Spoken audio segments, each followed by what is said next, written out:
Hi Scummers, Spamuel here. Just a bit of warning about this episode here.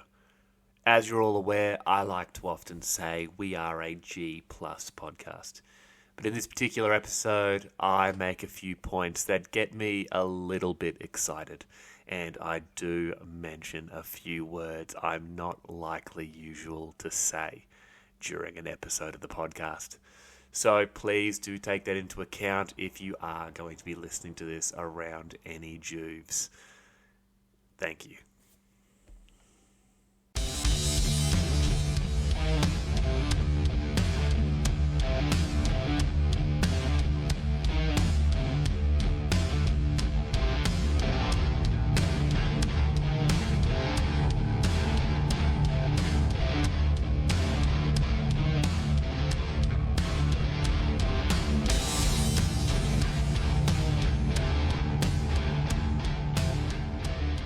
Hello and welcome to another episode of the Underhive Lorekeepers podcast, the number one Necromunda lore podcast produced entirely to avoid our families. As always, I am Spamuel, and to my right, the mineral mining manvent himself, Nathan. G'day, mate. What's going on? Not much, buddy. Mineral mining. I thought you'd Explain. like that. Yeah, well, what's that have to do with anything? Well, this may shock you. And, we're going on a tangent already. We've been in the episode for 11 seconds. There's a lot of squats in this episode. And nice. You're actually, in comparison to me, quite short. So, in my mind, you're like a tiny goat-head squat. Uh-huh. And you dig holes, literally for a job. You dig holes for a dig job. holes, yep. Yep. That makes sense. If I simplify the complexities of your actual real life job down to 3 words, it is manvent dig hole. So mineral mining. Yes, I get it. Probably your best one to date. Somehow it's made me the angriest though. So congratulations. Well done. No, How are you, my brother? What's going on with you? I could shock you and be like, today we're actually not doing episode 3 of the Aranthian Succession. We're actually doing the Van Sar episode. But someone hasn't given me the information back. No, they haven't, have they? And no. I know you're too enthralled with that previous episode to create something new. So you're just going to have to wait for me when I decide I want to feel generous towards you. Well, go ahead and ask that question you just asked me again. So, how am I? I was good. And then I jumped on to start recording this episode. But this is our first episode of 2024. We've just come out of the festive period. Nath, Christmas, New Year's. How was it? Yeah, it was a blast. Had a fantastic time. It was the first Christmas and New Year with my little boy. So that was quite exciting. Excellent. And Christmas, did we get any hobby Necromunda at all, or was it just boring regular people presents? No, I managed to avoid the regular people presents, so no sucks and jocks this year, which is a blessing because normally I get the ones from the op shop. So, and no, I didn't get any Necromunda, but I got something else that has completely sunk its teeth into me. I managed to get a puppy. A puppy. It's almost as big as a puppy. I got a Warlord Titan for Legions Imperialis. Oh, yes, that's the same size as our collective children. Yeah, exactly. It is an absolute beast, and I have been completely taken by this game, Legions Imperialis. It is a fantastic game. I've played at this stage 2 games of it, and just using some old epic models that myself and Steve were able to wrangle up, and had a brilliant time playing that game. So if you're not on it, I know we are doing a Necromunda podcast, but if you're not on it, definitely dip your toes into the Legions Imperialis. I'm pretty sure I have a box of Reaver Titans here from Adeptus Titanicus. And yeah, right. Oh, okay. Do yourself up a little princeps of Reavers and go stomp out the rebellion of Lady Credo, eh? No, because I think they're the same size as Lady Credo. She will win. She will win. Probably. Anyway, that was me. How was your festive season? How was your Christmas? Um, yeah, good. Much the same. You know what it's like. You have kids. It's just family stuff. And I actually did manage to luck out, and I got some specifically Necromunda hobby. Oh, cool. One of the gifts I actually got for Christmas was a box of Orlok Arms Masters and Wreckers. So that's fun. I think they'll be joining up with the Orlok gang I started last year at some point, or they'll just get turned into squats that, once again, I will never paint. Maybe this book might inspire you to want to paint your squats, eh? No, I refuse to be bullied. I will not be bullied by Bullied by your own drive and by my focus. own drive and determination and enjoyment of my hobby. Yeah, rightio. Okay, so good festive season all round, good holiday, good break time. Yes. Excellent stuff. Well, you've been busy outside of the festive season, though, haven't you? You've been philandering about on other podcasts. I'm not upset. I'm just concerned. That's all. Only one. I swear it'll never happen again. But yes, I was invited along to record an episode with Chris and Steve over at Some City Radio. And it was a hell of a lot of fun. And it was really difficult to keep it a secret. The boys sort of wrote my segment in as a bit of a surprise for the audience. I absolutely loved it. And yeah, this is a really awkward time to tell you that I'm actually podcast breaking up with you. And I'm leaving you for another co-host. That's fine. I was never really into this anyway, so it's all good. But yes, if anyone hasn't listened to that episode yet, I can't imagine that we have many listeners who haven't heard of Some City Radio. Get over there, have a listen. It was, everything Chris and Steve do is just fantastic. And that episode, I like to think a little bit more so than everything else because it's really showing just how much they're going to be putting into it over this next year. It was very cool. Yeah, well, I had to listen myself and I really enjoyed it. I blanked out your bits just purely due to jealousy, but it was a fantastic episode and really enjoyed it. So brilliant. Any other exciting things happening to you? Well, okay. So I mentioned, I don't know, like a minute ago that I refuse to be bullied. Okay, it turns out I'm actually very easy to bully. A little while ago, I had gone into a local gaming store here. I was genuinely going to buy paint. I had a voucher for the store and thought, you know what? Nice cruisy afternoon. Me and Goblin Juve drove in, and I've walked in, gone to the paint section, and the little man has wandered straight over to the kill team section, picked up a box, walked over to me and said, Daddy, I want this one. These are my favorites. And, I laughed and had a look at the box. And so now I own a box of the bloodied kill team. And I think I play kill team now, which is actually a little bit ironic. One, because an almost 3-year-old bullied me into buying hobby. That's what I told my wife anyway. Very believable. Very believable. Yeah. And on top of that, I had actually just recently started listening to a Kill Team podcast called Once Upon a Kill Team. And I've been chatting with one of the co-hosts there, Sean. He's an awesome dude. The podcast is fantastic. It is all about narrative play and narrative campaigns within the Kill Team setting. They are just awesome. If someone out there is thinking about sort of getting into some more narrative play, give them a listen. Follow them on your preferred podcast platform because it is absolutely brilliant. Shout out to the boys for just absolutely hammering home top tier content every episode. Yeah, I've listened to a few myself and I love it. It's it's right up my alley in terms of the fact that it's so lore driven, and it makes you feel like you're immersing yourself in something rather than just smashing some dice into a table.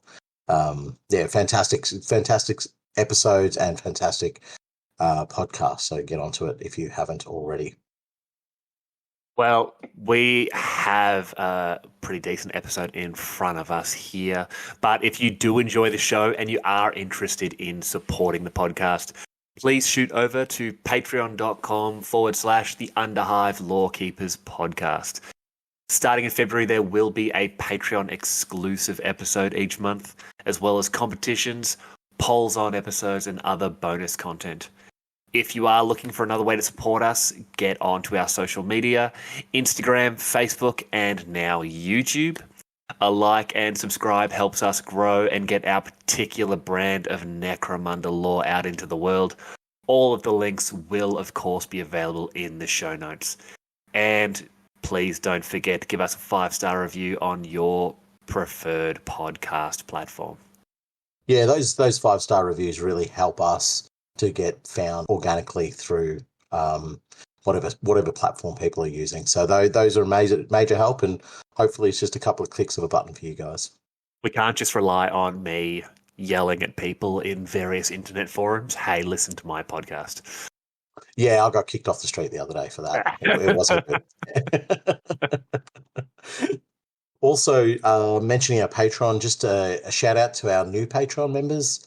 We have Luke, Craig, Ryan, Kieran, Alex, Barks, and the mighty Overlord Bleak.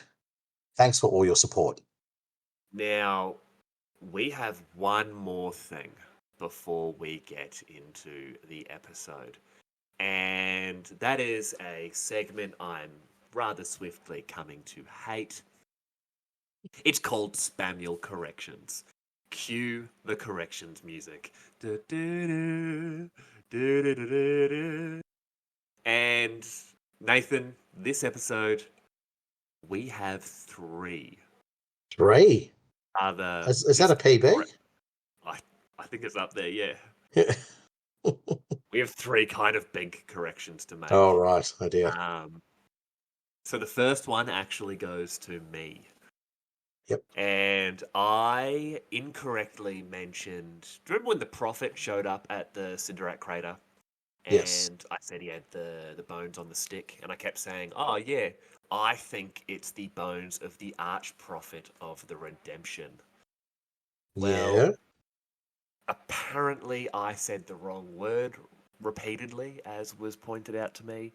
Once again, with great gusto by several listeners. Thanks, guys. See, I'm too nice to you. Yeah. It was actually the Arch-Zealot of the Redemption, not the Arch-Prophet. Oh, right. Yes. Apparently yes. I said Arch-Prophet of the Redemption like 11 times. And people... Yeah, you did say it, and I did want to correct you, but we were having a good flow, so I just thought I'd let it fly. Yeah, I believe because I knew that as well. Yeah. Yeah, okay. Well, actually, you did. You knew everything about that artwork except the willingness to point out that I was wrong. No, I don't want to bring you down, mate. I'm here for you. Anyway, Well, what was your lucky other enough, 2? The second one was also for me. Oh, shit, carry on. This is a shout out to Axon Hammer, one of those great Goliath characters we mentioned last episode. Axon Hammer is the leader of the Iron Tree Reavers. Several times I actually mentioned that he was the leader of a group known as the Knuckle Boys. The Knuckle Boys were those gladiator scum types that were following around my man Durgan Killfist. So you actually did agree with me at one point. You're like, oh yeah, Knuckle Boys. But I was the one who made the incorrect statement. So unfortunately, that's like 2 for me and like technically half for you. No, I'll be the scabs to the Cal Jericho this one. I'll hide in the background. It's fine. Yeah. That's 2 for me so far. Yeah, 2 for you, buddy. And our third is one that it was said by someone that the Scrutinators of the enforcers were actually all psychers. This was incorrect, and they're actually a type of it's a rank. They're a type of detective. They're not psychers. Oh, right. So Valen was actually a bit of an anomaly because she wasn't a psyker. She was a psychic null or a blank. Yeah. So yeah, there were those three corrections from last episode. So can I just clarify something here? So it was said by somebody that they're all psychers. Who was that? Was that me or? I don't have that information in my notes here. Oh, it must have been somebody else who joined the show. Yeah, because it wasn't me. And if it's not you, right, we're going to need a scrutinator to work this out. Who did it, Sam? Yes, all three of the corrections from last episode were Spamuel corrections. So Right. thank you to the multiple listeners who pointed out my minor mistakes. Um, We're so the ones setting the canon, mate. We can't have those kind of mistakes. yeah, So look, I'm happy to take you through a bit of coaching and training to just help you refine your process because I don't seem to get many of these corrections. So yeah, I'll guide you by the hand through this yeah, episode if need be. that would be greatly appreciated. Thank you. So yeah, so that was three corrections this episode for me, Yeah. and there were three less than that for Nathan. I'm going to go out there and this is the guiding bit. We don't need to say three less than that. We can just call it 0. We just shorten the words. We make it a little bit more succinct. We don't have to worry about trying to correct the words. There you go, buddy. So 3-0. Yeah, it You're was welcome. 3-0. Yeah. Now, do we want to get into the episode proper? Yes, we do. It's been Do you need me to guide you through this bit? I will quit this podcast so quick. No. Again, I'll give you a pointer there. We don't want to quit, mate. That's one of the corrections I can bring in straight away for you. Quitting's not the option. We don't want to quit. No. Let's get into what's going on here. So the events of the last book so far. Why don't you start us off with that one?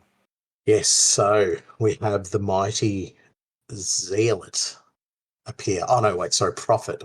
We have the Prophet appear. Sorry. Yeah. Okay, I see what you did there. The Prophet appears, who's probably the most enigmatic character that we have appearing in Necromunda at the moment. And listening back to what we spoke about, I guess there's not a great deal of info, particularly about where he's come from, but in terms of the nature of who he is and the drive and the force that he has become on Necromunda is amazing. And that's his will is what leads them to the pilgrimage to Temnos and the absolute shit show that goes down at Temnos. I know it's a swear, but it needed to be said. There is no better description for it really what it is an absolute monstrosity what happens at Temnos, and then obviously from there we have quite a few events generate.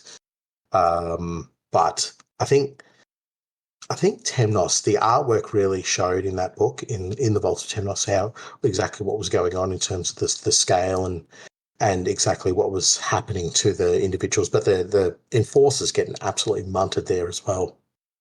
And the roving redemption gangs. Yeah. And all this stuff we were seeing, so much of the artwork was, hives being attacked or temples or, fortresses and that sort of thing. You almost seem to forget that the sheer scale of bloodshed that was happening out in the wastes, not just from, the constant nomad attacks or roving gangs of, ash waste renegades and, the type of degenerates and the brigands and bandits, but just different religious groups coming to each other at crossroads and being like, well, one of us is wrong. Yeah. And yeah, it's you're absolutely right. It all goes back to the prophet, and from that we also have the attacks on Lady Hera, where remember those very heavily armed Cawdor Yeah. somehow get into her chambers a couple of times. Yeah, yeah. And then, yeah, the type of weapons they were using. So that attack on Hera is a big thing. So, yeah, you have those direct attacks against Hera, but there's also the attacks on her power base, I guess, which is really important.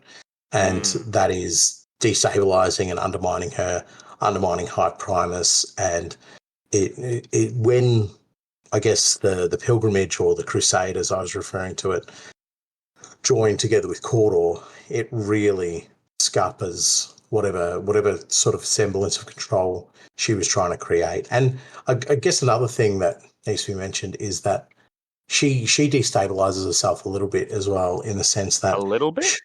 well, you're right, it's more than a little bit. She, by destroying the houses around her, their hierarchy, she's basically decimated whatever kind of support she's going to be able to draw on that is valuable support, not just a couple of numpties or a couple of dummy dum-dums leading the houses who are then capable, who are basically incapable of providing her the kind of support and aid that she needs during this time. I guess the other one, the big thing from the book, though, was the resurrection of Ozostium. Aussie. Aussie, I know. It's Aussie. I tried one more time, Ozostium, but it doesn't roll off the tongue for me, so Aussie. So the I love the resurrection fact you say it's a big thing, where he's like, yeah, he's like a 12-foot tall, yeah. we're pretty sure Necron human hybrid. Yeah, yeah, I'm still very much sold on my idea. I will say, and this is not a correction, this is more sort of like a afterthought, I'll call it, is that looking at that Necron symbol again, it still has the 7 points on it. You've just got to be quite liberal in your idea of what you think the points of a star would look like. That's all I'll say about the matter. But anyway, so big Papa. I still reckon he's a Necron. Yeah, so I still do, but Big Papa Aussie has come back, and he is. We find out that he is the master of both Credo and the Prophet. So it is very interesting that he's keeping the two elements separate. That is, it's a grey area for me, because are they separate? Are they not separate? They were Yeah, separate. yeah. But then from that point, now they've been united, not only in sort of leadership, but now in action. And Oh, true. Yeah, yeah. one of the things that adds on to that, where you then have Credo, the group we call Credo's army, being unleashed, those strange white cloaked armies. Remember, Yeah. they just started popping up from underground like the world's worst game of whack-a-mole, where Where the just mole has arc rifles yeah, and heavy armor. yeah, and apparently can just go one-on-one with the biggest, baddest meatnecks on the planet and be absolutely fine with it. Yeah. Yeah. And It is interesting though, Sam, sorry to interject here, but we don't get a lot more information about Credo's army, especially in Vaults of Temenos, which I thought we would get a little bit more. We'd sort of get a bit more of a delve into and a bit more of an understanding of exactly what they are. It definitely feels like the veil, it doesn't want to be lifted just yet. They are definitely keeping their cards close to the chest, to say. well, I think a lot of it is due to the fact of the possibility of these particular individuals showing up as a gang maybe this year. I would Uh, love that. I I would would love it love too.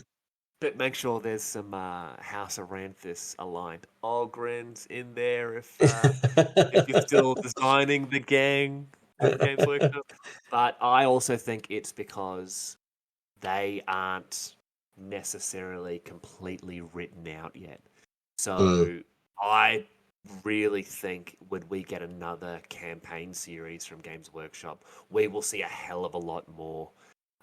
Hell, not even just a campaign book. The next book of, or House of, or whatever book we get, especially once we start talking about through the timeline and start getting into the meat of the episode, we are going to see why I believe these white-robed armies are going to be such a big part, because there's just so much there about them already in that respect. Yeah. And, This last book and this last episode, there's a lot happens in this. Yes. I correct me if I'm wrong here, but I would dare say not a lot of loose ends get tied off. There's like 3 tied off. So there's still, and I've just got my list of loose ends here. There's still 84 loose ends from the first book. Weirdly enough, 48 from the second book, and literally just the stuff we've spoken about so far, including me playing Kill Team and this weird thing about Knuckle Boys. There's still another 614 loose ends by the end of this book. No, and it's classic Games Workshop. They're like, oh, hey, tell you what, we're going to give you one answer, but the next statement proves that the answer we've just given you is a complete lie, and here's a bunch more questions that you will never know the answers to. Gang idea. Go. True. That is very true. The ultimate enablers of gang idea. Old Games Workshop. But look, I don't want to spoil the episode, but if you are listening to this episode, you're like, oh, we're going to find out what happens to this person and that person and this particular. No, this is this is the beginning of something else for Necromunda. This is not the end of the Aranthian Succession. So no. You find out exactly what happened to 3 characters in this book. Yeah. And that's it. That's it. Anyway, let's keep working through our wrap up. We were already going a little bit off it. Cal, Jericho, and Scabs took a little bit of a holiday out to Hive Primus, and they kidnapped Ronti. They dad-napped Ronti? They corpse-napped Ronti. He's not dead. They popsicle-napped Ronti. Yeah. He's frozen in stasis. Yeah, they popsicle-napped him under the command of Lady Credo. Yeah, well, I will correct you there. I don't think it's under the command of Credo. It's at her request. I don't see Cal Jericho being under her command. I think he's a little bit too much of he's too much of a rogue element to be under the command of anybody. Oh, God, yeah. I know it's semantics, but it's early in the episode, so I'm happy to have these discussions with you. I agree 100%. He has, under the request of Lady Credo, popsicle-napped Ronti, and I don't think he is going to follow whatever plan she had. I think he's a wild card. Yeah, 100%. And I don't think she took into account just how wild card Cal Jericho can be. 100% on that one. And that's it's sort of the same failings that she had with Jangar as well. The old gunfist. She's like, nah, he's a loyal subject. No, he's not. I guess the last part of our wrap up is that Lady Hera, Lord Helmore, gets wounded and is shot with Scab's plasma gun in the back. And she certainly feels it enough that she needs to bolt away from the fight between her and Carl. So that's left her in not only a vulnerable position in the larger, grander sense of Necromunda, but also physically. This is the first time we see her get actually a bit messed up. So that'll be interesting to see how that plays out for her. And it took a plasma gun to do it. Remember when she killed a dozen of her siblings and she was like, all right, time for brunch. Yeah. This time she gets shot in the back with a freaking plasma gun by half rat skin, half mutie, half down hive Scab. And she's just like, oh, okay. Give me 5 minutes Hmm. and we'll go again. And, Cal and Scabs scarper off with Ronti. And she's left there holding the bag. But on their way out, Scabs forgot to close the door. That is the critical bit of information, isn't it? That is the number one. Old Scabs doing what Scabs does best. Just forgetting something. Well, on that note, how about we get into the episode? The meat and potatoes, absolutely. Lady Hera is forced to flee from the spire of Hive Primus as the followers of the Prophet invade the great Hive city. Among the unwashed hordes are agents of the Aranthian Succession, paving the way for their overlord's ascension to the throne of Necromunda. As the power of Aranthis returns, both clan and noble houses bow down before their new master. It is a very small read, but my lord, there is a lot to unpack from what we read in this. Well, it understates just how dangerous it is for her right now.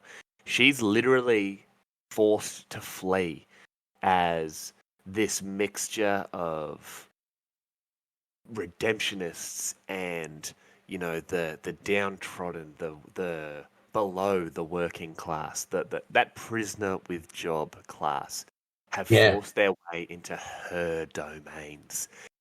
And she's clutching the knot of plasma burns at her side.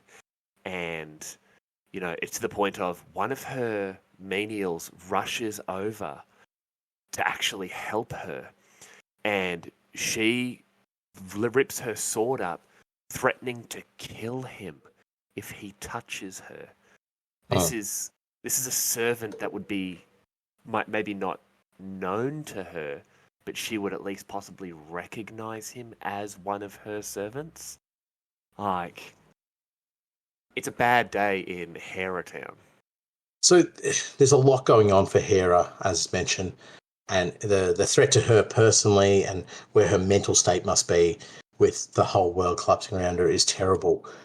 But it needs to be shown that the Hive Primus is under attack, and it's not in this, and we talked about it in the previous episode, it's not in this traditional method of attack. It is just a swarm of people just invading the hive, just untold numbers, and drawing more and more workers with them and drawing more and more to their cause. And within that, as we say, there's agents of the Aranthians mixed within that rabble. But I guess for here, we talk about the fact that High Primus is under direct threat. But for Hera, they reach the Imperial Palace. And that is just unheard of. To have... It must be terrifying for them. Yeah, I mean, like, don't get me wrong, the nobles kind of deserve what they get. And you need to just understand the fact that the Imperial Palace, so this is the pinnacle of the Imperium's rule on the planet, other than the Imperial Fists. This would show the Minotaurum and all other Imperial or Imperium representatives exactly how destabilized and how weakened House Helmore has become. Yes. So these dreams of power that she would have had of, being the remembered name and everybody else forgetting Gerontius, all of that's just a distant memory now. I personally think that no matter what happens, there's no recovery for her here. There is no re-establishing of Hera as the dominant, and possibly not even re-establishing the Helmore name as the dominant name or the Imperial House upon Necromunda. And this is further exemplified by the fact that she gets attacked by brats. Yes, of all things. She does. And these naughty little no-goods are wearing the carnival mask of House Catalyst. So this is where the Aranthian agents have already embedded themselves within these houses, and they've said, go take down the Helmores. They are simply just a carcass now. That you just need to put one final nail in their coffin. And it's truly I guess a low watermark for Hera, that she needs to understand that even house catalysts are coming after her and sending brats of all things as well. Not sending murder cyborgs or anything, just brats. I don't even think it was that anyone sent them. I just think because the nobles these last two books have been, let's be honest, they've been going proper mental, and the brats here. So there's this little section from page 8 of the Ruins of Jardlan, and it is the corridor cleared before Hera, and the first of the brats saw her, pointing in her direction with his stiletto sword. Never one to back down from a fight, the daughter of Lord Helmore stepped out to meet the invaders. As she did, she crunched a stim capsule between her teeth, instantly feeling the drug wash away the burning pain in her side. Traitors, she spat at them. I'll pave the floor of my palace with the bones of your families, so with each step I might remember how I reduced your house to ashes. Your time is done, the brat yelled back. House Helmore dies, and he returns to save us all. Like, I don't think they've been sent. I think these nut jobs are part of the mob, or they've seen it and gone, they're are drinking the our Kool-Aid. people. Yeah, right. The Kool-Aid, they're part of this, and they're saying, "Whoa, we can get into the Imperial Palace. We can get to the enemy," and it's this section here that once again reiterates what we talked about at the end of last episode about that chaos taint that just seems to be part of this. Yep. There was something manic in the brat's voice, something that for a moment gave Hera pause. Could she be wrong? Could there be more at work here than betrayal and noble ambition? That is These true. Yeah. are not in their right minds. We know that. Yeah. And I think this is a mixture of everything we've spoken about. Somnus, the cicatrix maledictum, the prophet, the resurrection of Ozzy Aranthis. They're all working together to drive whatever force this is. And yeah, it is a bad day. I have a question for you then. Slightly sort of askew to what we're talking about. Do you think this force is for or against the Imperium? Yes. Oh, okay, cool. Great answer. Yeah. Yes. I believe they are for the Imperium until they are not. I believe they are so completely enthralled by their master, this new noble, this returned noble of House Aranthis, who has tainted their minds, that at the moment they are all being told, we will seize Necromunda for House Aranthis. House Aranthis will lead us into this glorious future. Yeah. Later on, they will be told this glorious future also includes seceding from the Imperium and galactic civil war. I don't think it's going to happen straight away. This is a snowball. Okay, but Necromunda itself, as a singular entity, would not be able to secede itself from the Imperium without some significant aid or support. So, how that's why I kind of everything they do is to completely destroy the Helmore name and the house, which instinctively makes me think they're trying to destroy the Imperial House, which they are. It is the Imperial House, but the notion of a singular and defined rule set by the Imperium in the format of the Imperial House. Destabilize that. Yeah, we are going to go full conspiracy theorist here. And I believe, in fact, it was something I believe you mentioned last episode, where the Aranthans refer to Hell more as Hellmaya. Almana, yep. So I believe it is, 'cause as anyone who's listened to our last episode knows, I believe that Azostium is an Iron Lord and a scion of House Aranthis amalgamated into a single Yep. individual. And I believe Yes. the brothers and sisters that we're looking for are quite possibly the same, which is one of the reasons why I believe Lady Hera had the Escher Seas Hive Mortis. Now, Right. with Oh, that, right. Yeah. Because yeah, that was their stronghold, wasn't it? Yeah. yeah, remember it was like, oh, they seized it for Lady Credo because, Oh, and I just it said, I was believe part of Lady her. Hera, yeah. It was her ancestral line. No, it's Yeah. because Yeah. it was the traditional home of House Aranthis. So I believe that the way for them to possibly fight the Imperium would be with the aid of either Necrons or other members of the Arrhenius continuity who have somehow survived since the heresy, possibly via the travel of those warp gates. Mate, you are relying on so many things to sit right. I'm not undermining your theory whatsoever, but you're relying on so many things to sit right and make it happen.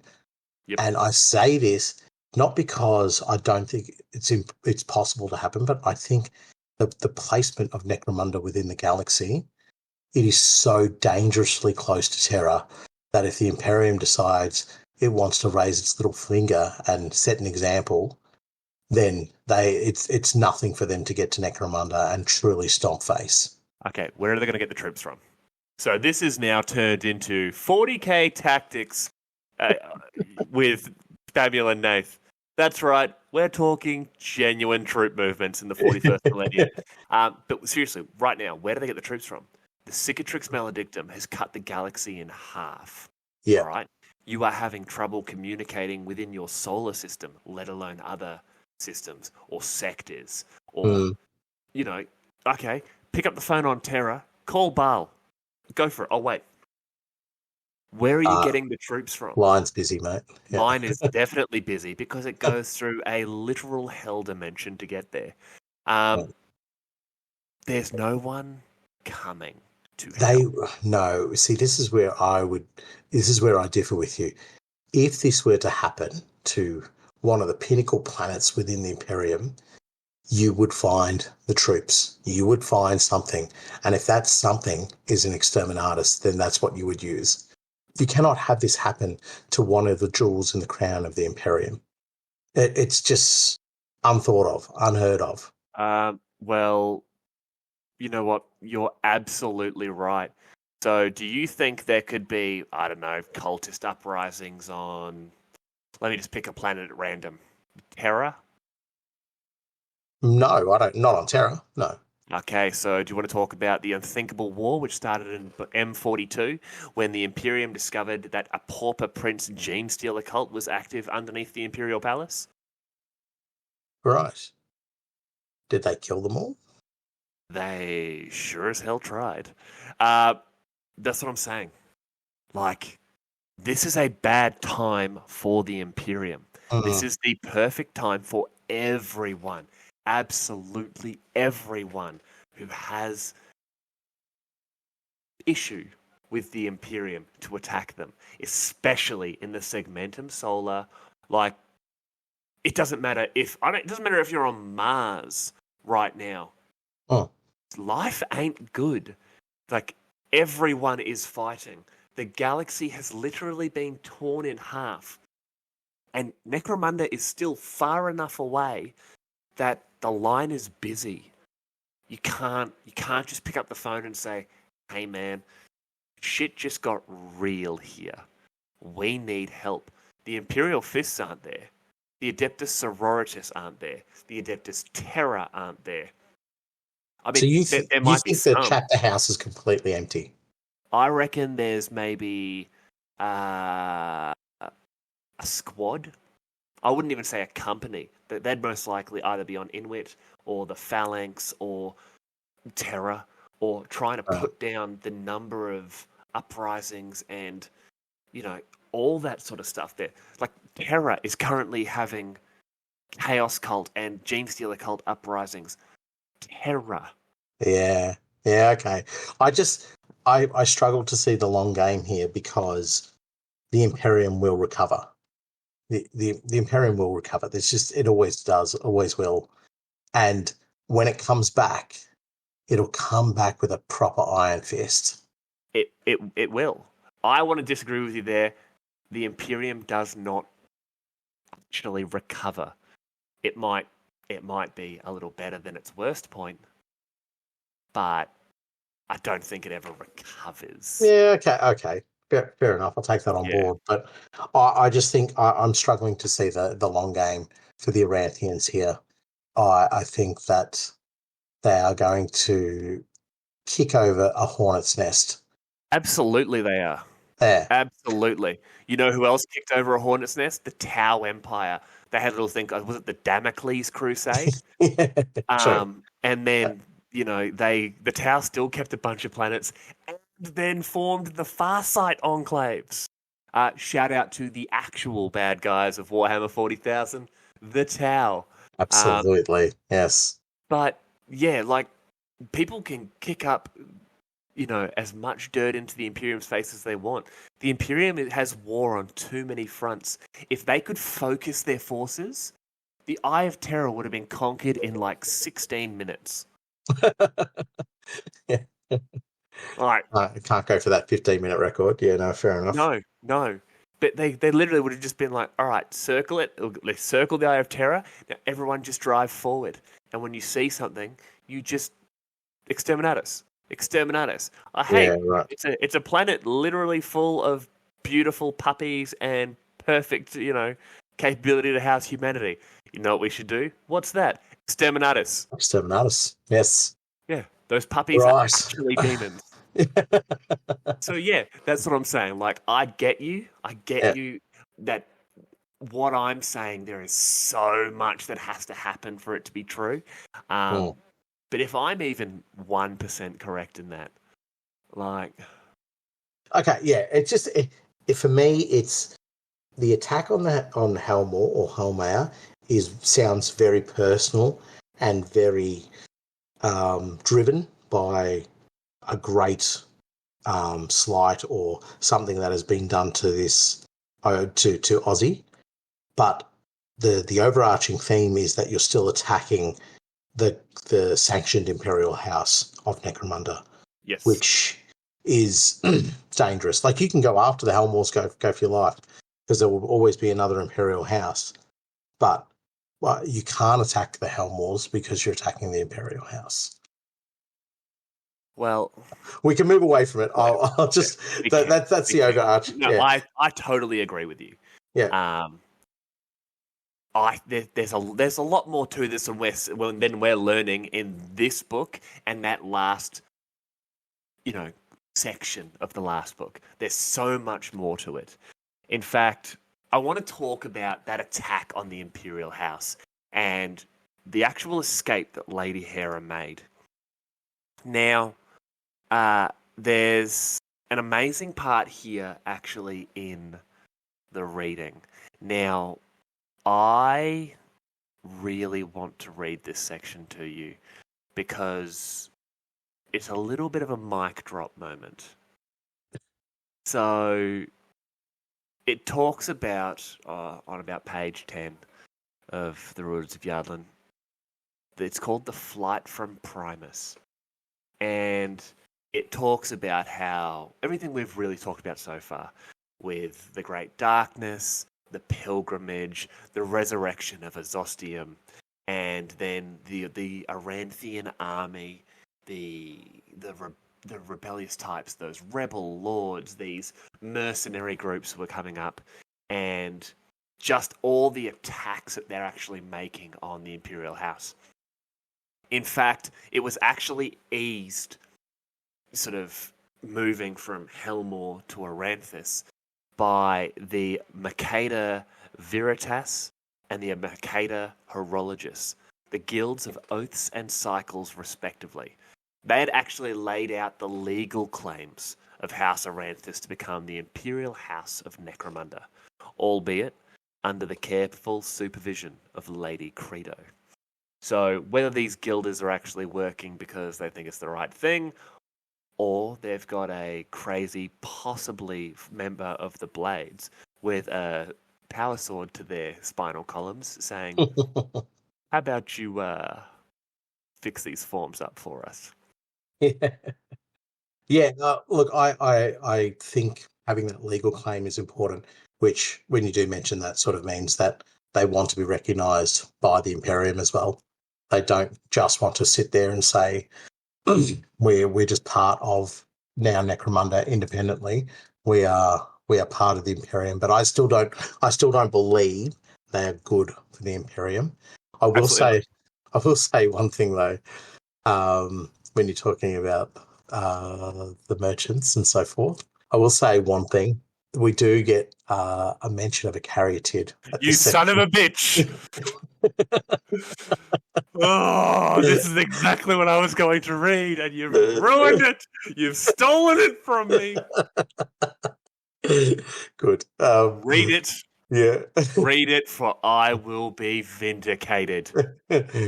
Former allies like Lord Abacus, the Master of Merchants, Lord of the Guilders in High Primus, actively rallied the Mercators against House Holmore, while Gerontius's faithful caryatid had vanished from the imperial suites of the Inner Palace for the first time in living memory. You all mocked me when I said it. You all questioned if I was, drinking. You all questioned what I was drinking. You all said, Spamuel, the caryatids aren't involved. Stop saying the word caryatid. I often say we are a G+ podcast. But scummers, in this particular case, I fucking told you. That's a big swear word. Maybe he's gone off to get help. Don't. Sticks flew off and came back. I was going to say there's precedence for white robe general. Yes, I understand that. Ronti had multiple caryatids. We know of Blinky, #BlinkyGate. Shout out to Steve from Some City Radio there. Now, we also know he had Rex. It specifically mentions he has multiple caryatids. He's obviously not that lucky. Ronti got shanked. But he survived. He got shanked by a murder-cyborg and survived. There's a little bit of luck going on there. I will not have you steal this moment from me. I'm just saying. He's flown off to the chapter house of the Imperial Fists, and he's going to be get Gerontius looked after by the best apothecaries. Firstly, Boo, yes. We've talked enough about this, all right? Fair. I've done effectively this entire podcast to read what you just stole from me. And that's fine. That's fine. But if I die on this hill right now, I want you to know one thing. And this is a quote from, funnily enough, Malal's favoured son, Conrad Kurz. Death is nothing compared to vindication.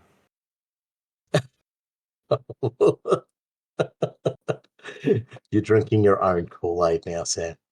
You've gone down a path nobody will follow.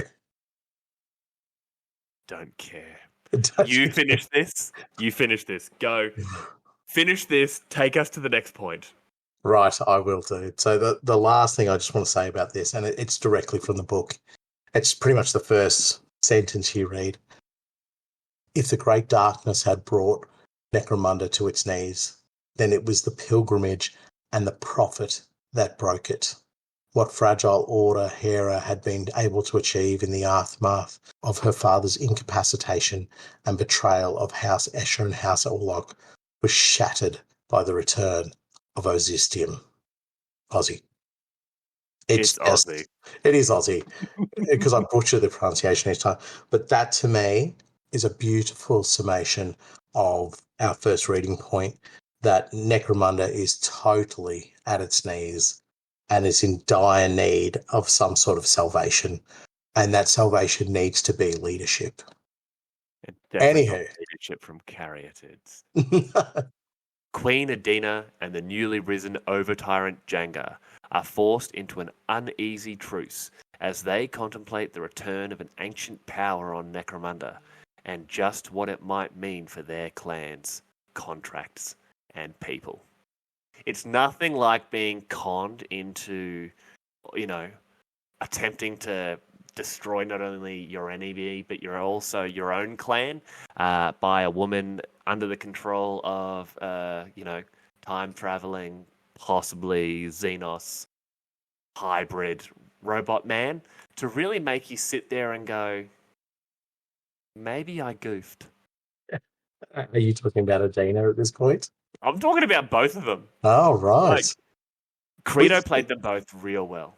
She did, like a fiddle. We still haven't quite worked out exactly what Credo was able to hold over Adina as well. So hopefully we do reveal that in this episode. But this is, as I mentioned earlier, this is the book of loose ends. So that could be the next book release for Necromunda. The book of loose ends, and it's just really open questions. It's like, what flavor is corpse starch? What do you? What? I don't want to think about that. What's the viscosity of gas when you try to take it? Is it thin? Is it thick? I don't know. Is it like a liquid, or is it like custard? Well, you take it like a Jaeger bomb. You have like a mage drink, and then you have your gas, which you drop it into, and then you're like, boom, shoot both. And then you get that horrendous aftertaste. And then like 3 weeks later, when you smell Red Bulls, you're just like, oh, no, please. Lady Credo worked both of these houses either to her goals, or they may have worked against her goals, but she managed to come out on top. And I then think Escher and Goliath have lost enough troops, basically, to the meat grinder of war, but also the Escher losing them to civil war, the Goliath then losing even more at Cinderac City. But both houses have lost gangs, have lost hives, have lost huge sections of their clans to the Prophet. I was just about to say that. Yes. They've lost huge sections to Credo. Yeah. And now they're losing them to Azostium. Yeah, so this is not just about the casualties of war and all. We're talking about the fact that the pilgrimage was able to draw its clanners out. And these are two particular clans that can't take the hit at the moment. Do you know what I mean? Correct. And it's funny that it's not mentioned in this read that House Orlok is in a particularly nasty state as well. They also are. They were there aiding House Escher. So they are another clan that probably needs to do a little bit of retrospect and see what exactly did we win here, because they were never directly approached by Credo. They were never taken under her wing. Do you know what I mean? Yeah. They were simply allying themselves with, I guess, House Escher and I guess what they thought was most powerful. So at least for Goliath and Escher, there seemed like a quite definitive and positive outcome. Escher were going to become the dominant clan house, or, they were indebted or beholden to Credo, whereas Goliath were going to be the most dominant house due to Angry Goat and his claim to the Helmore position. Pour one out for Angry Goat. He left us too soon. He really did, in the most brutal and abrupt way. But gun fisting. Gun fisting. But I think what the houses are going to suffer from now is the concept of returning back to the way they functioned and activated and behaved within old Necromunda. That old Necromunda doesn't exist. I don't think they want to go back to being ruled. So many of them have effectively lived free this last little while since this uprising has occurred. They've been able to do sort of what they want, how they want to go. But That now is very Aranthis is true. coming back. Yeah. Aranthis is going to put them back under that heel of, you owe me tithe, you owe me production. That must be passed on to the Imperium. Right. And yeah, At the moment. yeah, but well, we've established that he wants that legal claim to the Imperial House. So yes, you are right. But I think they're going to struggle because it's not just going to be Necromunda of old. It's not just going to be slip back into the same systems. There's too much blood has been shed, too much disruption has been caused, and so much of the population, the working population, is now missing. Embroiled within the pilgrimage. Yeah, that's exactly it. Like, one thing you said before, I sort of wanted to say something about. I don't think Orlok necessarily joined Aranthis or Credo, or they joined against the Imperial House. I think a lot of them just joined up because they were in the Wastes, and the Goliath were causing a lot of problems in the Wastes. I think a lot of those Orlocks wound up at Cinderak City because that's where their convoys were going. That's where they were heading. And unfortunately, it just got to a point where they're like, I think we fight for Credo now. Yeah, righto. So they're so far down the rabbit hole they can't actually. They can't turn around. Yeah, okay. I understand. I get what you're saying there. But yeah, for me, it's going to be. I'd love them. When I say them, I'd love Games Workshop to really explore the idea of weakened clan houses and what that reflects in the game sense. And clearly Escher and Goliath are probably the two most weakened. Well, bar sort of maybe Cawdor, but Cawdor is just a weird mixed bag of weakened yet still more powerful than it was before. I would love to see some way that this impact of this book and this period of lore affects the gangs in the gaming sense. I think we're going to see a lot of different ways to play or different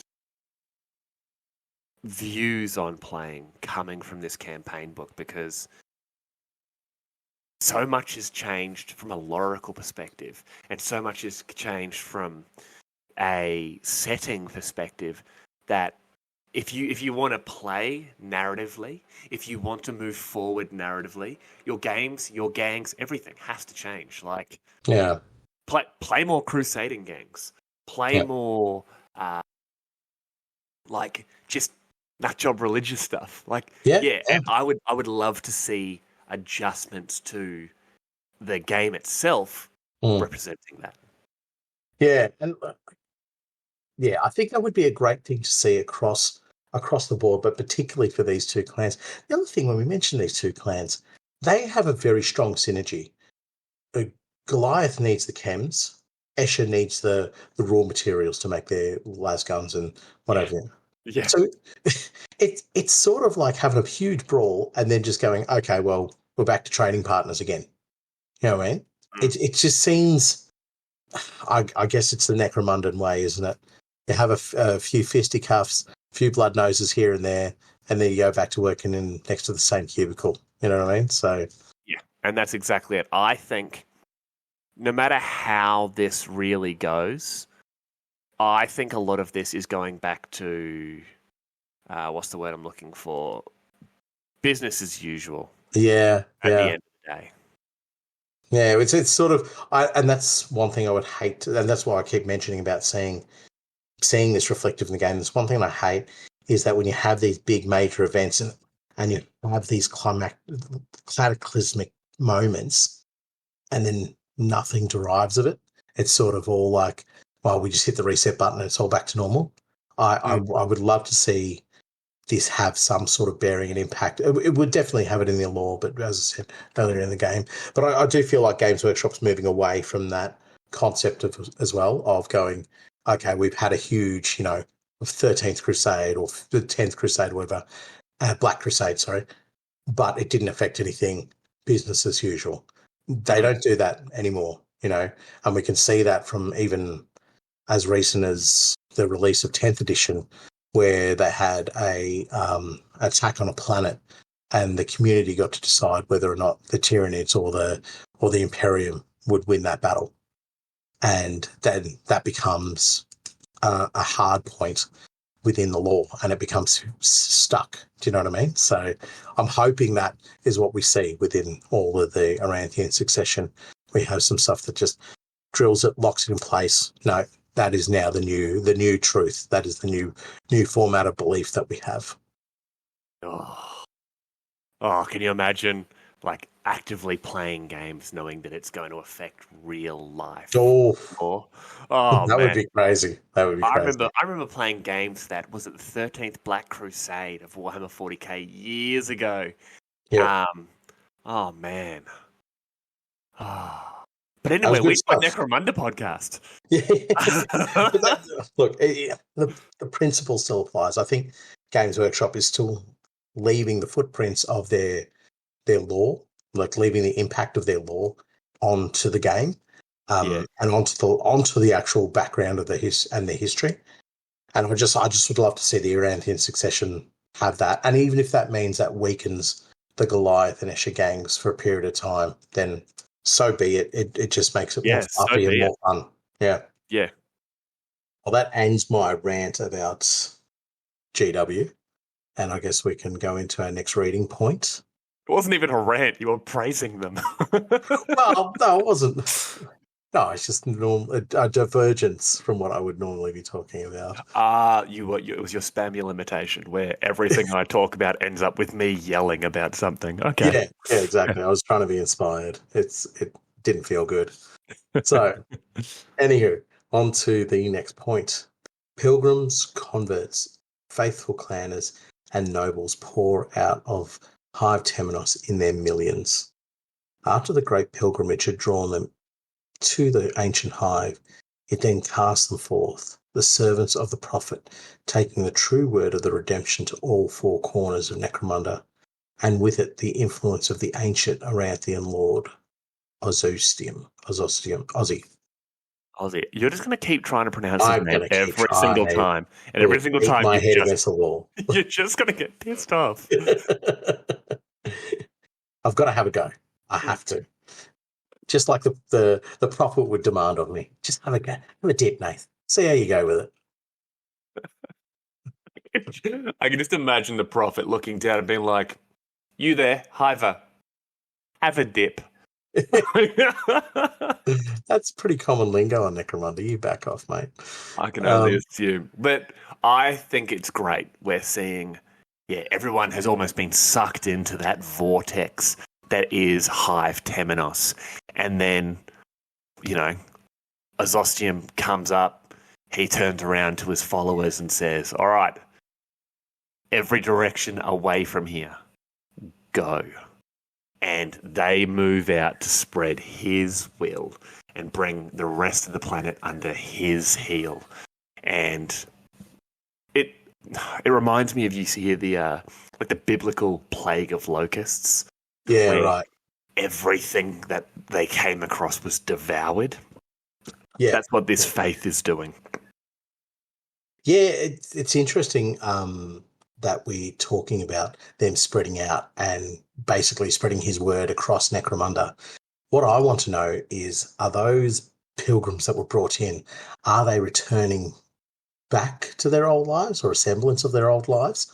Or are they going off as yet more sort of crusaders / pilgrims to just be, I don't know, prophets of him, I guess, in a way, or preachers of his word across the planet? Oh, that's a really good question. I want to say that they will travel. Yeah. I don't know. I like to think that they'd almost be like those the wandering priests that you read about, from the feudal era of sort of our own time, where They would just travel from place to place, town to town, preaching whatever sort of divergence of the religion they were from to the masses. But, they would eventually get back to their homes. Yeah. Yes. My answer to your question is yes. They are doing all of the above. They're going home, but they're also going everywhere else at the same time. Right. So you would then have people interacting, say, with a lowly like corpse starch maker or just a person who breaks down a corpse, right? And they're now leading a roving band of faithful. Yes. And so now they return back to their old hab and they're being treated with this level of respect where their old foreman comes up to them and says, like, mate, you are nothing, and tries to, I don't know, put their heel on them. They would just be decimated by their group of followers. That's what I'm envisaging here. It's not so much the spreading of the word, it's the destabilization of power. So those who were once trodden upon return back to their areas as, I guess, for use of a better term, more powerful or more influential. That's kind of cool.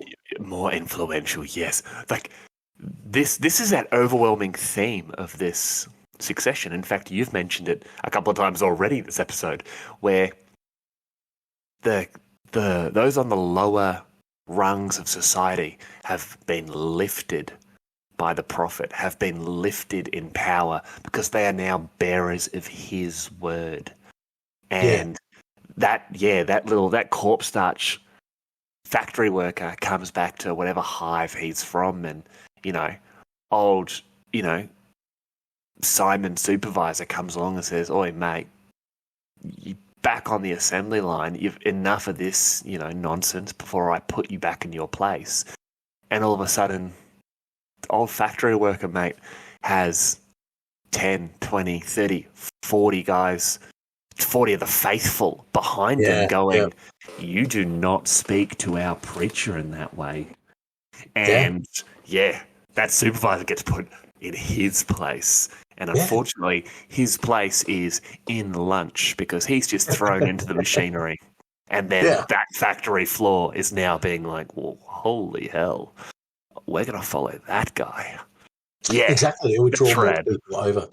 And as I said, it would draw more people to the cause, but it would really draw in people who would feel like, I don't have a chance on this planet, but there's, Lucky Pete who managed to get off the production floor, and if I can just get one little modicum of his presence and power, perhaps that gets me away from here. So the real destabilization, that's what I can imagine. It's all, as I said, it always comes back to the production and industry and so forth. So I can imagine this I guess, pseudo pilgrimage or this spreading of the word, whatever it might be, further disrupting the processes of Necromunda. But for me, one of the most important parts of that little read that we have there is it spreads the symbol of Lord Aussie everywhere now. So those who had just heard about a 7-pointed star will see it left, right, and centre now, and it will become part of the day-to-day. It'll become just as noticeable and as common as the gang badges, as the noble house icons. People are going to be able to see it everywhere, and they're going to go, "Oh, that's the Aranthian. That's the symbol of the Aranthians, and that's their territory, or that's their people." And we know that now because we know that's the Aranthian symbol. Whereas before, it might have just been, "Look, somebody's just broken one of the points on a chaos star, so we don't get it." But now it's actually something that will mean something to everybody on Necromunda. Speaking of returning from whence they came, our mate Lord Mormaer, the Thane of Cawdor, returns to Hive Primus, a man reborn. Bearing the mark of the prophet upon his flesh, he works, albeit futilely, to unite his divided house. Eventually, his travels take him to the ruins of the Palace of Bones, where he seats himself upon his throne once more, in a grand hall still scarred by battle and littered with discarded weapons and spent casings. This reminds me of, the flesh eater courts from Age of Sigmar, where they're those yes. horrific, ghoulish, and that new, like that video for the new flesh eater courts army, where it was they see themselves as noble warriors and the creme de la creme of their society in these beautiful banquet halls, but in reality it's like a dungeon with just a table covered in rotting meat, and that's how I picture Lord Mormaer right now. This almost reminding me of Theoden from Rohan in Lord of the Rings. Oh, right. You know how he's that's a good analogy. Yeah. He's withered and he's got the sunken eyes and his hall is dusty and dark. Mormaer is pulling a Theoden. He's sitting there in the dark, the rubbish and detritus from all those battles and the invasion of the Prophet's forces littering his hall, and he's looking out upon this ruin, maybe with a few retainers and a few, men, soldiers, followers sent with him by the Prophet, sort of looking upon him, and he's looking out being like, this is nice.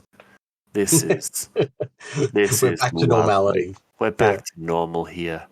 Can someone find me something to eat? Oh, there's no food? That's okay. That's okay. I saved a rat from before. I'm going to mung down on that. Yeah. But it shows yet again a weakness in the house, doesn't it? Because now we have well established the Escher Goliath, potentially the Orlok, are all quite weakened houses at this stage.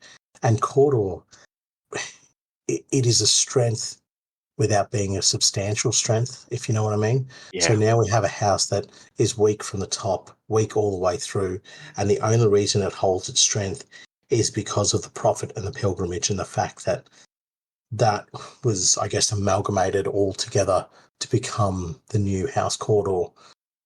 So whatever Mormaer is sitting over is just a shadow of House Cawdor. Yeah. And it would be interesting to see if they are still maintaining any of their previous, industries and duties and so forth as they did before the arrival of the Prophet. I think they would be. It specifically says that, Mormaer is attempting to unite his divided house. So he would still have the forces loyal to the Prophet from House Cawdor behind him, all those truly loyal retainers of his.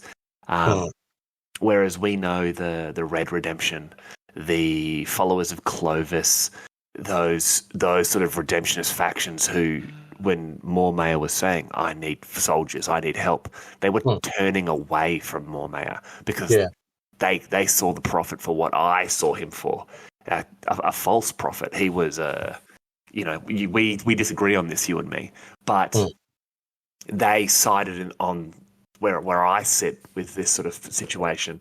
And I think there's still going to be your drudging classes from everyone. Everyone's still going to be having industry taken care of. That was one big thing that was specifically mentioned, that, the followers of the Prophet, their industries didn't fail because your drudging classes, your, prisoners with jobs, they were truly faithful. They were following the teachings of the Prophet and they were getting behind it. And these nobles were having to say, yep, we love that Prophet. Great guy. Pretty cool fella. Hey, can you keep working? Yep. Yeah, okay. Thank you very much. So I think stuff's still happening. It's just, one wrong move and the Prophet's followers, which make up your working class, just stop working. Yeah, right. Okay, I can see that as the potential outcome for the way we look at, and it's not mentioned a lot throughout the book. There's a lot of talk of squats and Lady Hera and nomads, but there's again the Book of Loose Ends. Um, we don't really get a clear definition of what's happened to the House of Cawdor.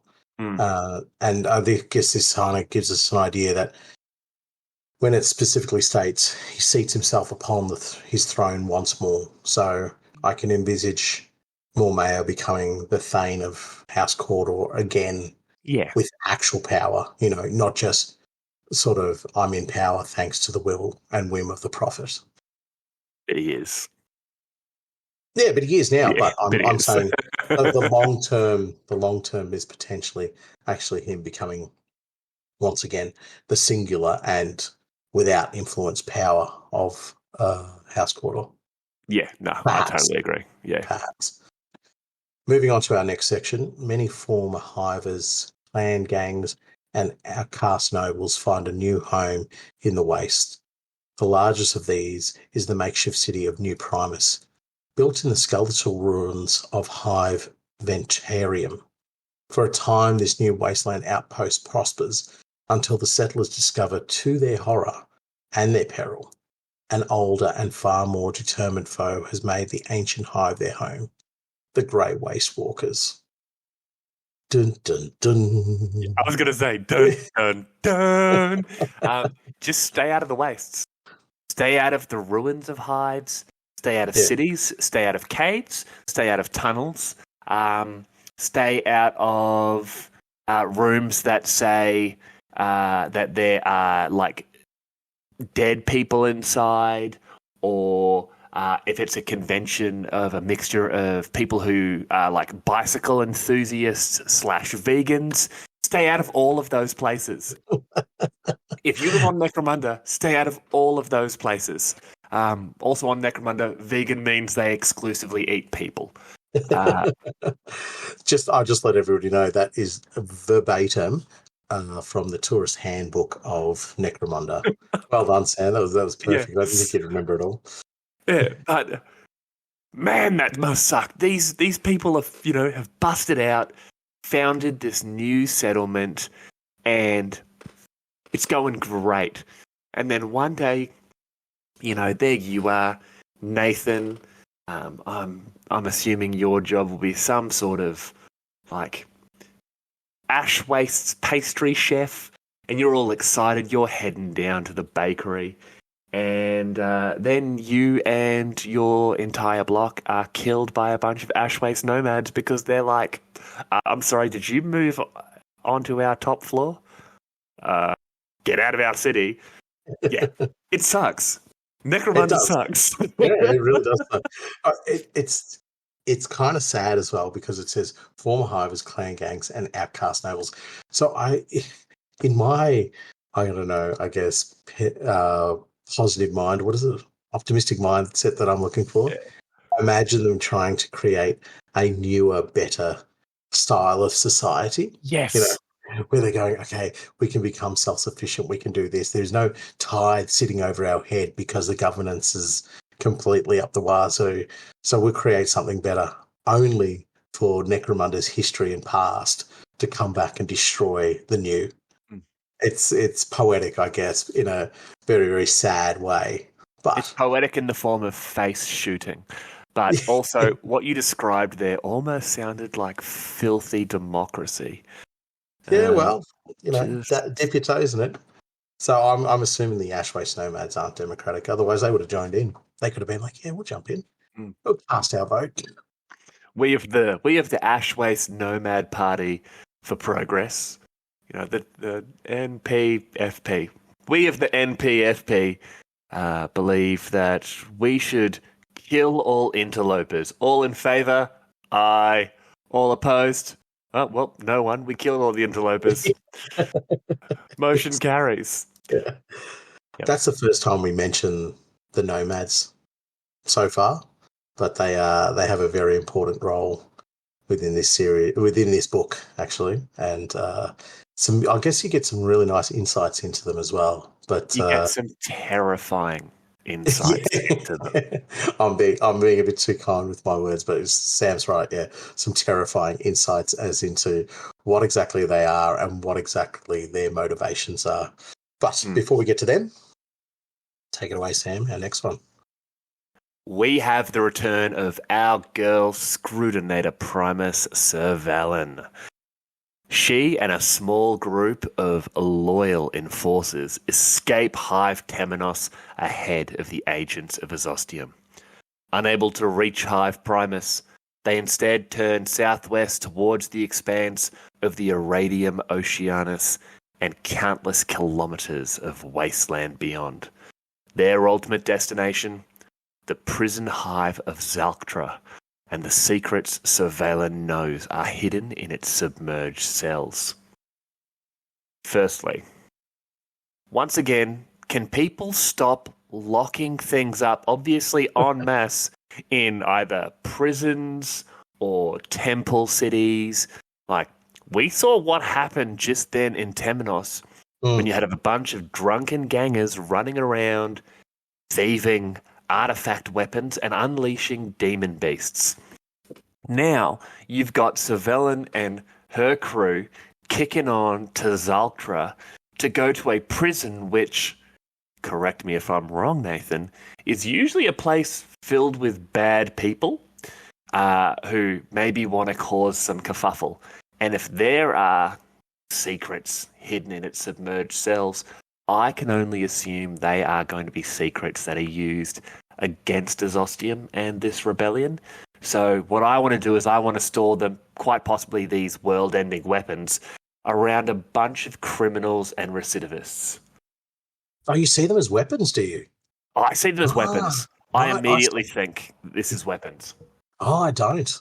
I see them as individuals or a group of individuals or some sort of beast or something like that that could be quite easily turned on. I was not planning on doing this so early, but gang idea. Yeah. Gang idea. It's like the Expendables. Yes. But it's like gang lead, like the worst of the worst gang leaders, like, Grug the Unconquered, the Goliath gang leader from, I don't know, what's a badass hive? Mortis, who in the middle of a gang walk, like killed the entire enemy Escher gang, but then killed his own gang in a fit of rage and killed a bunch of ghouls, and they captured him and he was just eating these ghouls. So he's this hulking, like, picture the old cartoon version of Bane from the Batman animated series, where he was this huge, like just huge chem pumps going into him, but he's a really like he's like Bane from the movies. He's very intellectual and that sort of thing. Yeah, right. So they get the chems into him. They just unleash him on the enemies, or a pair of Orlok twins who are just insane with bolters or chain swords, and surveillance going there to put together this like Dirty Dozen style Expendables Suicide Squad, a group of guys to basically, because this is what she was talking about, we can't beat it here like this. She wants the Dirty Dozen. Yes. Boom. That's it. Nope. Podcast over. Cannon. Cannon sorted. So from saying that, imagine like you actually try and run, so you run an enforcer the whole time in this game. I imagine it's Venators, right? And that enforcer is your representation of Surveillant, right? Oof. But she's a blank because they have a Delacroix Psyker. And so the only way to control the Psyker is to have Surveillant there. So she's kept on a short leash. So they've got. Oh man, that's sick. Yeah. I like your idea better. No. I'm saying this is part of the Dirty Dozen. So she's leading them. Yes. Yeah. Yes. Dirty Dozen with psychic bullets. Yeah, sorry, exactly. I'm getting way too excited. I need to make this gang now. What would that be? Oh my God, you could explore this so much. You could just every element. Like, don't even worry about like, do they come from a gang house? Go with like, the crazed hard worker who envisages himself as, the new Batman, the new Night Haunter, and went around killing on a vigilante spree, just killing and skinning and doing all these manner of things. And they lock him away because they can see there's some sort of like glint of, normality in him. Yeah. And they want to study him, or him or her, whatever. They want to study it. And they just go, you've done this because you see this is the pathway, or we can use you later on. Or, hear me out on this one, they have a space marine on the planet. One that ended up in the very, very bottom of the hive. Stop. Constantly mangled brain. So, and I say this because, and I want anybody out there to correct me, there is a book about a Night Lord who is reawakened on a hive planet. I can't think of I think it's called Night Lord. I'm not too sure. And he wakes up not knowing that his legion has become traitors. But he is like the devastation of that hive. I can't think of it's a very long time, over a decade ago since I read this book. So I can imagine like a space marine, you just have them absolutely geared out to the nines, and not necessarily geared like in power armor or all that, but geared out to represent that high value toughness and that the high armor save, and so whatever you want to go with it. But that would be the one thing they're like, this is a legionary that we've got here, and end up in stasis for 10,000 years. We don't know what to do with it because it's from one of the traitor legions. Not even that. What if it's an Imperial fist from the heresy? Boo. Yeah, what if it's an Imperial fist that's been stuck there, or maybe has been, what is it, the Susam membrane they can kick on? Yeah.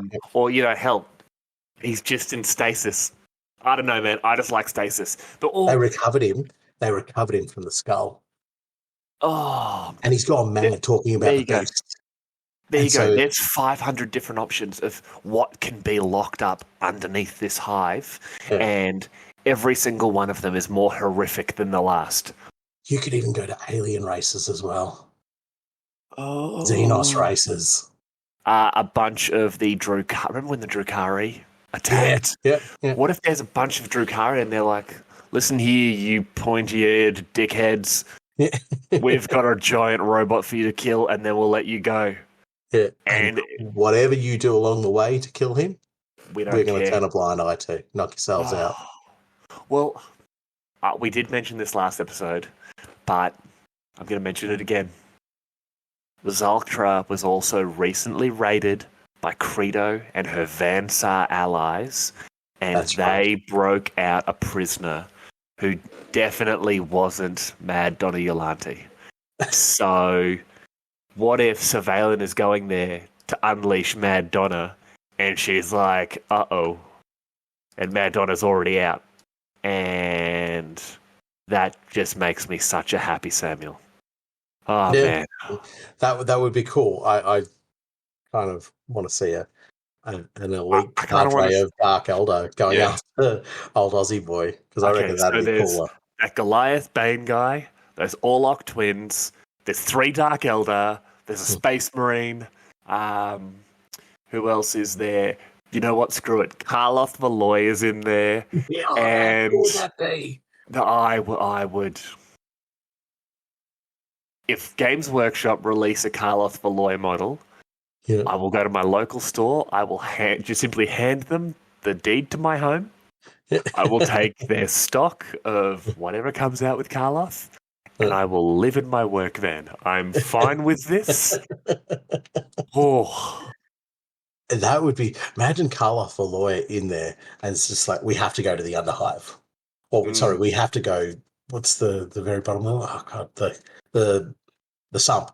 Oh, down to the actual sub-sea, Yeah, and that's where we recruit from. We don't need people with general thinking or whatever. No. We need scrappers, those who will shank you for one barnacle, Yeah. They're the ones that we want. That would be so cool. You'd have like this opposition leader who, like, Valoy basically going, we're going to go here, and you'd have the primary leader, let's say it's Surveillance, going, no. We have got to get to Aussie. We have to kill Aussie. Oh, because at this stage they're going to find out that Lord Helmore's dead, or not dead but taken. They're going to find out that Hera's not in the best position.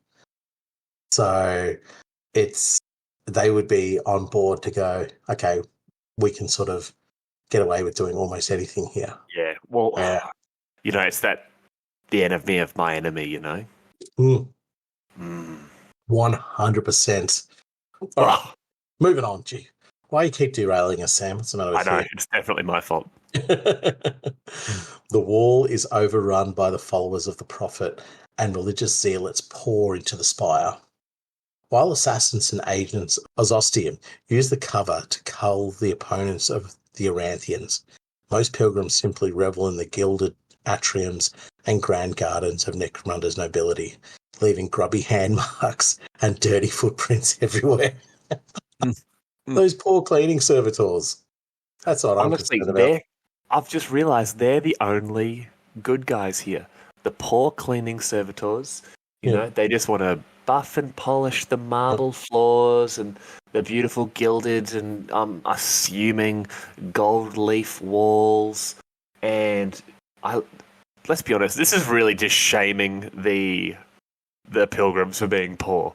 Like the unwashed masses. Like, you filthy turds coming in here with your filthy hands and your grubby feet and your religious fervour, but mostly just the dirt and grime. All right? Yeah, spoken like the last words of a noble encountering one of these things. What was it like? Remember when Angry Goat was about to tell off old Jengai? He's like, I'm going to give this rather rude fellow a piece of my mind. Yeah. Gunfist. Yeah. Yeah, once he hears what I have to say, he'll go, "Oh, right, yeah, no, you're right." And that's what I imagine the nobles would be. Their primary form of defence would be, we're going to give them a stern talking to, let them know their place, and oh wow, we're all dead. And it's really cool though, because the noble houses, and when I say cool, it's completely misplaced word. It's not cool for the noble houses. It's unfortunate for the noble houses. They've already gone through a culling from Lady Hera, yeah. Yeah, that's several. And the big one where she got them all together and then sorted them out and left only the dregs to run the houses. They're now going through another culling by the Aranthians. And I like it here in this part of the timeline. It doesn't talk about the Lord of the Aranthians. It doesn't talk about Ozantium or Ozzy as a singular. It talks about the opponents of the Aranthians. So we're starting to see this development now of not just this singular leader or this singular focal point of what the Aranthian succession looks like, but what the Aranthians look like. And it's only one sentence, but we're starting to get that rhetoric and that idea that this is the Aranthian succession now. It's not just the waking up of a single entity. So yeah, I kind of feel a bit sad for the old noble houses here, getting stomped out by Hera and then getting stomped out again by the pilgrims. I'd be very surprised if there was any noble houses left by the end of this. Nah, bro, eat the rich. No, eat them. And then grubby their floors and their And walls. grubby their floors and their walls and, use their fancy cutlery.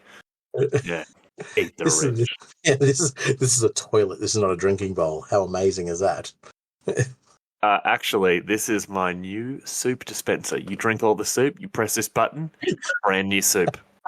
It's the water for the soup. You got to cook it, obviously. Yeah, I'm not a barbarian. Yeah. Slice a little bit of Lord Catalyst into there. Make a little bit of a Ranlow broth. And because you keep pressing the button on it, it'll never run low. I know I've used that before when it's cold, so stick that in your pipe. Those forces loyal to the line of Helmore retreat into their wasteland hideouts, or far-flung hives, as the Palatine cluster becomes a stronghold for the forces of the Prophet and the ancient being that he serves. In the wilderness, though, the ash-waste nomads gather in numbers not seen for centuries, their purpose known only to the great spirits that lead them. This is the second mention of the Ashwaste nomads here, and this is where it starts to get scary. Just wait, there's something important I need to ask you though. Did you just simply bypass my crack humour before? Yes, I did. Oh, okay. No, I just want to get clarification. Yeah. Okay, moving on. Yeah. Derailed. Yes. Derailed. I'm about to talk about the important bit about the Ashways nomads, and I'm like, but I made it funny. Yeah. You made something. Yeah. Go on. I allow you to continue. So you allow me. So yes, with the Ash Waste Nomads, this is where it gets scary because these are numbers that haven't been apparently seen in centuries, but it goes much deeper than that. In fact, there's a small reading here. Ignorant of the dealings of noble houses and return gods, the Ash Waste Nomads of Necromunda gathered in the depths of the great equatorial wastes. Had any hiver been witness to the millions-strong tribal council, they might have thought all the nomads in the world were in one place. Such were the misconceptions as to the true strength of the Ash tribes. We've heard plenty throughout these books and throughout other books of Ash Waste nomads raiding caravans or settlements or Cinderak City. They raided it a fair amount. We know Cinderak City is the largest settlement in the Ash Wastes. We've talked about hundreds or thousands of nomads, and everyone seems to be, this is pretty big. This is as much strength as they can bring. We now know that is a lie. We now know that you have a council millions strong, and that if someone were to consider this to be all the nomads on the planet, they were wrong. That is terrifying. That is a hive. That is a small hive worth of Ash Waste nomads. It actually sort of reminds me of when we were talking about the idea of what a census would look like on Necromunda. Yeah. So I know it's a little bit off track, but it just, you're talking about millions and millions. So therefore, you can't account for the vast amounts of Ash Waste nomads that we're going to, that the Necromunda could potentially see. But for me, I kind of want to see them motivated as a single entity, as a single force moving forward. And what I do love about this period is that we do see that as well. We see them being driven and directed by, I guess, one of the more famous ones, the Lady of the Ash. But that's just one of the spirits. So, and I'm sorry to distract and move away from the numbers of them, but the mentioning of the spirits, and I'm not much of a knowledgeable person when it comes to the Ash Waste nomads, so I really didn't know much about their spirits, but they talk about the spirits in this part of the book, and it's crazy. Yeah. So the gods that we talk about, they have a great read for them, and I'll just go through and read that section so that we can sort of reflect on them a little bit more and have a bit of a discussion about them. For the Bakhau, known to wasters as the oil run stalkers, came the Sump spirit, a creature dripping with the poison of the slag seas and covered in tentacles and teeth, ripped from the horrors of the deep sump. Next came Ghost Halamite, the spirit of the Urnag, or dust wall crawlers, was clad in the exoskeletons of a dozen insect beasts and moved as easily on 6 legs as 2. Then there was the Storm Dancer, spirit of the Kartoka, the lead sky seers, a figure wrapped in fluttering rags and robes, its form hidden within a perpetual swirling cloud of dust and ash. Finally came the most powerful of all the great spirits, the Lady of Ash. And what I love about this, these are physical manifestations of gods, and that is what the Ash Waste nomads worship. They don't have some temple they go pray at. They're able to, I guess, communicate directly with their god. They're able to get a direct, I guess, what would you refer to it as? Divine intervention. Divine intervention to help them out or to draw them or to even inspire them in a moment like this where you have millions gathered together. They get to see their gods. They get to see what it is that motivates and drives them forward. And from some of those, even just brief descriptions, they seem absolutely terrifying. For me, the Sump Spirit is the most horrendous and heinous of them all, dripping with poison and covered in tentacles and teeth.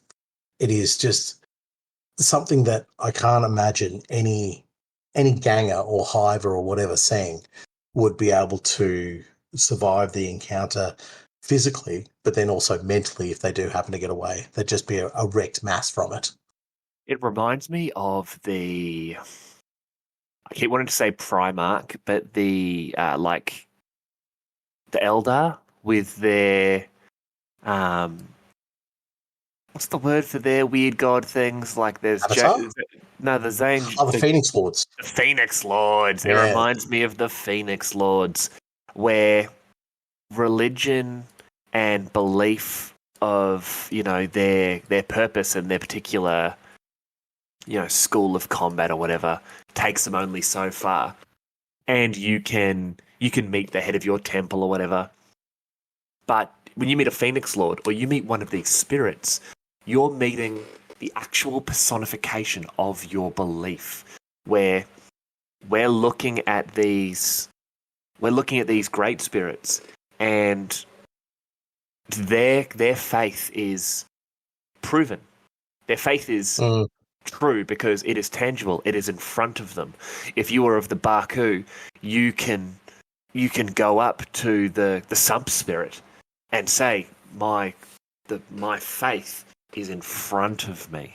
If you are, if you are of the Sungar and you go up to the Lady of Ash, you can see her. And yeah, there is something else like that as well, and that is the pilgrimage and the prophet. They can actually speak to their leader. No, I will disagree with you here.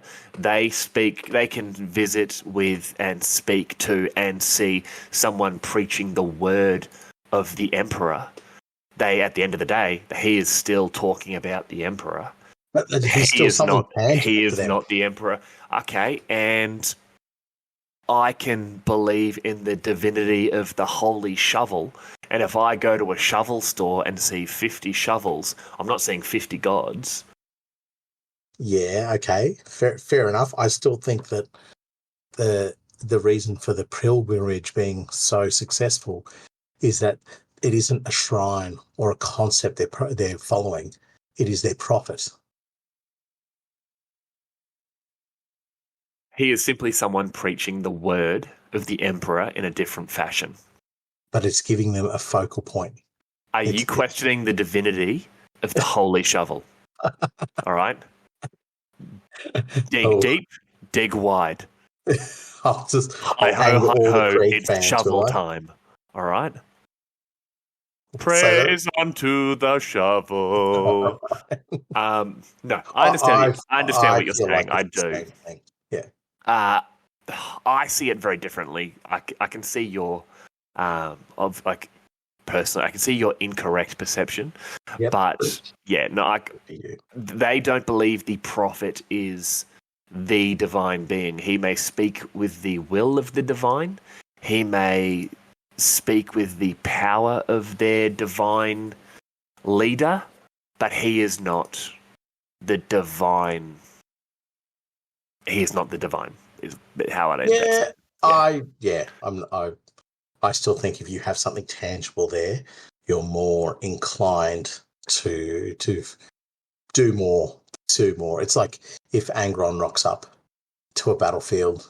Okay, that's different. He's become literally the red right hand of Khorne himself. He is once again, he is not divine. He's not. He is a tool of the divine. He is one step removed. You'd certainly be driven onward and upwards if you saw. Yeah, when he picked you up and threw you. I would be more inclined to follow, knowing that I was able to interact and engage with my leader. And I guess we'll swing it back to the nomads. That's exactly what happens with the nomads. That's where they're able to generate millions to turn up, is because there is a direct and physical link with their gods, or at least the avatars of their gods, or at least the principal prophets of their gods. Yeah. Well, this meeting is huge in this particular instance because it tells us in the book here that such a meeting of the great spirits had not happened in 1,000 great cycles. Not since the last alignment of Necromunda's moons and the world storm that brought down the equatorial hive of Gorgothma.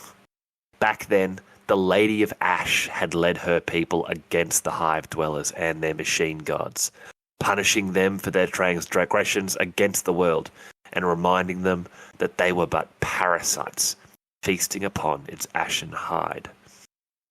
So, this Lady of Ash was around 1,000 great cycles ago. Is this Lady Credo? Is this another blade? Yeah, oh my god. The Aranthian Succession. Azostium is one of the blades. Credo is one of the blades. The brothers and sisters, they're all blades. Yeah, here is a blade. Everyone's a blade. Everyone's a blade. They're all the blades. clones of the blades. They're all the clones of the blades. But yeah. This gives more credence and value to your idea of them as Phoenix Lords, I think, is that they become effectively like a perpetual, so that the character itself might be the spirit goes into another physical being, So yeah, that's the only way you can talk about that survivability for such a long period of time, unless they are actual gods, which I don't think is true. Which is a little bit scary. Yes, it is a little bit scary, but if they are actual gods, then they've certainly got a lot more followers than Malal, which is interesting. Well, more than two now. Punktaku and the one Malal gang member of my trading guard. Yeah. Once again, shout out to Punktaku. But we will talk a lot more about the nomads and the Lady of Ash later on. Righto.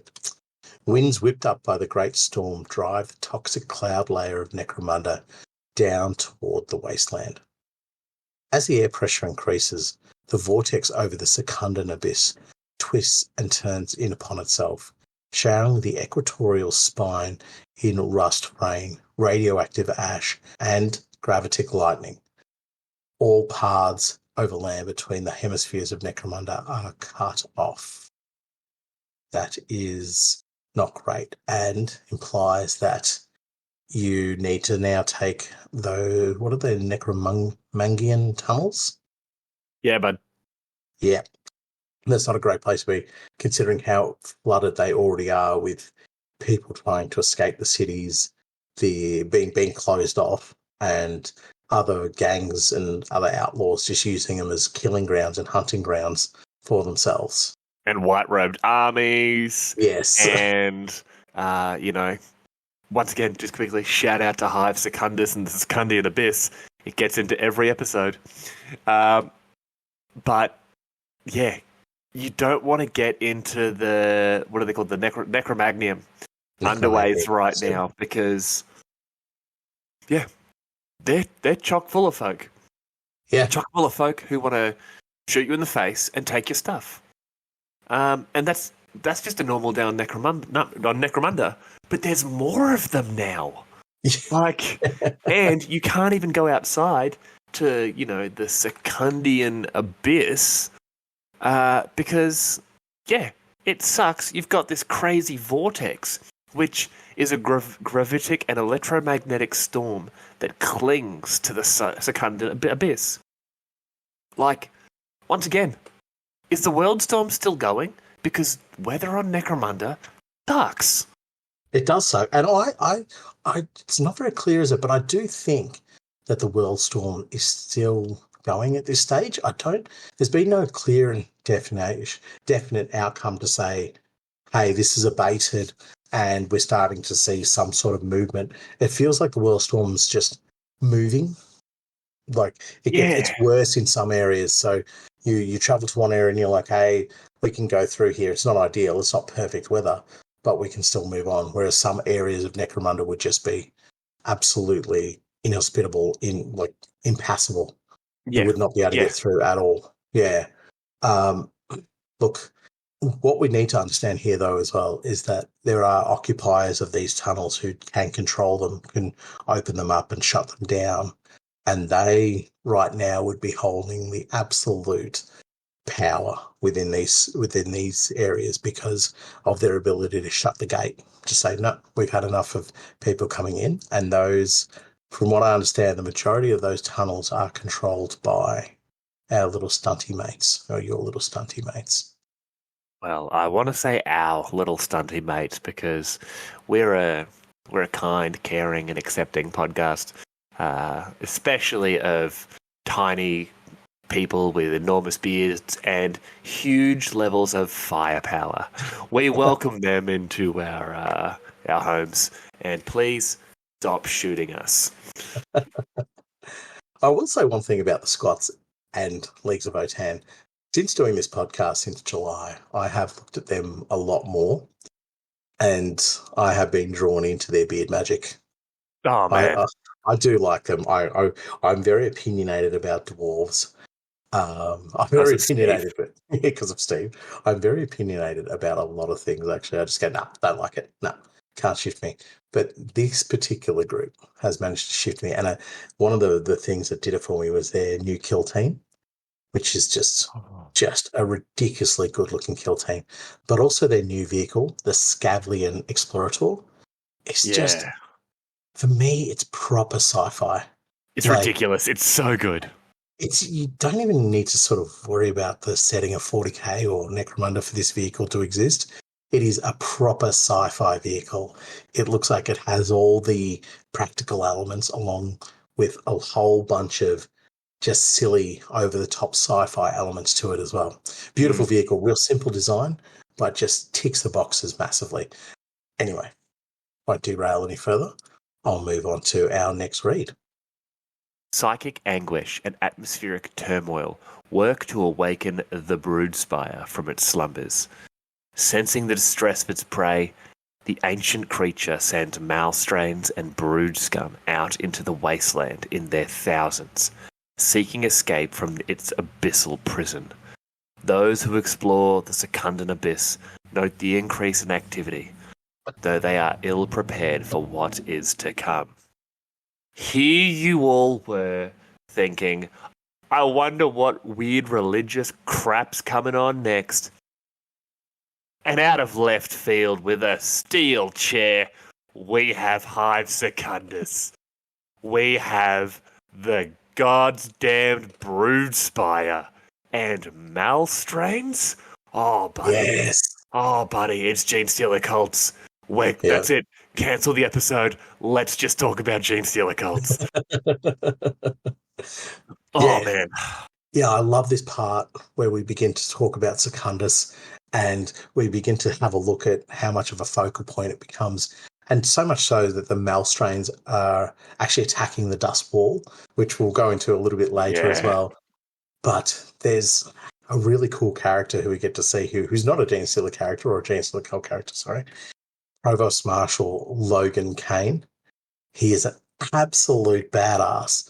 Unfortunately, we don't get to see much of him, but the imagery that I have of this enforcer manning the walls, and you've got to remember the walls are also still manned by other elements as well. So there's PDF, there's Guard, and way back when we first read about it, there was even Space Marines that get stationed there. I doubt they'd be there during the Cicatrix Maledictum. Can't imagine they're going to be there right now. No, but I like the idea that there's an enforcer running the show of all of this. Yeah. I think that's really, really cool. But circling back to the Genestealers, the thing about this is that they're trying to probe now again to work out how to get out of Secundus, how to spread themselves right out across Necromunda. And they surely would have known the horrendous condition that Necromunda's in at the moment. And it is just ideal for a Genestealer, I guess, infection or a Genestealer taint upon the world. You have vast millions of people moving around the planet in uncontrolled, unsupervised masses. You have hives that are devoid of structure and power. It's ripe for a Genestealer infestation. There's going to be lots of Genestealer talk later on.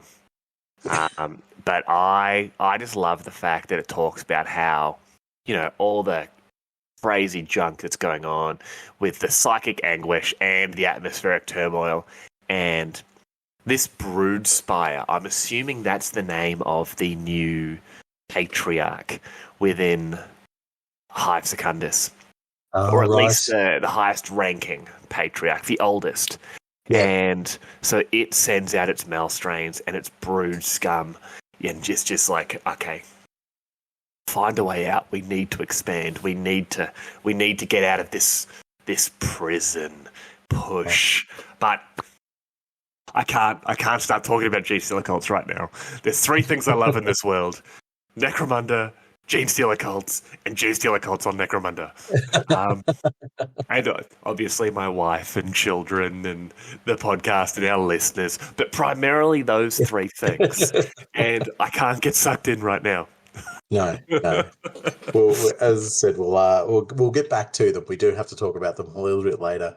But for the moment, we get to mention the name of the book in this little part of the read. Ruins. Ruins. Yeah, well, fantastic. The name of the podcast.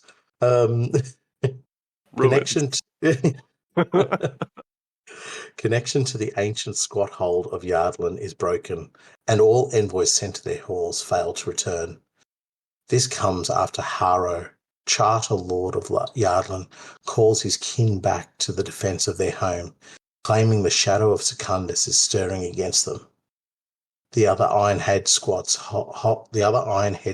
holds can only look to their own borders and hope they are not next. Well, I did say we are going to mention Genestealer cults later in the episode. This is later, and it's clearly them. Unless you have another theory. It's definitely them. Yeah. If you look at the map, actually in the book here, you go to that Secundan zone there where the wall is. Jardlan is directly to the northeast of Hive Secundus. It is well within that walled-off zone.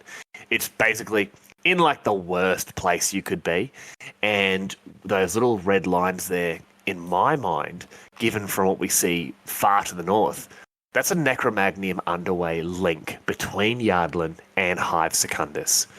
My guess is much like their cousins in that fabled squat hold of Moria, they dug a little bit too deep, maybe dug a little bit too far to the southwest, and joined up with one of those tunnels to Hive Secundus, and yeah, that's ended up a bad day for everyone involved.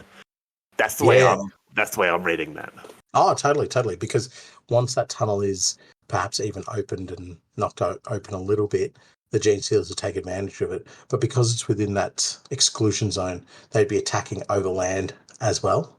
They'd be attacking from above ground, underground. They're digging their own tunnel. You got to remember back, was it 10,000 Year History Part 2? We talked about how that straight up army of vehicles and that were attacking the wall, and they were digging vehicles and they were industrial machines. What's to say they're not using this on Jardlan to try and get their way in? Because you've got 2 other hives within that zone right there. Is it Pulpus and Nostrum? So if they've taken over those 2 hives and taken whatever they can from there, Jardlan with its army of squats is nothing more than a big juicy meal ticket. Yeah, 100%. Imagine that though. I've got a point to say about this, but imagine the idea of squats infected with the Genestealer kiss. So you have Genestealer cult squats. It'd be Squat Stealer cults. Squat Stealers squats. Squat Stealer cults. Hey, that's 6 times fast. There's no chance. I screwed it up saying it once. I'm not an articulate man when it comes to my words. They would be cool though. They would be very cool. Just tiny dudes with 3 arms and purple chitinous beards. Oh, they'd be quite like these cute little stunty tails and elongated. 4 heads. Easiest way to do them, find a bunch of, like, you need so many people who play Genestealer cults, but the little Genestealer cult familiars, you know how they're those little tiny things? Yeah. You need about 300 of them, and you could just give them little auto pistols and chainswords. Boom. Squat Stealer cult army. Fantastic. And then like 15 of those Hecatron land fortresses from the Leagues of Votan range. Oh man, those Leagues of Votan vehicles are so good.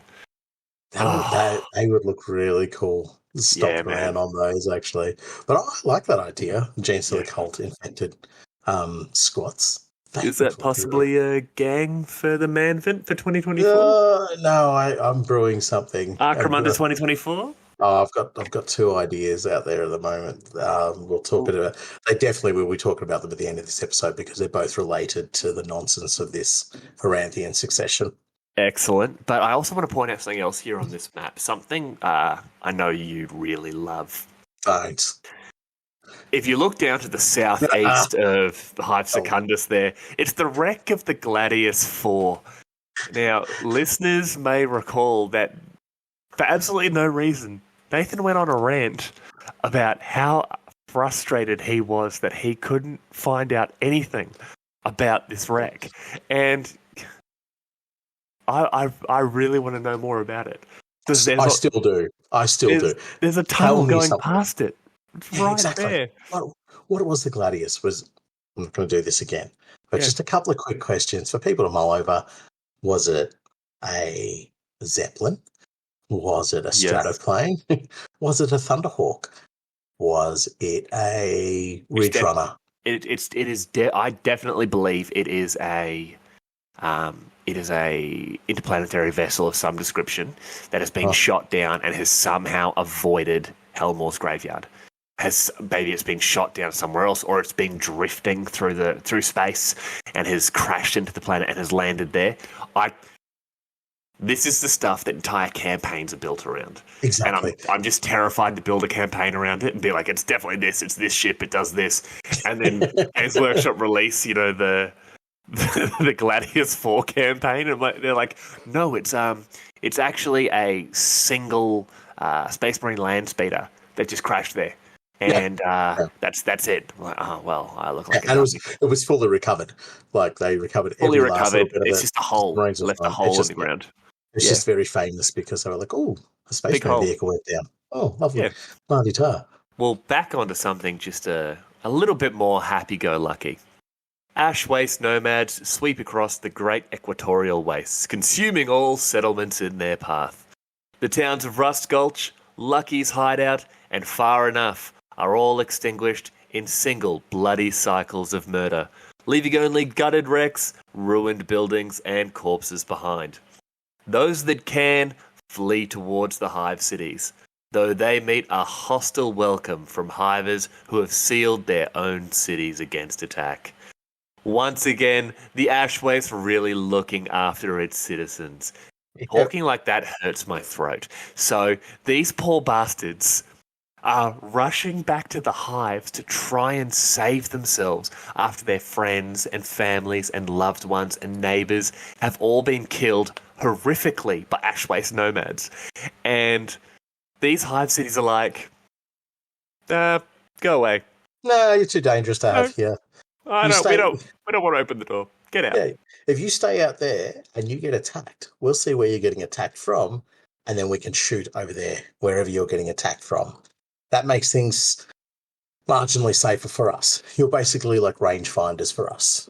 But that's a real big brain move on the side of the Hivers. Well done. Yeah. And secondly, Rust Gulch, classic. That's a real that's a proper West. Name, that's a proper name. I love it. Lucky's Hideout, not so lucky. You all just got killed. But that has history. Like Lucky. He was lucky. What happened? Why did he have to hide out there? And why was there a whole, town built around him? Amazing. And finally, Far Enough. We're going to go make a new settlement. How much further do we have to go? This is far enough. Yeah, that'll do. It's right up there with Halfway and Big Hole. Yeah. It's like every city in the world has a boundary road and a high street. Yep. Every planet in the Imperium would have a Far Enough Yep. Yep. Yeah, fine. We're done. Call it. But yeah, this is great. It's not great for those people that have just, unfortunately been murdered, but this is great in the fact that the Ash Waste nomads are just saying, "Cool, enough's enough. Let's follow our great spirits and really just cleanse our planet. Every settlement they're coming to, you're done." Yeah, it is. It is a total war of extermination from the Ash Waste nomads. They're just whatever is a soft and vulnerable target, they absolutely punish. And even not a soft and vulnerable target, they're going after towns and in some cases cities and so forth. And from that read that you mentioned earlier when we were talking about the Great Spirits, there is another line in there that I will just read here, and it just exemplifies perfectly exactly what's going on. Now the time of their rule was coming to an end. And that is, I know it's very short, but it exemplifies exactly what their thinking process is. And when it says now the time of their rule, obviously it's talking about the humans, the non-Ash Waste nomads. Their time of rule had come to an end. They are absolutely hunting them down. And this is another part of that read as well. Things changed after the wastelands were flooded with falls and lost souls.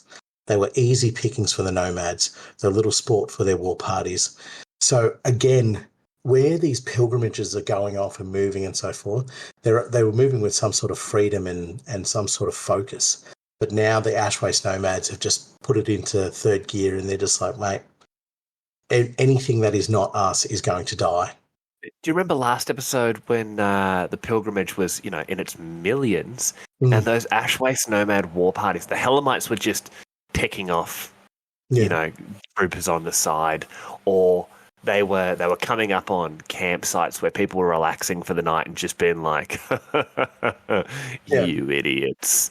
And they were kidnapping them, which I'm still blown away by. Like that's terrifying. Well, at least they get to see what an Ash Waste nomad is. They'll be like, "Oh, we've never seen one of these before." Uh-oh.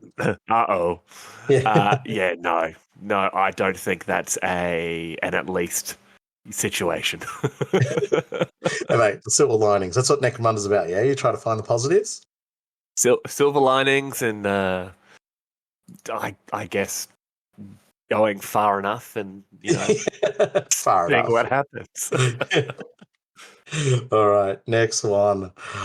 Overland trade between the hives is threatened by the rise of Ash Waste nomad activity, and many roads once considered safe are now almost impassable.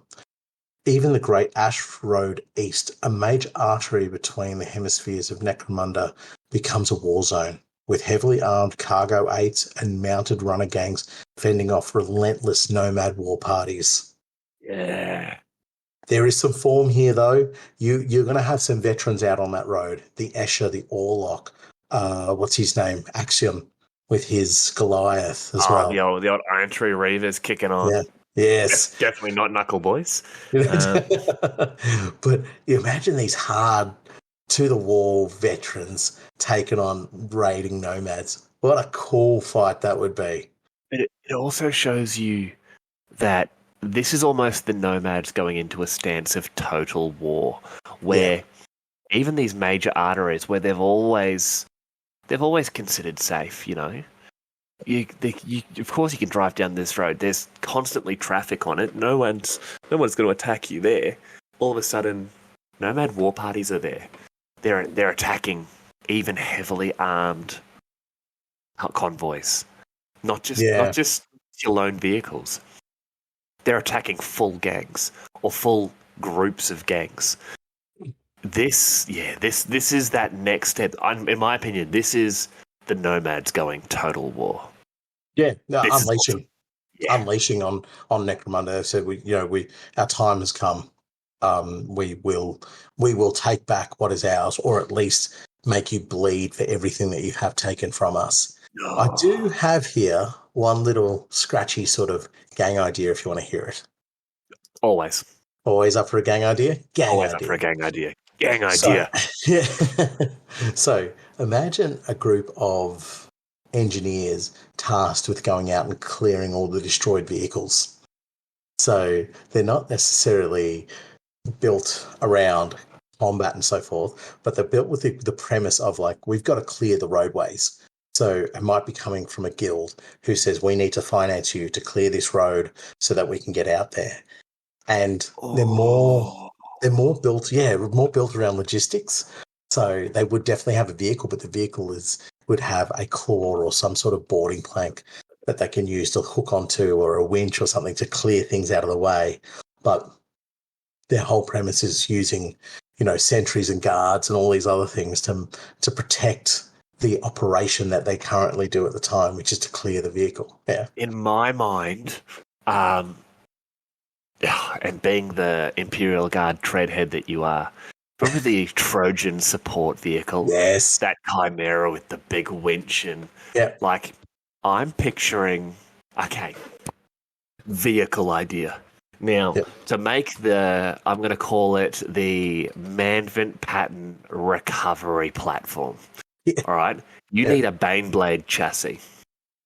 Yeah, righto. Now, I know where you're going with this. You build it effectively like a Trojan, but it's a traveling workshop / tow truck. You need a big, flat, empty platform on the back of it where you've got your workbenches and your big winches to haul up these ruined vehicles and that.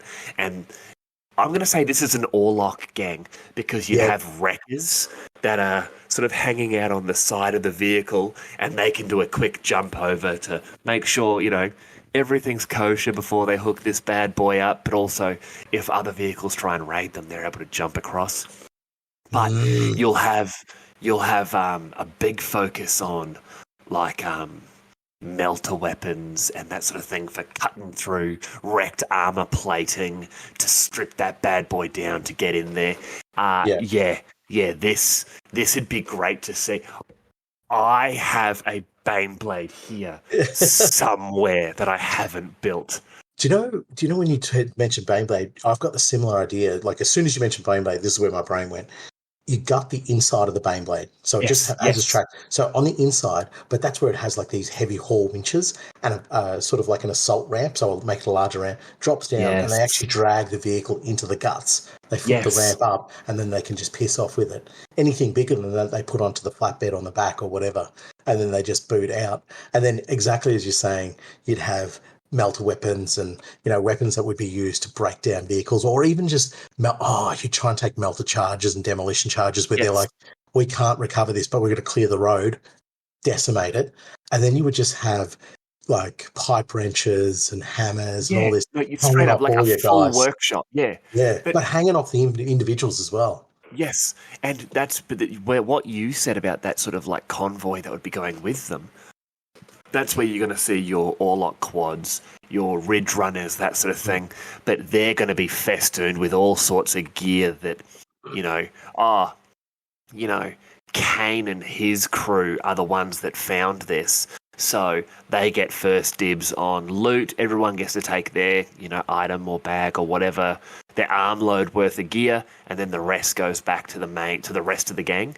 But I actually disagree with you on the fact of you'd have them being able to pull it inside. I think the whole thing would be a huge open, like flat like a flatbed. So you'd still have walls effectively going up the side of it, so you could drag up a wrecked vehicle into it, and they would be able to strip that bad boy down, and there'd be heavy stubbers all across this thing. It'd be festooned. Almost like gear webbing running up the side of the vehicle, and this thing. It would. I want to say it would be rough looking, but it wouldn't be ramshackle. You know what I mean? Exactly. It looks like a workshop that gets used every single day and gets properly used. It's not like once a month. And the premise for me would be that the whichever guild has asked them to go off and do this or contracted them to go and do this would be like, clear the road. That's your main thing. Clear the road so we can keep pumping our convoys down there. Whatever you find is yours. It's yours. You have at it. We're not going to buy anything off you. We just want you to clear the road. Here's a ridiculous amount of money to make it happen.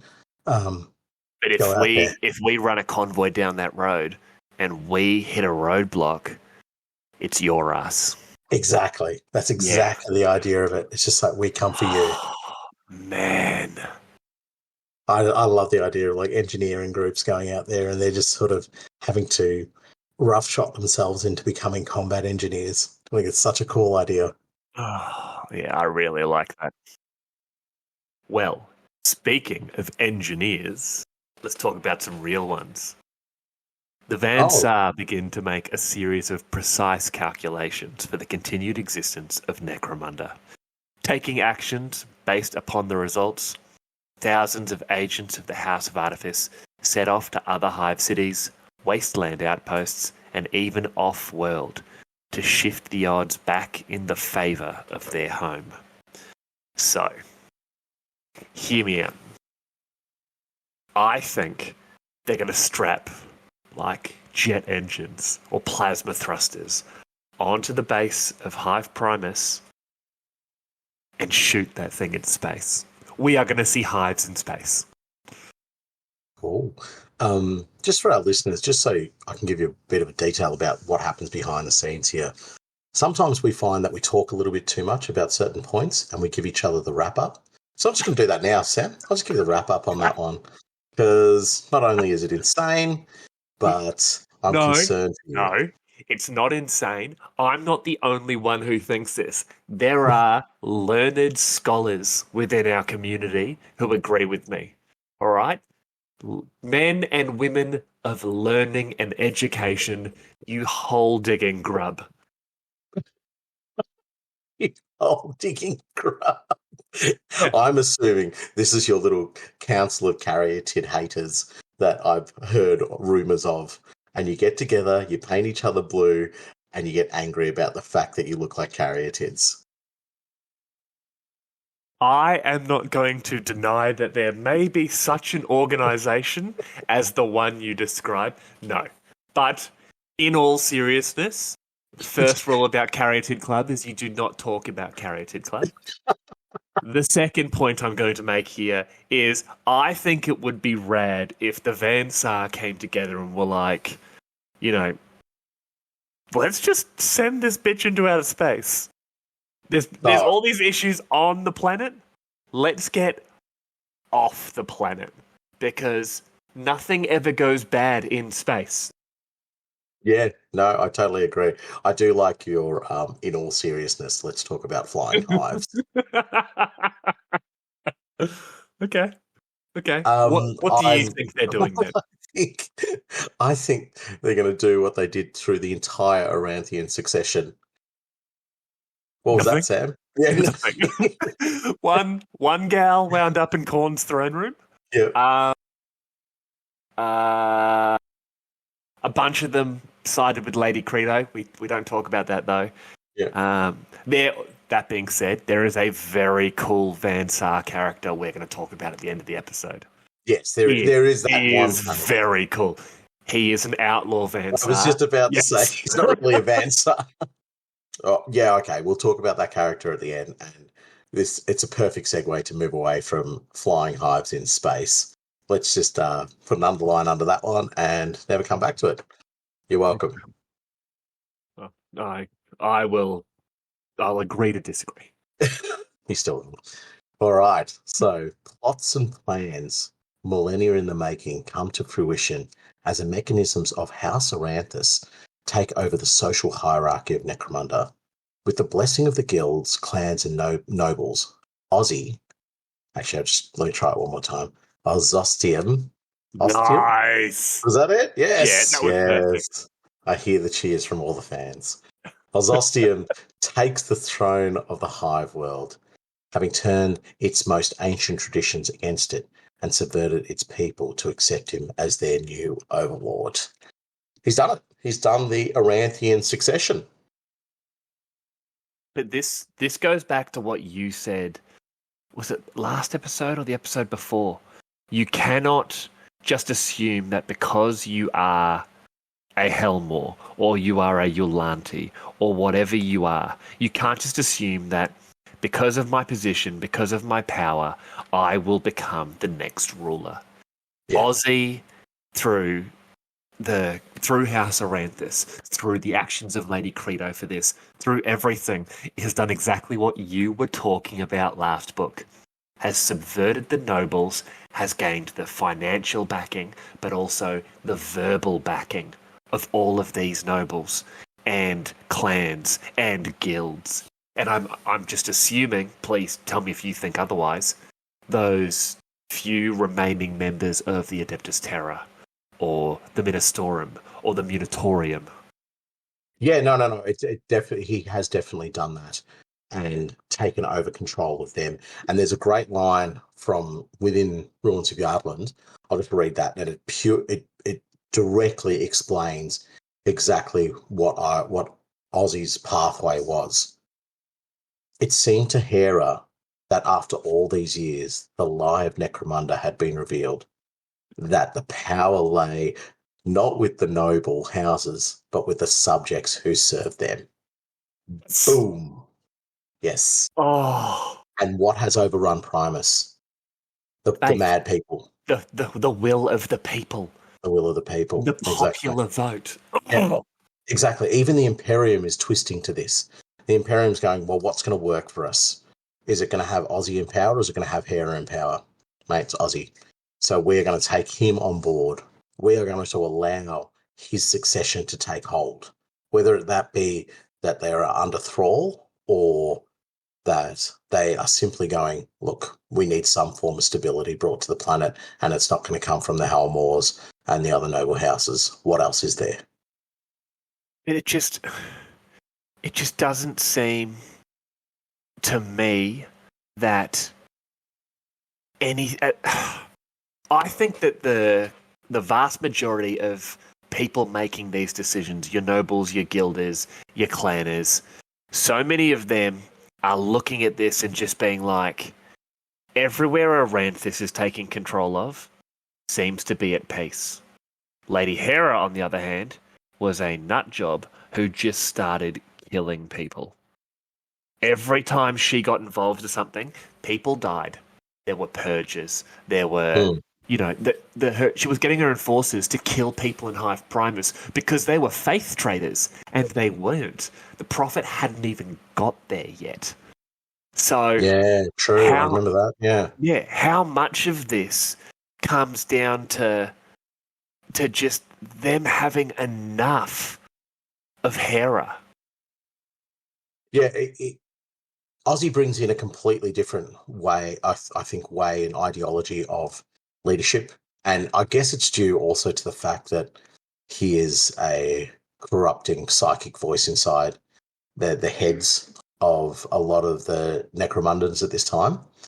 But, well, not a lot of them, because there's this particular group that he's not in the heads of, and that's the old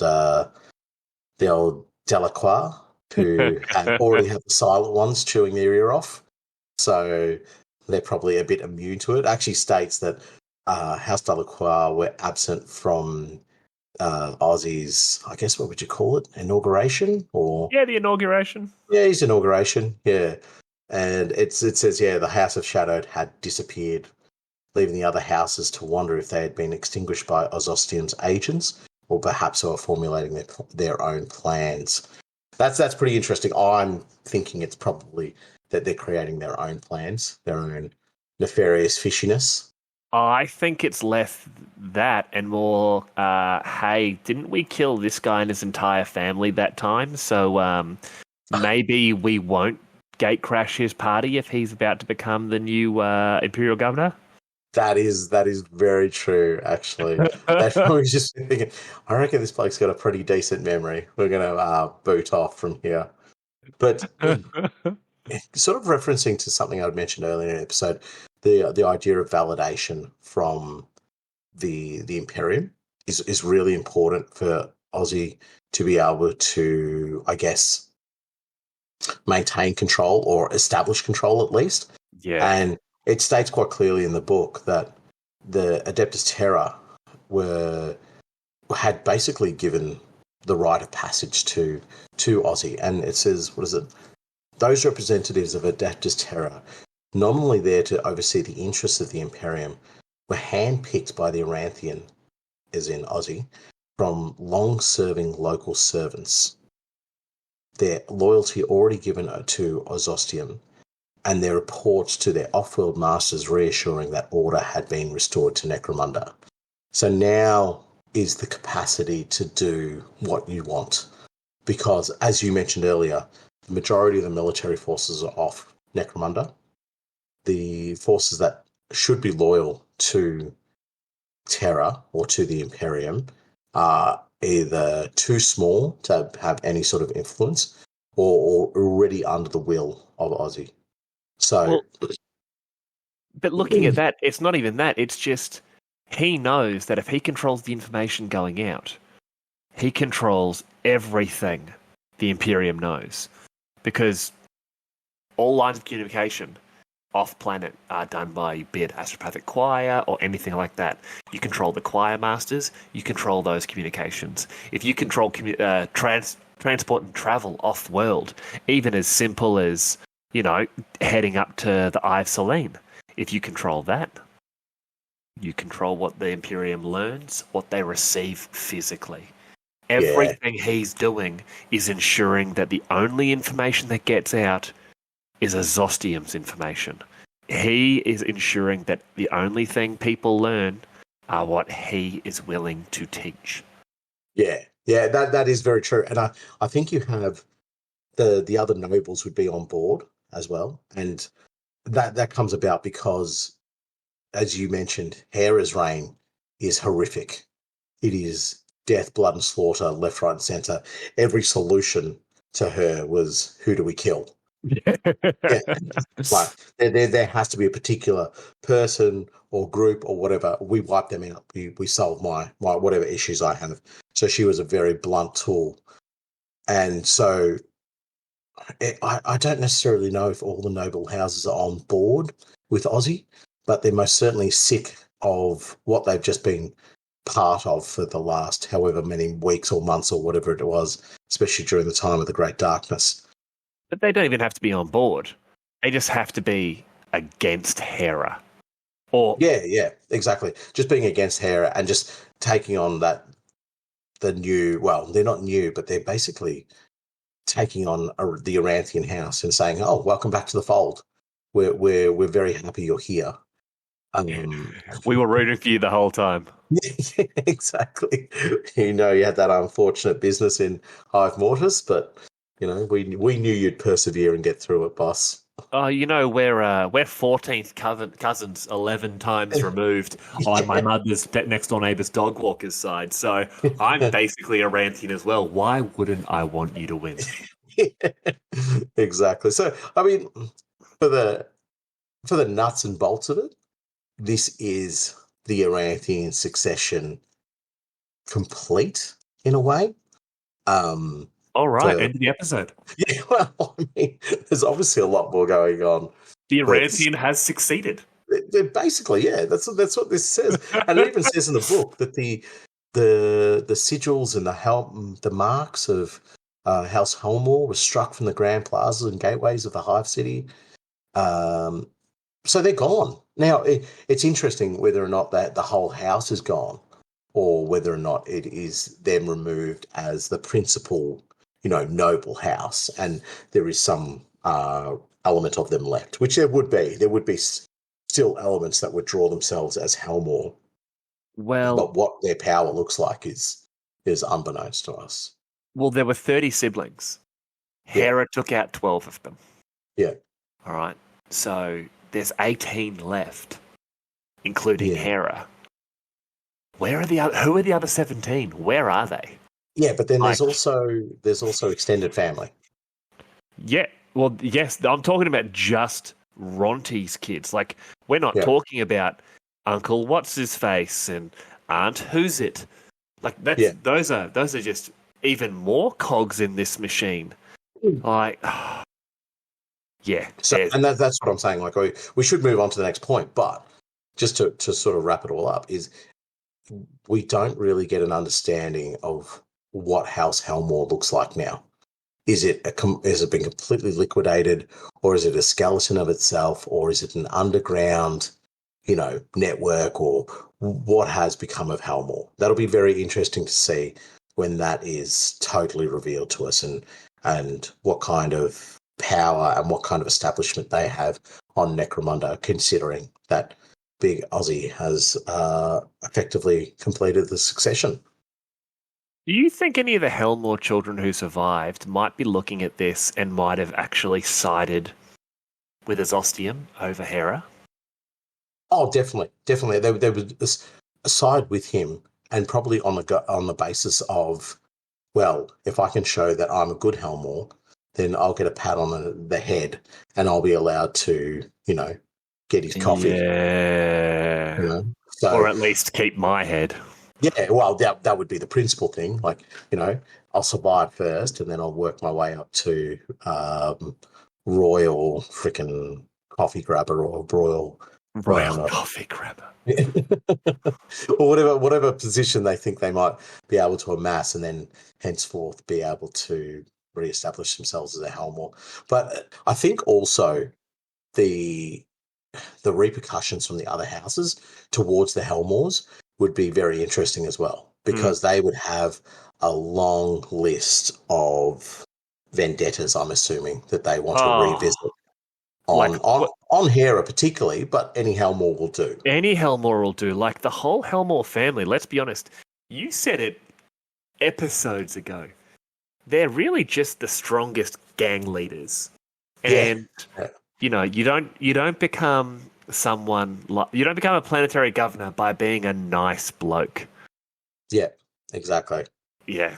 So I think it's going to suck for them. In fact, I think it's going to suck for any supporters of House Helmore that are still around, which is quite ironic because supporters of House Helmore are dealt with harshly within the Spire.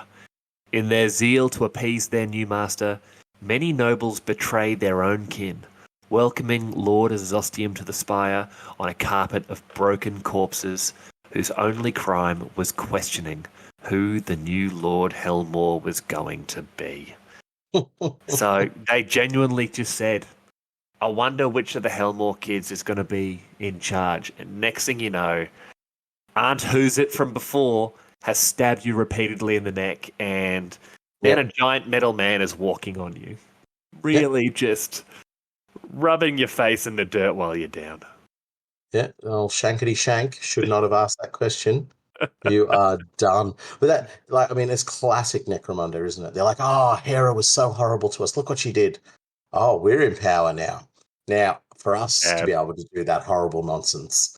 So, what was it before? Was it last episode? Why when we overturn a tyrant do we always get a brand new tyrant? Yeah, exactly. And so I don't know what Ozzy is looking for, but is he looking for a carpet of corpses? Who knows? And but the nobles of Necromunda go, this is what he'd be looking for, a carpet of corpses, because that's what the Helmores have looked for thousands of years. So he'll appreciate what we're doing for him, which at the end of the day, again, we don't know as I mentioned earlier in the episode, what the long game is, but no, it's just classic Necromunda, classic tomfoolery, I'm going to call it. Anywho, a dozen of the largest Mercators gather in secret within Gothrel's Needle to discuss the rise of House Aranthus. The various merchant guilds conclude that should this new master endorse their contracts and ensure their wealth, they will serve him willingly. Though should their coffers be threatened, a change of leadership will need to take place. They're inspired, I guess, by modern events. They're going, oh, leadership changes. Oh, wow. Well, we're the merchant guilds. We're the ones of power. They're the true power of Necromunda. So we can just depose a leader whenever we feel like. I think this is you dummies. It's a very dangerous game. Dummies. No.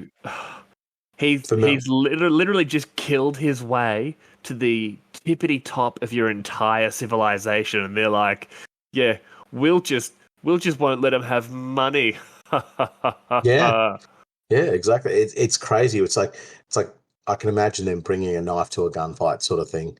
They rock up and they go, "Well, we've got all these writs in place, and we're going to turn this against you." And old Uncle Ozzy would just be like, "Righto, time to bring out me metallic skeleton friends, and you're all dead." Not he doesn't even need to do that. He just turns around and goes, "That's fine. Anyone loyal to me or loyal to the prophet and his redemption, don't work for these people." All of a True. sudden, Yeah. they they can be as merchant guildy as they want. They can have as many little contracts and patents and statutes of office or whatever they want. They can have all of it. Aussie says you don't have employees, so unfortunately, you're done. Yeah, you're no longer a guild. You are a group of people who are claiming a title because now we have a brand new merchant guild Yep. or whatever particular guild it's going to be, because they would just set it up themselves with the aid of the noble house. Yeah. Yeah. Silly duffers. Well, just more retribution coming at us here. Because after supporting the wrong Helmore and then trying to change his allegiance to the Aranthians, Master Merchant Abakith, Lord of the Mercators of Primus, has an unfortunate accident while ascending the 1,000 stairs to the spire, tripping and falling his way to his messy demise. He got thrown down every single one of those stairs I was going to say, repeatedly. it's a pretty straightforward understanding of what happened to him. He had a forced fall. It's just like in that scene in Ace Ventura 2 when he's got the slinky going down the temple stairs. Yeah. I can just imagine like this pair of Goliath who are loyal to the redemption are just throwing him down and they're watching him roll and he stops at the stair or one stair down from the bottom and there's one of them goes, "Oh, can we do it again?" Yeah. And it was just like, yes, we can. They take him back up the top and throw him back down. But also his name is Abakith, which is like abacus but with a lisp. No, I was actually going to mention this. It sounds like Mike Tyson saying, "Have a kiss." Abakith. Yeah, it Have a does. kiss. Mike Have a Tyson, kiss. actually a listener of the podcast, and Yes. now I'm assuming coming after you. No, but I like Mike Tyson. Yeah, well, it shouldn't have mocked the way he spoke. I think it's cute. Anyway. As House Aranthus returns, more House Aranthus, shock horror. As House Aranthus returns from the shadows, it causes surprise, but mostly confusion among the greater population of High Primus. After years of work by the Imperial House to purge any evidence of the ancient Necromundans, few references to its existence remain. Ozostium soon disabuses the inhabitants of High Primus of these notions as armed enforcers raise the banners of House Aranthus once more and noble soldiers shout its name from the spire. Very interesting, isn't it? Because remember from our compendium episode way back when, and we talked about that Imperial Eagle that has the Necromundan skull in it. Yes. So we know that as the symbol of House Helmore. So now, modern Necromunda, or going forward from this point onwards, the 7-pointed star of House Aranthus needs to be established as that symbol. And this is not just within a lorical sense. This is across all gamuts of the game, So where you're playing a game and you're in High Primus somewhere, that should be represented on your tabletop, that the spray painted marking is the 7-pointed star. No. I have to disagree with you. The Why? 7-pointed star should be painted properly. It's the symbol of the ruling house of Necromunda.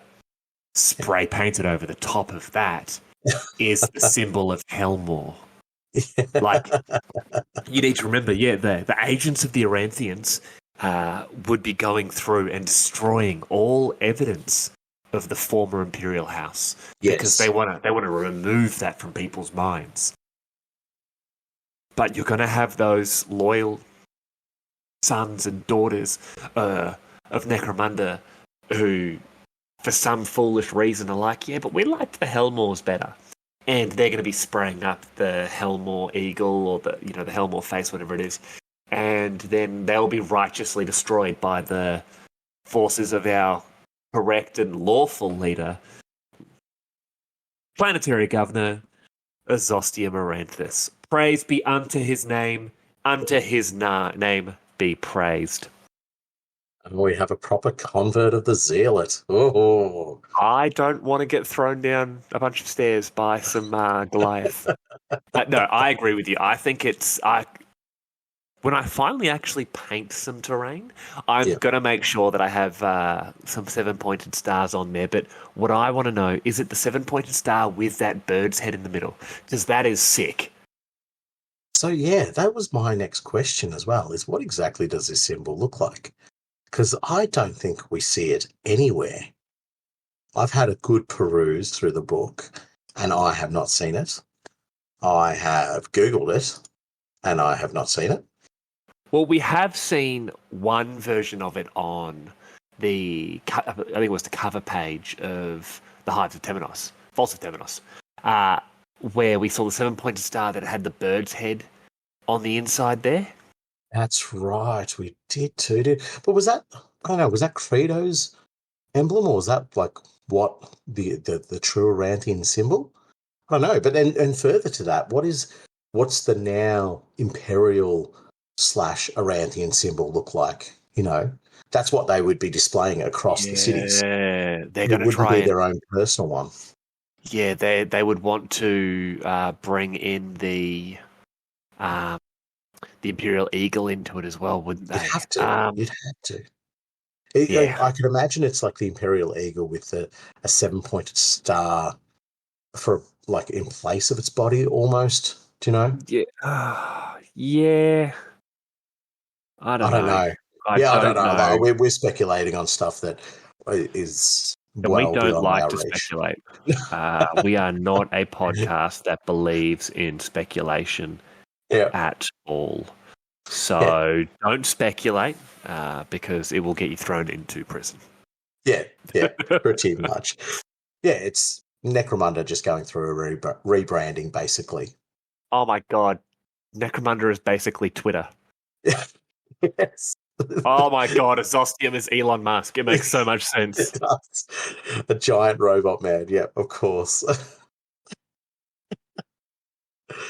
God, Emperor save us all. Yeah. But speaking of weird things in outer space, and once again I'm not talking about Elon Musk, tales of the return of Somnus, unheard of so soon after an appearance, spread fear and confusion among the populace of many hives.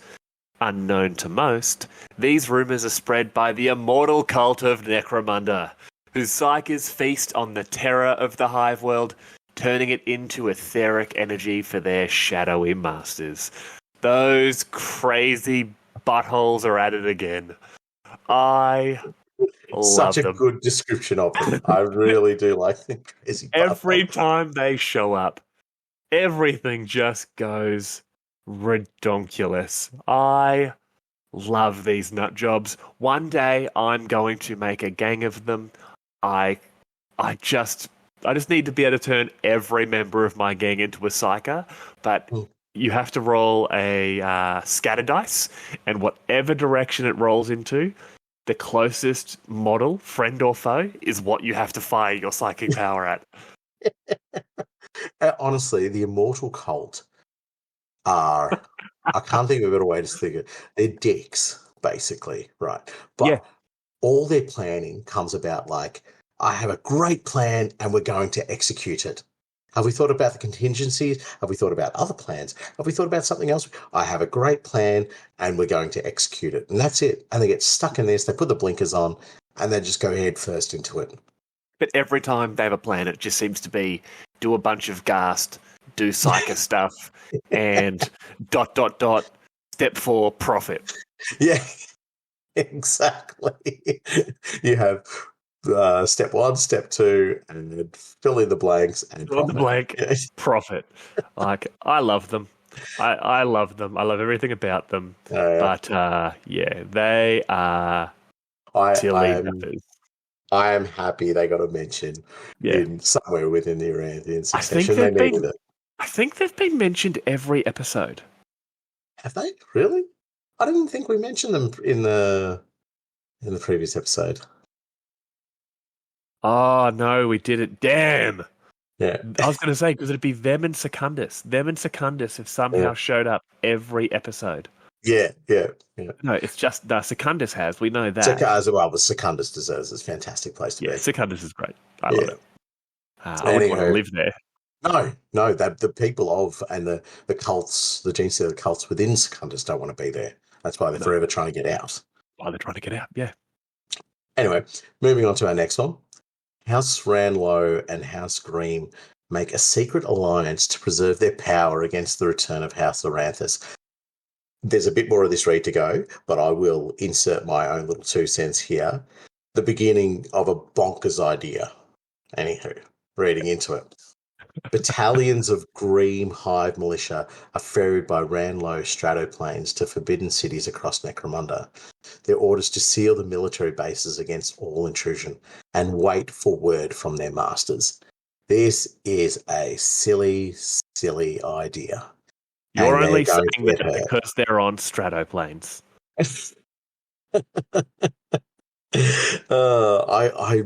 I somehow believe that somebody listened to an episode of ours and went, we better bang them in there.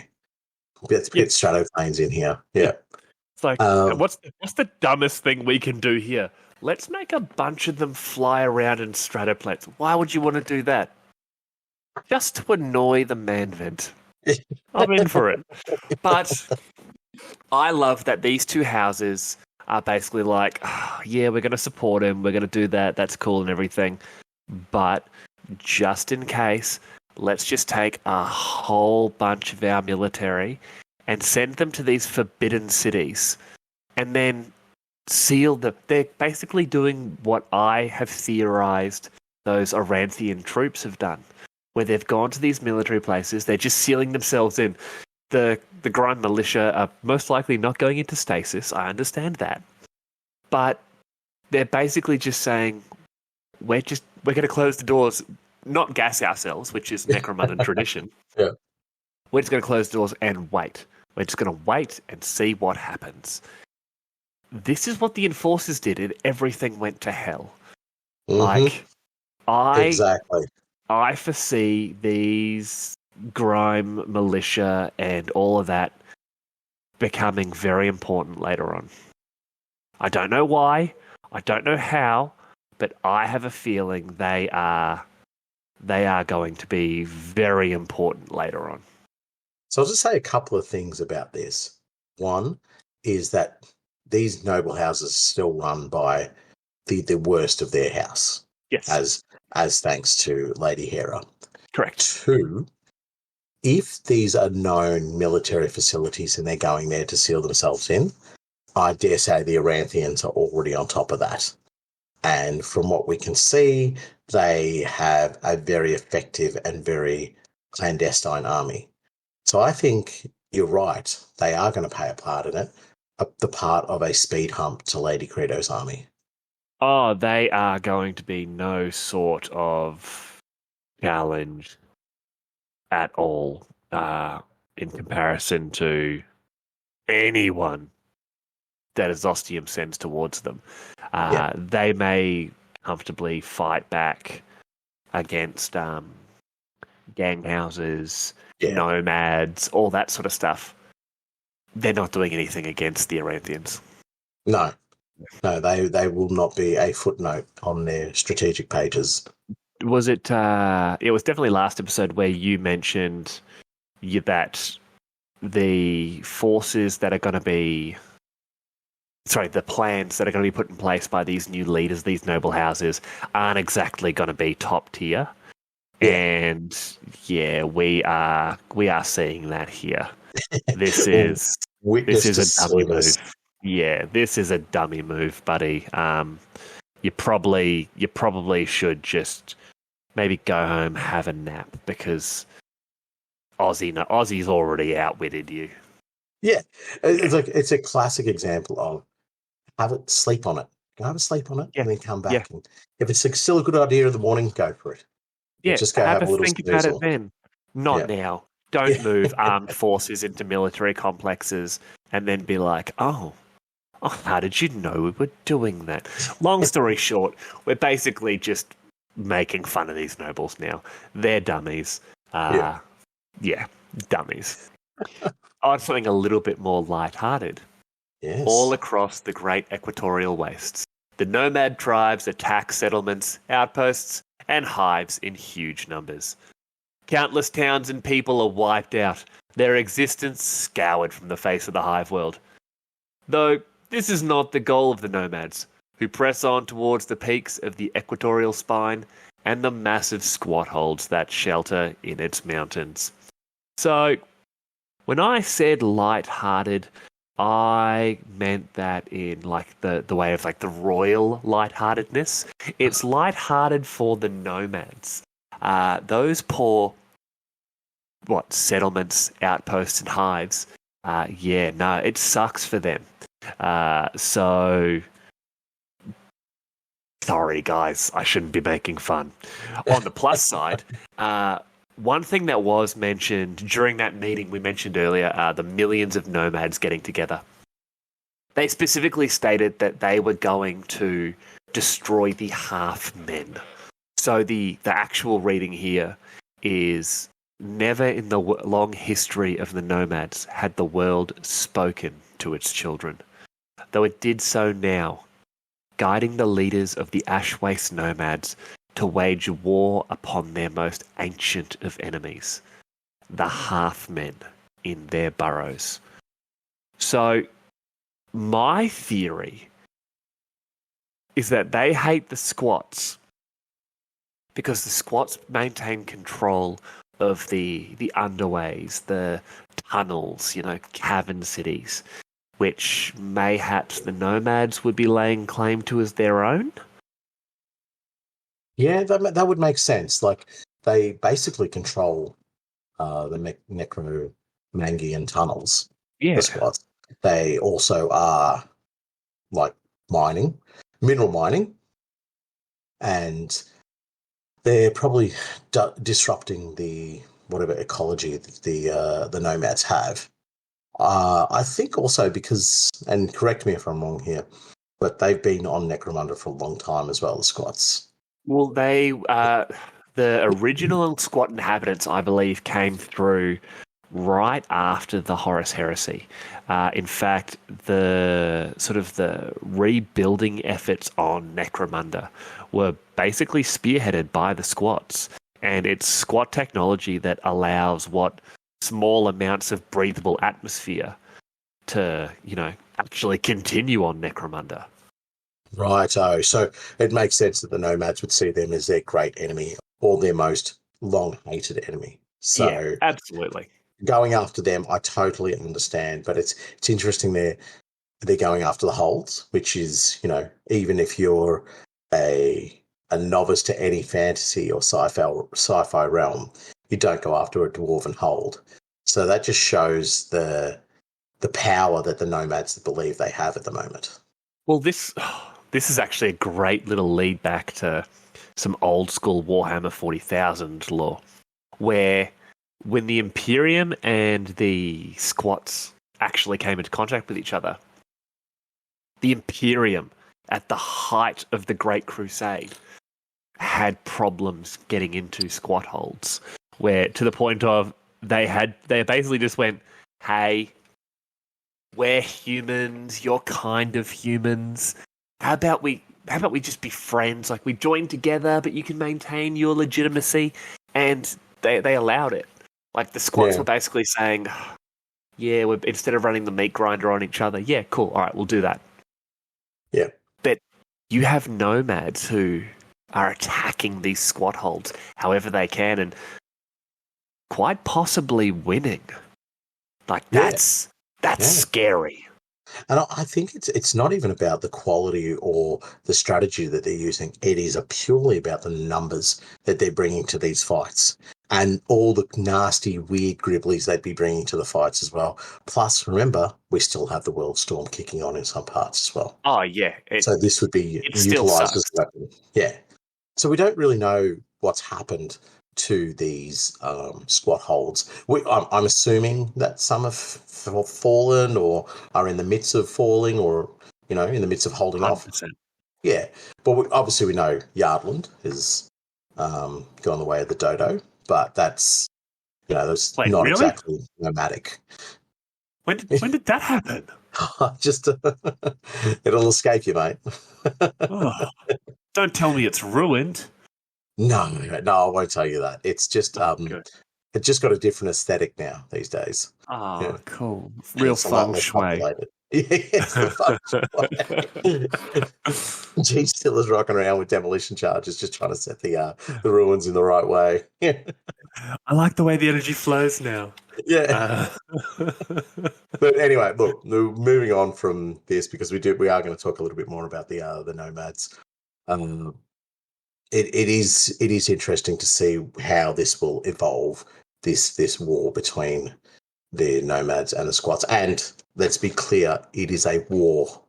Sorry, let's be clear, it is a war between the nomads and the squats that is being contained purely just to Necromunda because the vast army of nomads that's being gathered, and also the fact that the squats are calling all their clansmen and kinfolk back to their holds. So they understand they're under threat. So, yeah, very clearly this is not a gang fight. This is one of those 5,000 point games, minimum. Why is it that everyone who isn't human seems to be smarter than the humans? But the humans are smarter because there's more of us. Quantity. No, we seem to be universally dummy dum-dums. No. What is the great quote? Quantity has a quality all of its own. Yeah. Anyway, while the bulk of the nomadic tribes move east toward the equatorial spine, a number travel west toward the Poison Sea. Made up mostly of warriors of the oil-run stalkers, they lay siege to the floating hives of the toxic ocean, beginning a war waged on chem tides between ramshackle subships and great mutant sea beasts summoned from the deep by the nomads.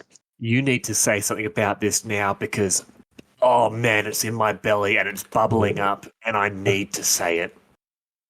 Gang idea.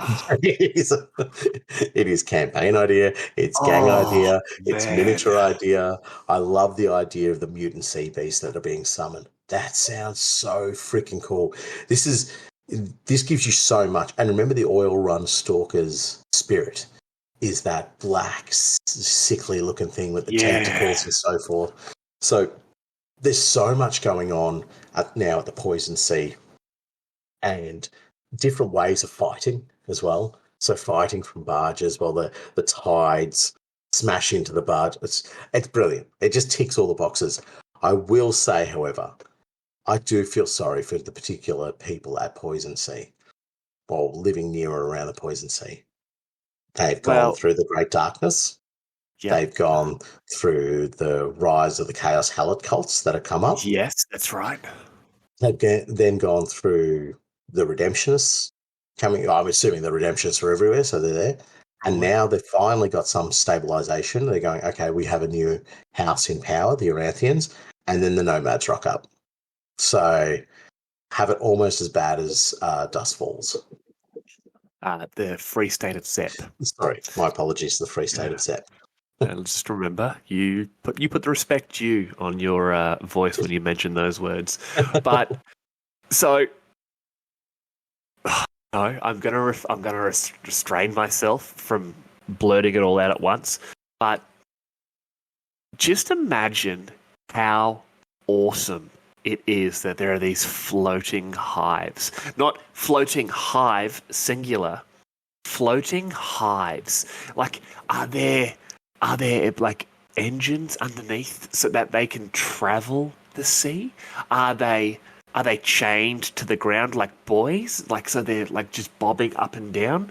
Like, there's just oh man, there's terrain ideas from this. There's campaign ideas, but then just the gang ideas. Like you basically just get a whole mess of the gridliest beasts you can from the Tyranid range, and just cut them in half and stick them on like bases that you can use as boats, and then have like howdahs full of these oil run stalker nomads on the back of them, and then you're building sump boats for your human gangs, and like I'm picturing gangs of like poison ocean fishermen, like that are hunting like the mutant squid.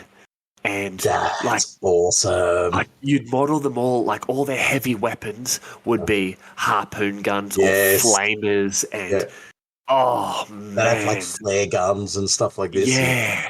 Oh mate, that would actually be sick, and make them look like they're out on an ocean. You know, so gun up in like heavy coats, and you imagine they're just. Oh, do you know who did it really good? Was Game of Thrones. And it was what were they called? The ones who lived on the ocean. Iron Islanders. When you saw them all clad up in their cloaks and their armor, and they looked unwieldy, but they still look deadly. That's what I imagine this gang would look like. Like just a little bit too many layers, but they'd still look absolutely crazy killy. Yes. Oh man. Also, like I'd probably run them as Orlocks, because then you can give your leader one of those power claws and have that, like, you know, you do like a fish scale motif up it, and you know he'd be, because you'd probably use the Orlock models, because like your arms master with that hammer, you do it like a huge bill hook.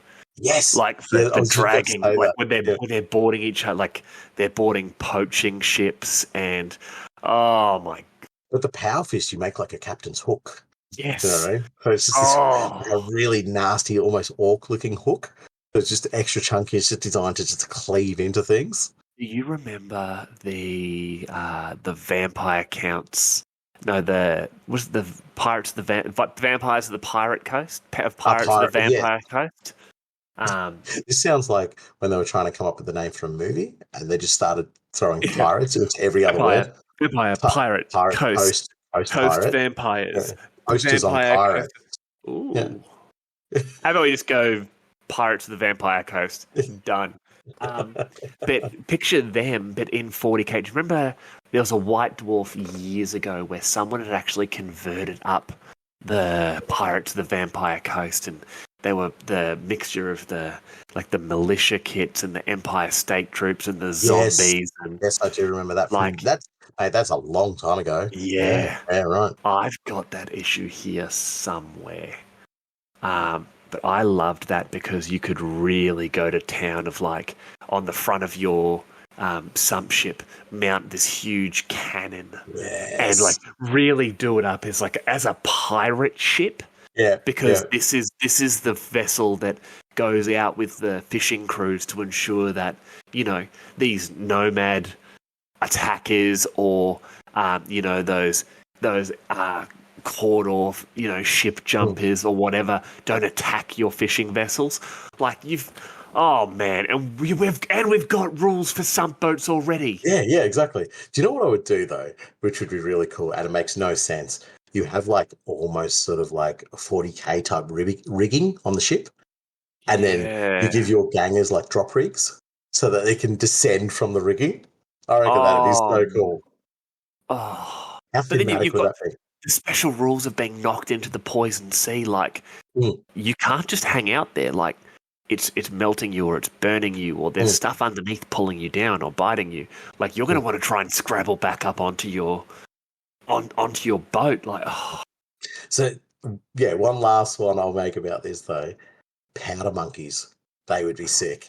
Oh my god, they'd be mutants, and the people of the floating hives would totally accept them because they have 6 fingers and a thumb on each hand, and like there's this particular group of this particular powder monkey family, but they're like accepted because their family just happened to be the best climbers in the hive, and they've got like monkey hand feet, where they climb like that because they've somehow they've maybe evolved that way. Yeah. But you could do some really outrageous stuff, and I think the locals would accept it because we know Necromundans are already a little bit accepting of mutants anyway. But a place like these floating hives, because these mutants have such specialist like mutations, they're like, oh man, you're functional, you're usable, you're okay. Or just, you've just got a crew member named Lug. He's not a Goliath, but he's just this mammoth of a man. And his whole job is to pick up the cannon and move it to the other side if another boat comes. They'd just be like, that's just Lug. Like, you don't mess with him. Don't worry about his tail. It's fine. Yeah, don't worry about his tail. I'm picturing him as basically a scaly from the old Scabbies range. Oh, and everyone's just like... They had a harpoon gun too. Yeah. Yes. Yep. Okay. No, I have so many gangs. And we have so many rating points. Oh, I know. Yes. Well, we're sticking to that Nomads theme just here. Now, we haven't mentioned this character yet, but Terra's Shadow is something we're going to be talking about later on. But I'll give you some quick information before we go into that later on if you haven't read the book yet. Terra's Shadow is the grapple hawk that actually spends a lot of time with Asengard, the Lady of Ash. In fact, Terra's Shadow is not just your average itsy-bitsy, teeny-weeny grapple hawk that you might be used to. It is literally described as the greatest of the beasts that accompanies the Lady of Ash. In fact, it is described as being so large that it is strong enough to threaten vehicles, and more than one Ridge Runner or quad has been hauled aloft by the creature. So it ain't exactly a pigeon. It's not the sparrow of the Ashway state. This ain't your grandmama's grapple hook. Yeah. But Terra's Shadow becomes the harbinger of the Ashwaste nomad armies. The massive cybernetic avian is seen perched on the wrecks and ruins outside settlements or on ridgeways, before nomad war parties spill forth from the storm clouds to kill, burn, and destroy everything in their path. They are not playing. They want their planet back, and they are no longer asking. They are telling you it is time to leave. 100%. And this is what I mentioned earlier when I was talking about them and the squats. This is a war for them. Yes. This is, and it's what I find interesting about this is it a pre-planned? Like, have they sort of gone, okay, we're going to have this conflict at this particular time because Somnus is here, or the Portents were saying this, or whatever? Or are they taking advantage of the destabilization that's happening? Advantage. They are taking advantage because they see the planet is weakened and they have a prime opportunity to get back what they see as theirs. Let me ask you another question then, without being too sort of, I don't know, strategic. The logistics of organising all of that since the Great Darkness took hold. You're absolutely right. It just seems... For everyone else, this is impossible. The nomads have been in communication with each other the whole time, remember? Oh, that is true. They did organise the assault on Sidrak City as well, didn't they have had ways of communicating with each other the whole time. And for anyone else, including, I believe, the Aranthians and Credo and Prophet, all of them, for anyone else, I believe this would be impossible. Not for the nomads. Because like you see what it took to organise millions for the Prophet. Do you know what I mean? It took basically a psychic calling plus the word spreading everywhere for this vast horde to gather up. And yet we're talking, I'm assuming similar numbers with the nomads and yet it seems like a clandestine way of doing it. We didn't need a psychic calling. We didn't need a revolution or a succession or anything like that. All the nomads needed was for the planet to talk to the Great Spirits. The planet has spoken, the Great Spirits answered, and they have brought their armies with them. Do you know what? It makes sense. It also does sound like somebody who's taken way too many funky mushrooms. Just once this planet was speaking to the spirit, I was ready to go. Are you okay? Yeah. Do you guys want to go, I don't know, maybe raid some floating hives, get some squids, go hang out with that big scaly fella? Yeah, listen, you know what, man? All right. Let's rush up to them as quickly as possible and welcome them to the neighborhood. You guys bring the snacks. Why does everyone keep shooting at us whenever we rush towards their house to welcome them here? I just don't get it. They kind of makes me want to maim killing bird, you know? Yeah, exactly. And that's what the planet said to the spirit, which spirit then said to me. So that kind of makes sense. Like, go kill Makes a something. lot of sense. Yeah. It does sound like cocoa bananas, but it also amazingly makes sense. Anyway, while most settlements are a little match for the forces of the Lady of Ash, the nomad war parties encounter savage resistance in their assault on Big Fist, a mining settlement populated by ogrins. The hulking creatures are too stubborn to retreat and too stupid to be afraid of the strange outlanders and their insectoid creatures, fighting a relentless defense until the nomads move on to easier prey. Well done, lads. You can just imagine the ogrins are like, huh, what? They shoot at us. Yep. That sandstorm's rather bitey. It really stings. I'm going punch Bugman now.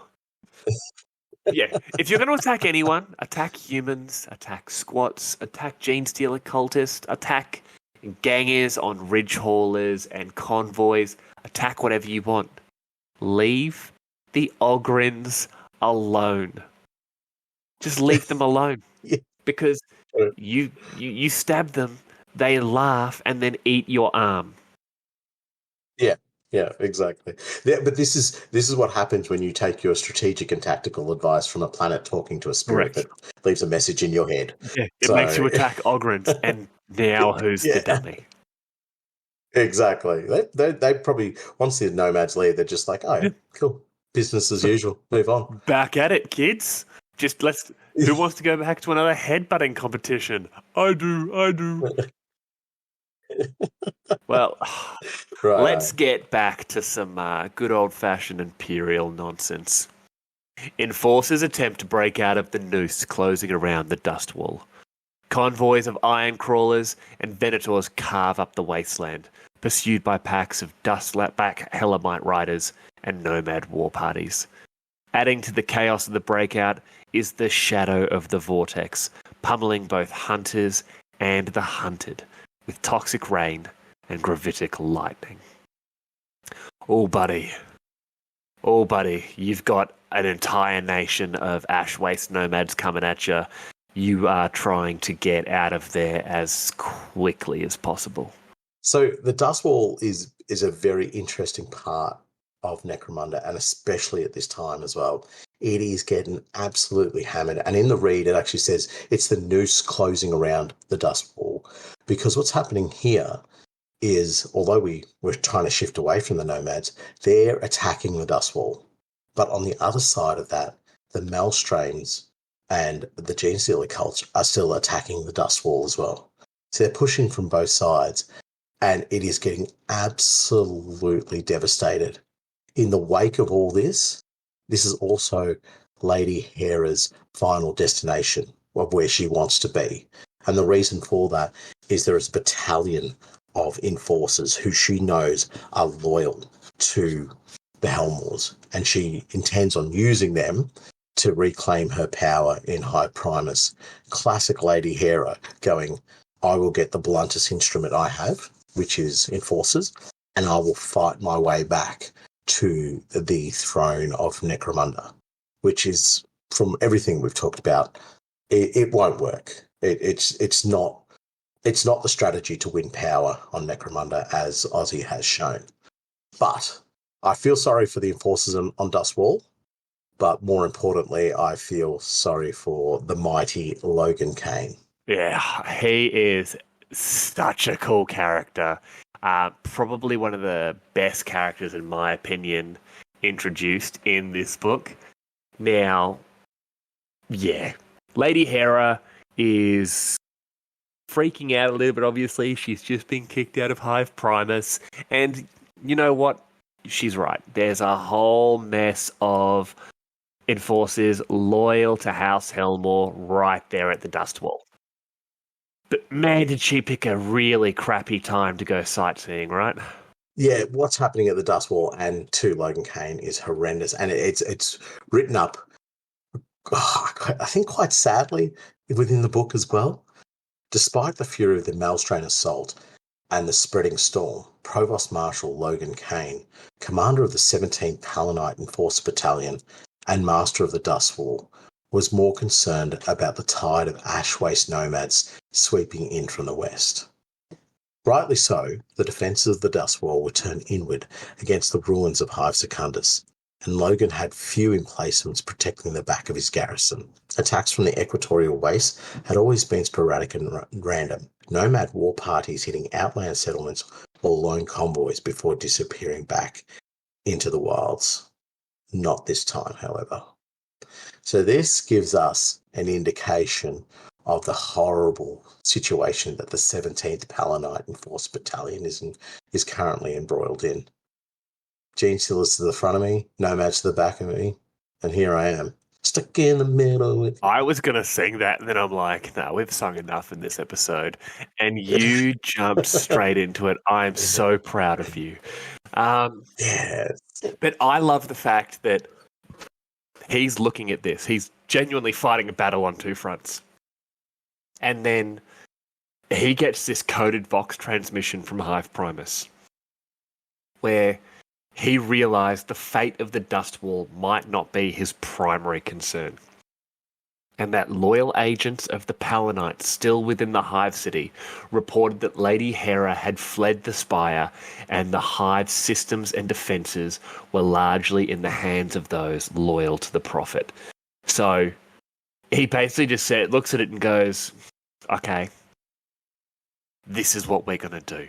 He breaks down the situation in his mind, and then he effectively decides he himself is going to go and get Hera. But he actually calls up someone we mentioned, I believe, in the first episode of the Aranthian Succession. He calls up a man by the name of Dagos One-Eye and the 88th Dustwall Penal Battalion. Dagos One-Eye is the illegitimate son of Gerontius Helmore. Yep, Really? he's one of the illegitimate sons. True, yes. Now, yeah. Dagos One-Eye is obviously the leader of the 88th. The 88th is a motley collection of ex-gangers, criminals and outcasts, and they're often sent into the abyss to deal with Xenos outbreaks, an expendable force used to preserve the strength of the Dustwall enforcers. This time, Dagos and the 88th were sent to defend the military city of Ashgrad, where the Dust Road began in earnest. Side note, Ashgrad is where my Van Sar gang, the Ashgrad Technoclasts, are based. You can tell by the name. Technoclasts. Yeah, it was. I was like, Ashgard. No, they wouldn't come from Ashgard. That's too obvious. How would you do? Oh, yeah, Technoclast. I've got it. But nailed it. imagine turning to the illegitimate son of the former planetary ruler, who is leading a bunch of regs, like they're straight up just. I'm imagining these guys being told, all right, well, you're either going to be killed or you go live on the Dustwall. And day one, boot camp, you're handed to this guy who I'm guessing is just enormous, has one eye, and it's like, yep, there's two rules. Rule number 1, everyone gets a beating every morning. Rule number 2, there will be subsequent beatings. And yeah, I love this. And I love the fact that He's like, yeah, I'm going to go rescue your sister. See you in a minute. Yeah. Logan Kane exactly. he's just so good. He's just so good. Freaking awesome character. That small little section about him is 1 page. And this is what we love to do. You could draw so much about this character, and they don't even. So there's not really much aesthetic information, I guess, other than the one picture we see of him, and he's just got his trusty stub pistol. He looks like just a genuine enforcer, but the nature of this character and what he does to go off to try and save Hera is brilliant. I love this character enough to make me want to go off and collect Palanites. Look, we can go into more about Logan Kane and the rest of them later on in the episode, but we'll roll into the next section. Yes. In the wake of the Nomads' campaign of terror, wasteland creatures of all kinds crawl forth from their lairs to feast upon the dead. Ash lions, dust stalkers, millsaw packs, and ripperjack swarms all descend upon the ravaged settlements, forcing survivors to fight their way through throngs of outland horrors. A lot of bugs there. What a lot of bugs. Yeah. A lot of Gribblies to be destroying. But what a way to play a game of just a holdout. Don't. Oh, that is so good. I'm thinking what was it called, the Vin Diesel movie? Pitch Black. Pitch Black, that's it. I'm thinking Pitch Black style, just swarms of things attacking an overturned Cargo 8 or something like that. And he's got a handful of gangers just trying to hold out, or also trying to, free up their cargo or something. So I have a few little mission parameters they've got to throw in there. And it's a half-hour game of, yes, you get experience for killing, but the main thing is to try and get out of here, try and bolt, So, okay, picture this. You got a 6x4 board, all right? Smack bang in the middle, just like you said, overturned ridge hauler, all right? You have 2 gangs of 5 minis. No, random 5. Okay. Yep. On the opposite side, you have 3 Beastmasters.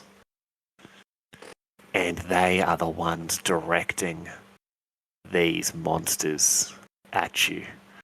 And each person in charge of the Beastmaster, or if it's just one person in charge of the Beastmaster, whatever, what you do is you roll a d6, and 1 is Ash Lions, 2 is Dust Stalkers, 3 is Millisaurs, 4 is Ripperjacks, 5 is Grapple Hawks, and 6 is you get to choose.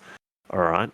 Yep. And then what happens is, let me think, how would I do this? Every time you roll that, you then roll a d3, and you get that many of that monster, and they go towards the centers. You don't know what you're going to be fighting. It might be Millisaurs, it might be Ripperjacks, it might be giant rats. But these Beastmasters are able to sort of send their wards towards you. Oh, that's terrifying, because you're trying to grab your cargo and get away, but you're like, what if I hold out? I can kill these monsters, get this experience and that. Except at turn 3, it's 2d6. At turn 5, it's a growing it's 2d6 plus 2d3. Yeah, okay, I get you. So the only thing I would say differently is that you would incentivize it so that destroying the opposing gang is worthwhile for you, but then also have it that the Beastmasters are controlled at random by the player who's got the initiative. Do you know what I mean? So you can actually use those swarms to swarm around the opposing gang, send them after them and so forth. And that makes it a little bit more fear-inducing, because you know that whatever swarm's coming after you is actively there to destroy you, because your opponent wants that to happen, and not just randomness happening to it. Yeah. That's cool. That would be an awesome game. Absolutely terrifying. And then what you could do is, because it's the beast swarming up, you could have weather effects kick in, like a dust Yes. storm or something sweeps over. Oh, just god awful. And like the option is you can just bolt Yeah, as well. you can just You can be run. like, You can, yeah, but yeah, you can just be like, I'm not going to try and hold on to my cargo here. I'm getting the hell out of Dodge.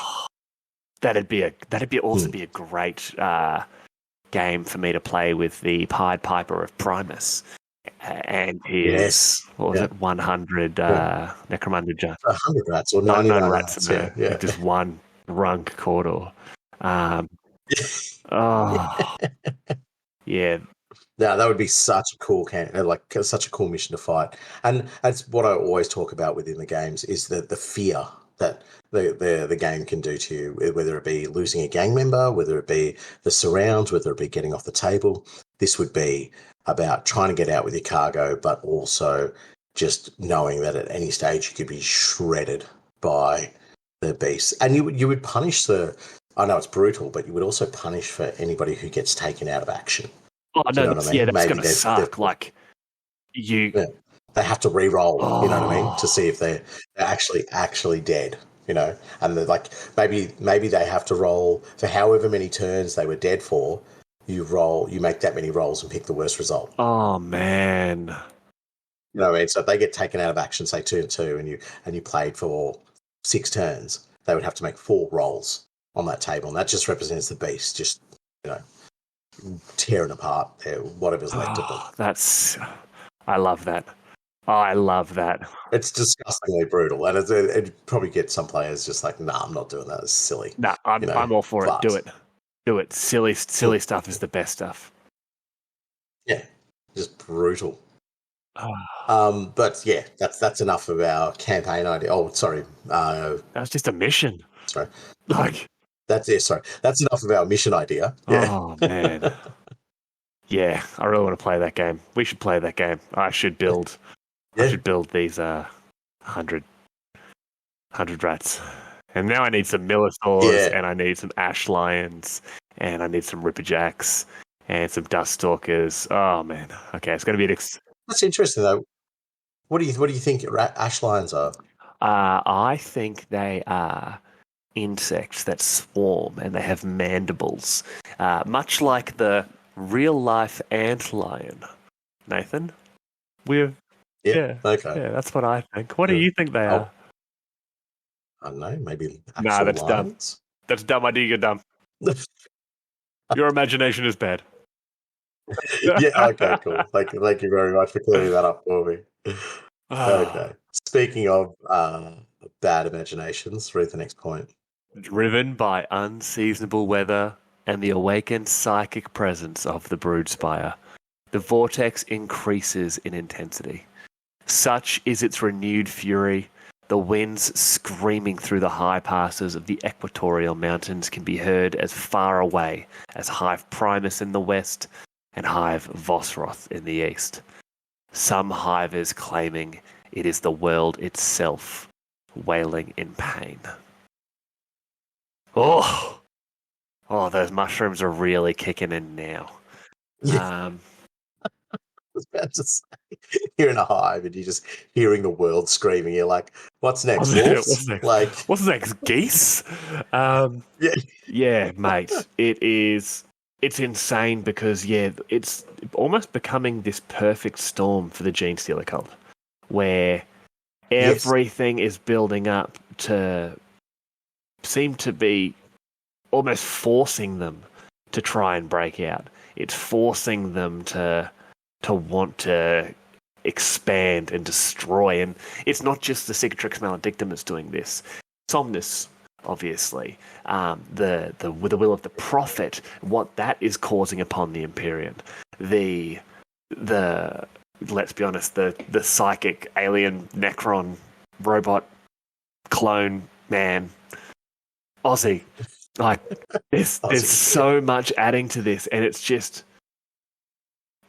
all just insane. It is all just insane, and man, there's going to be so many Genestealers. Like once again, just Get off Necromunda. Go to Armageddon. Like, go into the heart of the sun. It will be a more pleasant experience than continuing to live on Necromunda. Yeah. I think this is purely just setting the scene for. Well, we didn't try and hide it too much, but there are Genestealers now absolutely everywhere across Necromunda. And somebody's going to have to press the big E button, the old exterminators button, because we don't know how to get rid of them. They wouldn't do it. They would not do it. The planet is too important. I believe they might virus bomb it. They might attempt to just replace the people. Well, didn't they do that on Armageddon? After was it the first or second? It was the first war. Yeah. It was, yeah. Where all the humans who had fought alongside the Space Wolves, the Grey Knights, went, okay, time to play your vanishing act now, humans. Time to retire, humans. We're sending you to a farm world where there's lots of other humans to play with. And you're all going to have a lovely time. Really? Yes. No. In fact, literally all of you are being turned into like leather that where they're going to burn.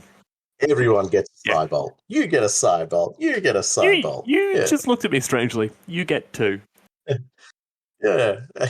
But yeah, this is definitely the scene setter, I think, for this book. If we are going to talk about potential outcomes from this book, as have sort of mentioned earlier, there's a lot of loose ends, but I think we're going to have something a little bit more concrete with what's going on here. Mate, this is all leading to the next campaign or the next setting, and I want to go into this theory at the end of the episode, but I'm calling it now. It's Delark and Genestealer cult. It's got to be. Combining forces. That's amazing. Yes, the silent ones are a brood lord. I don't know, a Herotitan. Well, listen, you heard it here first, folks. Yeah, let's destroy the background of two gangs by just mashing them together and just feel like, yes, genius writing, well played. The Delark were Genestealers the whole time. How did they hide the ridges? They never did. The ridges were there the whole time. You just weren't looking. You called them mountains. We called them ridges. You're hurting the podcast. No? Well, that's enough about the merging of two gang histories That's enough about the merging of two gang backgrounds that never actually happened. Let's continue with our discussion on current state of Necromunda. Fine. All-out war comes to the eastern reaches of the Palatine Plateau. On the Dust Wall, the enforced defensive battalions are assailed by creatures from the Secundan Abyss, while the Squat Holds face the fury of Ashwaste nomads. Little help comes to aid these beleaguered defenders as the hives close their gates and turn their attention to their new masters. I said it before, this is a war. Yep.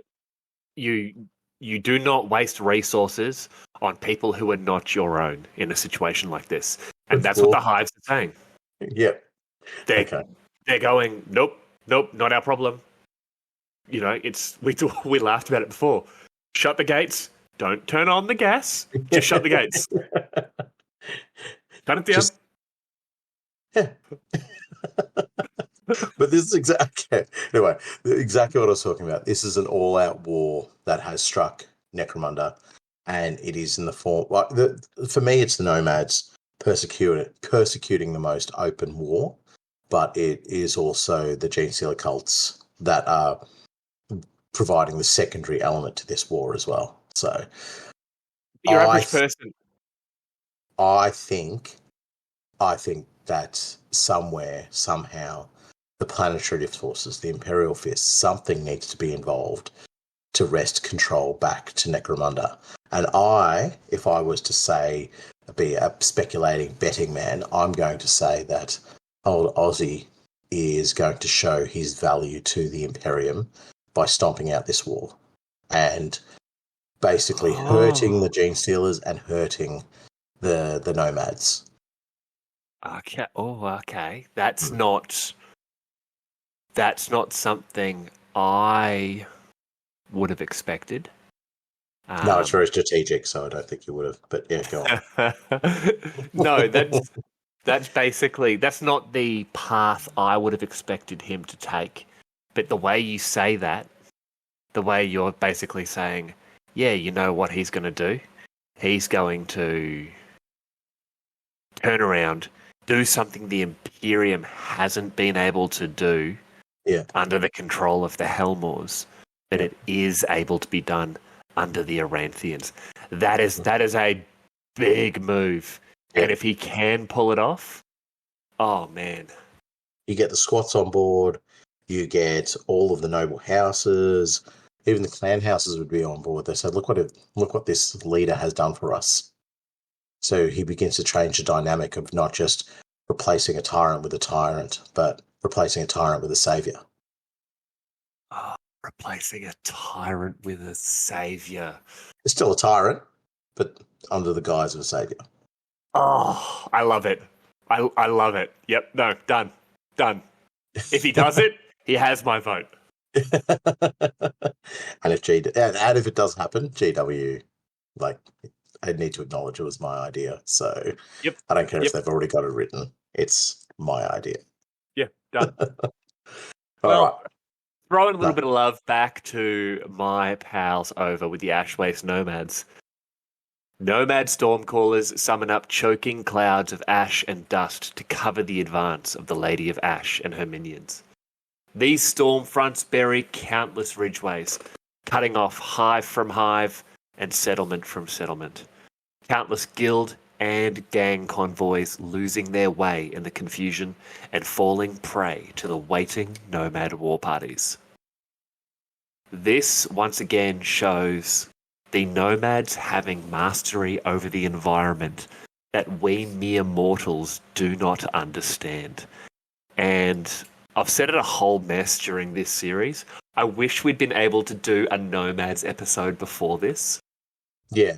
Because some of the weird technological stuff they have access to, especially for a group of people who, are seen as less civilized, it's crazy that they have these abilities. Now, is it technological? Is it perhaps the gift of psyches? Anything like that? We don't really know. But all in all, I think it's very, very cool, especially in the fashion they're doing it.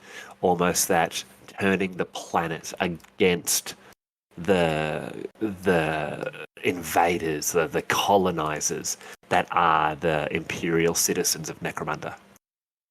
Yeah, look, I'm with you in this thing that it is cool that they have all these different skills, abilities, techniques, technology, whatever you want to have to it. But I also agree with you as well that we should have done a Nomad episode beforehand, because just to get an understanding of what their population looks like, what their technology looks like, and just to get a bit of a feel for them, because I feel like this book exemplifies them quite a lot and says, these are the big nasty. They are coming for everybody. Grab your washing, grab your linen, get the hell out of there, sort of thing. But I don't really get a sense of that from nomads when I look at a nomad gang. No. No. I can't envisage them in an army concept. And I would love to have seen within this book a little bit more artwork dedicated to them looking like an army. There is some beautiful wide shots that they do, but nothing that really sort of has a great amount of detail. So it also hurts us in that respect that we didn't really know much about their numbers until this book.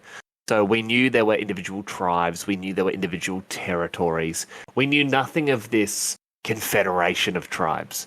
As far as we were aware, the tribes fought each other as much as anyone else. So, as much as I would have loved to have done a full Nomads episode, as time goes by, we get more information, and it's definitely an episode we're going to do in the future. As of right now, we still don't really have enough info. Yeah, the stuff about the Great Spirits is awesome. But anyway, moving away from our little nomad friends, moving on to the Charter Lords of Tapfakey, Thavdhol, Anglish, and Scragfried light bonfires in their ancestral halls to remember the squats of Yardland. For days, stone speakers recite the 10,000 words of loss in the graven tongue, while drill kin sharpen their blades and check their bolt guns in preparation for retribution against the Ash Waste nomad tribes. Now, this is something that I wanted to mention earlier when we were talking about the Yardland itself.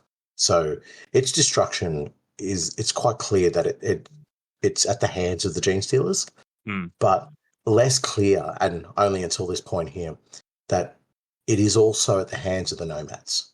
They somehow, the Genestealer cults and the nomads have attacked Yardland, whether it be at the same time or whether they were, the Genestealers the Genestealer cult, had put so much pressure on Yardland that they became an easy target for the nomads. It's not really clearly stated, but I do think that you definitely have three elements that are involved in the destruction of Yardland, and that is the Genestealer cults, the nomads, and the squats themselves. No, you are 100% correct, and it goes back to your little song from before. Genestealers to the left of me, nomads to the right. Here I am, stuck in the middle with a bunch of other arrogant squats who don't believe they can do any wrong in regards to what we're doing with our lives. In the middle with you. I was going to say, I believe that's the actual proper verse. Yeah, that's in the director's cut of the song. But yes, you are 100% correct, man. There were three forces that caused the damage to the squats of Yardlan. It was the Genestealer cult, which I think we all agree. They dug into their territory. It was the nomads who, while the squats were distracted by the Genestealers, the nomads took advantage of that. Yeah. And it was the squats who, whether it be hubris, arrogance, a little bit of column A, a little bit of column B, they were the ones who did this in the end. No one else is to blame. Well, let me just put it this way, and it's very reminiscent of Warhammer Fantasy Dwarves. Why build your hold next to a known Genestealer infestation? They build their holds in some of the most silly places, or they try and recapture a hold in the most sillier places. It's like you leave Carrick 8 Peaks out of this, all right? I mentioned Carrick 8 Peaks. Like, I love Skarsnik. He's my favourite character from the Orc and Goblin armies, and he did everything right. Skarsnik did no wrong. Okay, silly dwarves. Okay, this is worrying because we agree entirely on that fact that the greatest goblin of all time is Snarsnik, primarily because he has Gobbler. Yes. Or the who was the fatty on the chariot who ate troll meat? Grom the Paunch of Misty Mountain. Yes. Oh, my boy. But he was a proper gobbo. This is not our Warhammer the Old World podcast. That debuts next month. The Old World with Old Man Nath and Young Man Samuel. Young Man Samuel. Blow out your nose. But back to Necromunda. Back to Necromunda, yes, please do. I am really excited for this one. High above the equatorial spine and the toxic cloud layers that cover it, stratoplanes and airships fight over the airborne trade routes. House Ranlow, long a supporter of House Helmore, must defend its right to the lucrative sky contracts as other clans, houses, and raiders target their cargo planes in savage dogfights and daring high-altitude boarding actions. I'm not going to say it. You all know I'm thinking it. Gang idea. I lied. I was going to say it.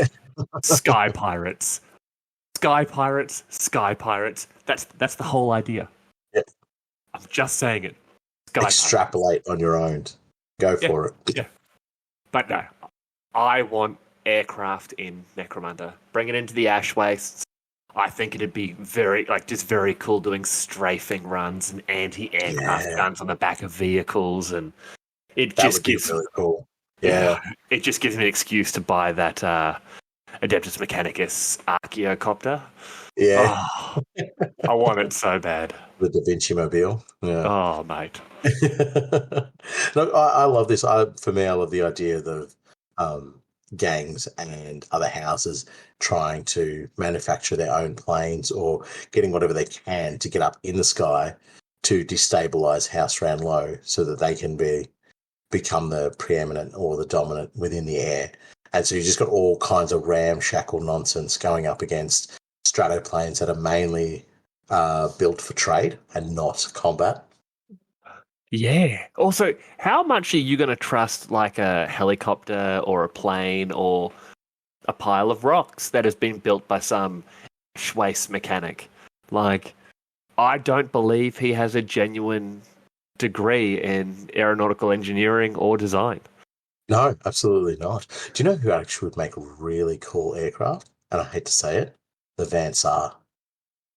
Well, They would make some absolutely sick aircraft. you know what would make a great aircraft?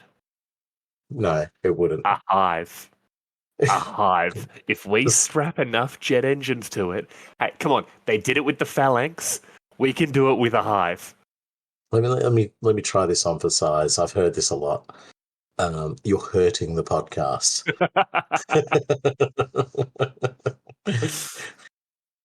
I'll allow it. Well, let's move away from crazy airborne hives and back to our nomadic friends. The Lady of Ash and her tribe strike at the western entrance to the Necromagnium Underway. An alliance of gangs, guilders, and squats fight to hold them back.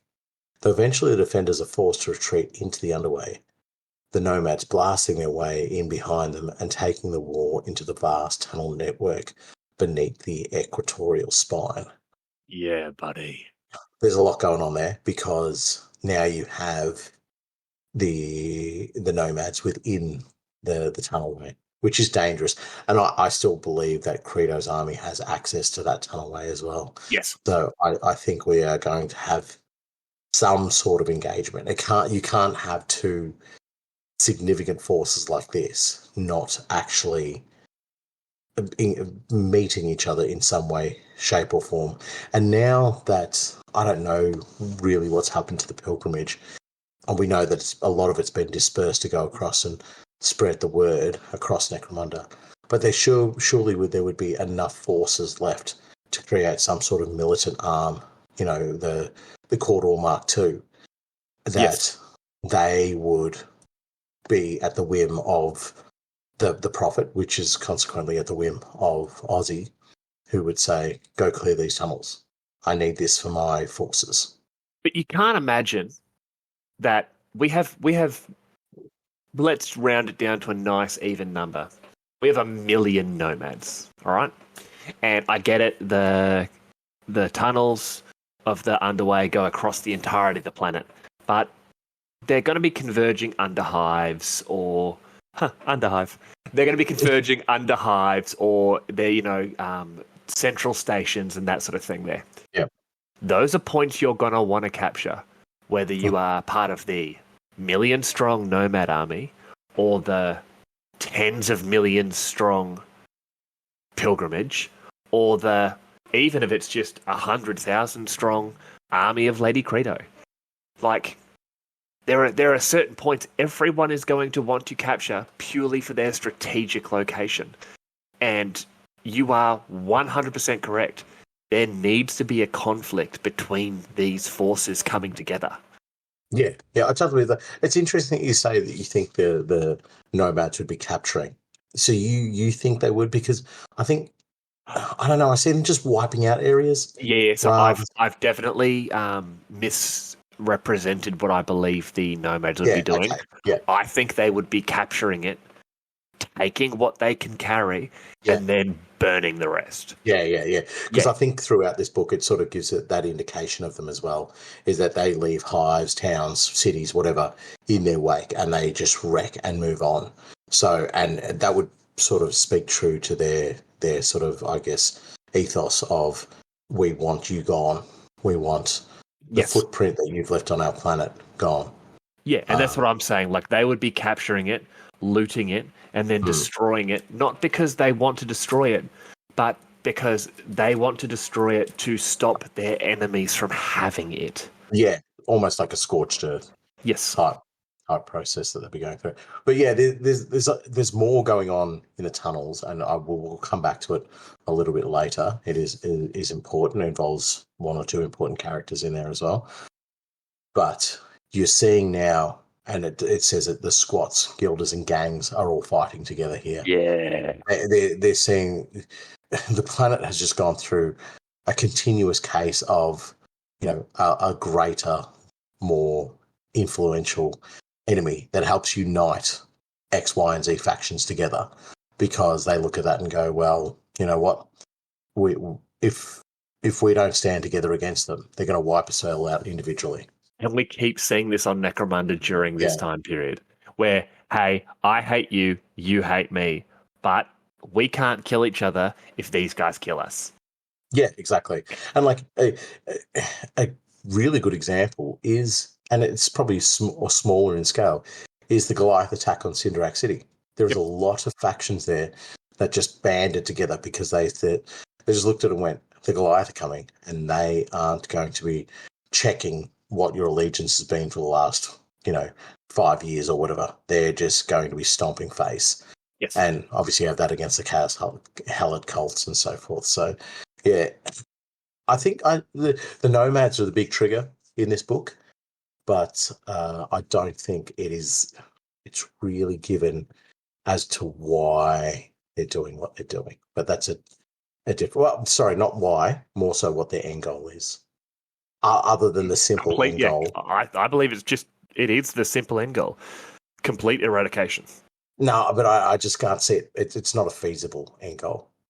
No matter how big the Ash Waste army is, no matter how much power or technology they have behind them, it does not match the vast population and the unity that they would create within that population of Necromunda who would stand up against them. Totally disagree. I think with enough time, same thing with Goliath. With enough time, all people on Necromunda will eventually be Goliaths, because they are the only ones who can survive. But if the nomads set off a bomb in the right place and maybe shut down a plasma generator or blow up a goddamn plasma generator and a hive burns, like, you know what I'm saying? Like, if they get advanced enough that they can attack the right part of the hive in the right way, or the right part of the settlement in the right way, or they cut the power to the air cleaners, or the air scrubbers, or the filtration system. Yeah. You kill the right piece of technology, and the nomads seem to be pretty cluey with certain pieces of technology. I think they could do it. Okay. I see your point of view. I still don't think they're capable, but I actually do see your point of view. I don't agree with you, though. You just got no faith in the little guy. No, absolutely not. No. Well, this next point here actually touches on what I said earlier. Not my entirely correct point on how the nomads could conquer Necromunda, but my point on the nomads attacking key locations. Nomads hunt hivers and squats in the gloom of the Underway. Places like Jericho Junction, Three Stops, and the Sea Line Interchange all become the sites of bloody battles. Abandoning the major trade tunnels to the nomads, the Ironhead clans retreat towards their holds, planning to weather this latest crisis as they have weathered so many before it. They're hitting the important places, and everyone is going, nah, we can't stay here. Fall back. I like how you say everyone is saying that they can't stay here and fall back. Let me just check that again. The Ironhead clans retreat towards their holes. Right. And everyone still alive is saying, we need to go back home. What about the ain't working. Hivers and the Gangers and the Clanners? What's happening to them? No, the They Dwarves dead. are doing what the Dwarves do best. This is not going great, guys. See you later. We've got a couple of four walls we're going to hide behind. Hold the line. We have an idea. What's your idea? Wait, guys, where did you go? You just hear the pitter patter of tiny dwarf feet as they run down the tunnels. Just off in the distance. Again, I trusted them at Yardlan. They did the same thing. Hi ho, right out of here we go. Yeah. No, I have no problems with the Scots or Leagues of Biology votes, but their stunted nature makes me angry at them. And they would do this in any fantasy or any sci-fi world that they're in. Because if it ain't one of their lives, it's not important enough to defend. Exactly. Yeah. Exactly. Yeah. Anywho. Oh, sorry. Any hi-ho. Any hi-ho. Without the numbers or the firepower to stop the Lady of Ash, a ragtag army of gangs and gilded coin merchants, drivers, and tunnel wardens start to seal the rail and road tunnels behind them as they retreat. In a final savage battle, they block off the eastern end of the underway, turning the massive guns of Clanhold Estfort against the tunnel entrance and blasting it to ruin. It's exactly what I mentioned. Exactly what I mentioned. We're not talking about this. There's no squat mention here. It's a ragtag army of gangs, gilded coin merchants, drivers, and tunnel wardens. All the people who heard those little pitter patter of feet disappearing off in the distance of God. You absolute mongrels. Hear me out. Yeah, they've managed. No. I'm actually going to defend your point here. Oh, okay, good. They've been left behind. Yep. And they sit there and go, literally, our last chance of survival is not to keep fighting. It's to shut everything down, and we can reopen it later on. We close it off now. We might survive long enough to open it up again. And they are literally just blowing it up. So if they don't have it, no one can have it. Well, and it prevents the nomads from having access as well. I think that's the main thing that I see in that, is that one, scorched earth policy, and then number two is we need to stop them from getting deeper and deeper within this tunnel network. Yeah. Because I can imagine they'd just be like rats in the tunnel. They'd just be freaking everywhere. They just cause so much grief. But yes, the squats, the dwarves, letting the regular guys down. It's that lower center of gravity. It's easier to let you down. It absolutely is. And this is why certain members of this podcast play that particular army, because they know how to let you down too. Stephen. Yeah.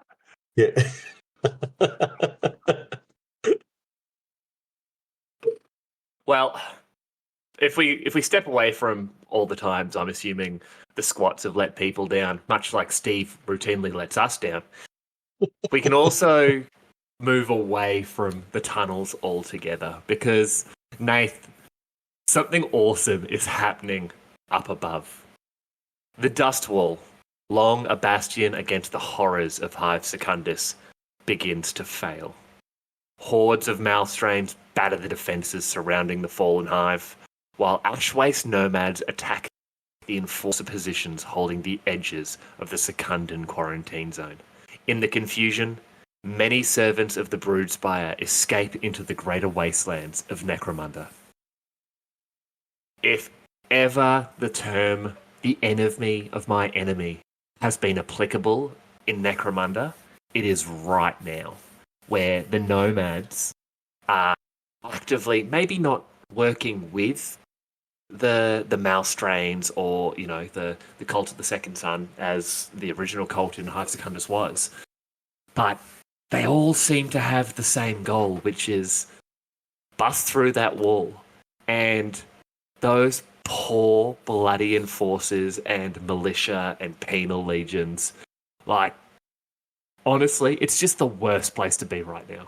It's truly horrendous what's happening to the defenders of the Dust Wall. It's bonkers because you're coming up against two factions that will not take any prisoners.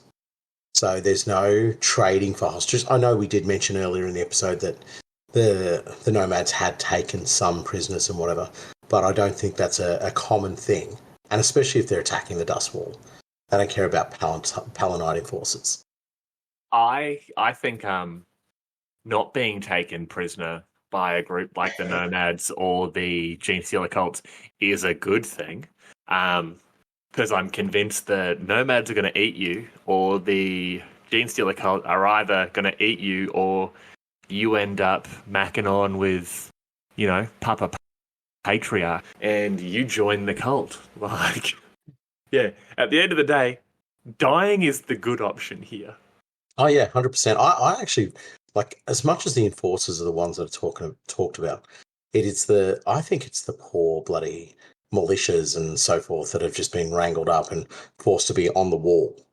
They would get zero support. There's no fleet of Venators to get them out of there. They're just like, here's your las gun and some goodwill. Good luck to you. Yeah, or go find your own las gun. Here's a hat and a little bit of sunscreen. By the way, the sunscreen is carcinogenic. Yeah. But yeah, no, you're 100% on it. At least the enforcers get, I don't know, like weapons, armor, maybe food. Yeah. I do actually have a gang idea from this point, though. Oh, Jesus. Okay. Is it Genestealer cult Nomads? Because I think that would be sick. It was not Genestealer cult Nomads, but it's actually awesome. Imagine, I like that. instead of Hellamite riders, they could ride like Hormigons. No, what are the big ones? Not That's Hormigons. actually really funny. Riding Hormigons because they're bound. Ride a Carnifex. No, they stick with the Hormigan because they bound, right? And they'd be like they do like leaping bounds, the Hormigans, and that would almost be like squig hoppers. So like Necromunda squig hoppers. Done. Perfect. And we all know nomads are goblins. It's a shout out to our buddy Trent. That's his theory, and I totally respect it, that the nomads are actually goblins. And you sort of think about it, there's a lot of stuff that makes sense, but we'll talk about that in the nomads episode.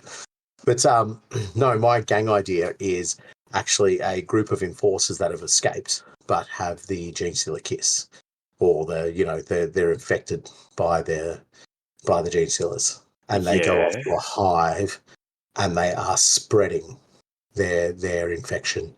So they become like a law enforcement group that is actually covertly undermining the authority by spreading the cult of the Genestealer throughout this particular hive. That's sick. Oh, that's sick. Because you can just imagine, like, they're going in, they're busting in to arrest these gang leaders or champions, but they're arresting, like, ranking people. And then all of a sudden, the next day they're released and, they're gang members or they're Gilder allies and that are like, oh, we should do something about this. And all of a sudden the person that was arrested is like, no, it's fine.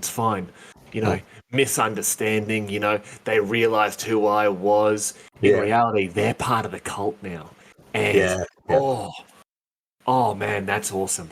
And so your enforcers would still fundamentally look like enforcers. There would be only small little inclinations or concepts that would draw them towards being part of a Genestealer cult. So those small little things could be like just a symbol or a badge, or it could be an icon hanging from a belt, or it could be a particular weapon that the Genestealer cults are renowned for using that suddenly these enforcers have got off the black market and they're using. So you would try to keep the actual physical mutations down to a minimum, but you would definitely try to get a psyker in there in some way, shape, or form to show that that is their real ace in the hole when it comes to subverting and undermining the other gangs and the populace around them. Yeah, I love it. Yeah. I love it. I think it'd be cool. Enforcer Genestealer cult. Which, yeah, it's one of those things that you can't do it in the rules. Yeah. But yeah, I'm all for it. Like, yeah, no, just the concept of it. But that's what I'm saying. Like, you don't necessarily have to have the rules to support you in this. It's the way that you paint and the way that you model and design these miniatures that you can draw them across that. Almost in my mind, when I was thinking about it, it's like they would have spoken to the Broodspire or whoever it was, and in begging for their lives, has said, "We will spread your corruption better than any assault you'll launch, better than any sort of underhanded method you use. We'll get in there and we'll spread the corruption in plain sight." Like, I've sold my soul to survive, but I don't realize exactly what it's going to cost me. Oh, shivers. That's awesome. Yeah. Pity you can't do it in the rules, but as I said, you can still do it. Yes, you can. In your brain, you do it. Do it inside your own head. Do it. I read it in the rule book. Don't read the rule book. Just agree with me. Yeah. Go. Done. I agree with you. It's done. Anyway, that's in considering that's done. We'll move on to our next point. We don't want to get stuck too much longer on the dust wall because there's not much of it left. In the murky depths of the Secundan abyss, Malstrains and brood scum emerge from the ruins of High Secundus in their thousands. Those settlements brave enough to exist on the edge of the cursed pit are swiftly overrun, their populations killed or captured. The survivors added to the Broodspire's growing army.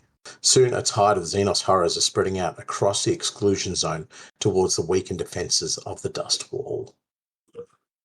Your thoughts? This is it.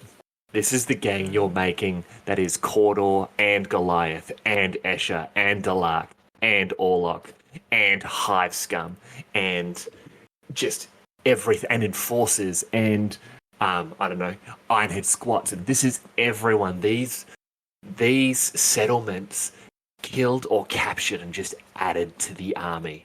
Like, this is no longer your just house gang that's been infected by the Genestealer Kiss. This is now, man, you can run anything. This is an outcast gang. This is you've got Goliath heavies and wild riders with bows whipping forward like labyrinths. Like, this is where the modeler in me just goes, oh man, what's the craziest thing I can come up with to fit within that Genestealer idea? Like, yeah, they've said this is it, done. They're erupting from the hive, and you can just imagine them washing over like that plague of locusts I talked about earlier. And at the end of the battle, you've got these ragged and battered survivors, forced down on their knees, and it'll be one of the Malstrains coming along, and that ovipositor just pops in allegiance to Big Daddy, and all of a sudden they're a little bit confused at first, but they get up and they join the army, and over and over and over again. Rinse and repeat. Yeah. Oh man, and this would really add to that eclectic look that the Genestealer cult can bring. Not just a bunch of blokes in mining suits, but your hive scum, your guilders, your criminals. Like, it's everyone. A collection that has no right or purpose to be together suddenly are unified by a cause or a purpose. And that is not necessarily their own cause or purpose, but the hive mind's cause. And no, we're not talking about the prophet anymore. Oh wait, hold on. Yeah, it's another type of religious crazy. Sorry, carry on. It's very similar. I was actually thinking that as we're reading this on, that, they're amassing an army. There's already the Nomad army. Then we have Credo's army.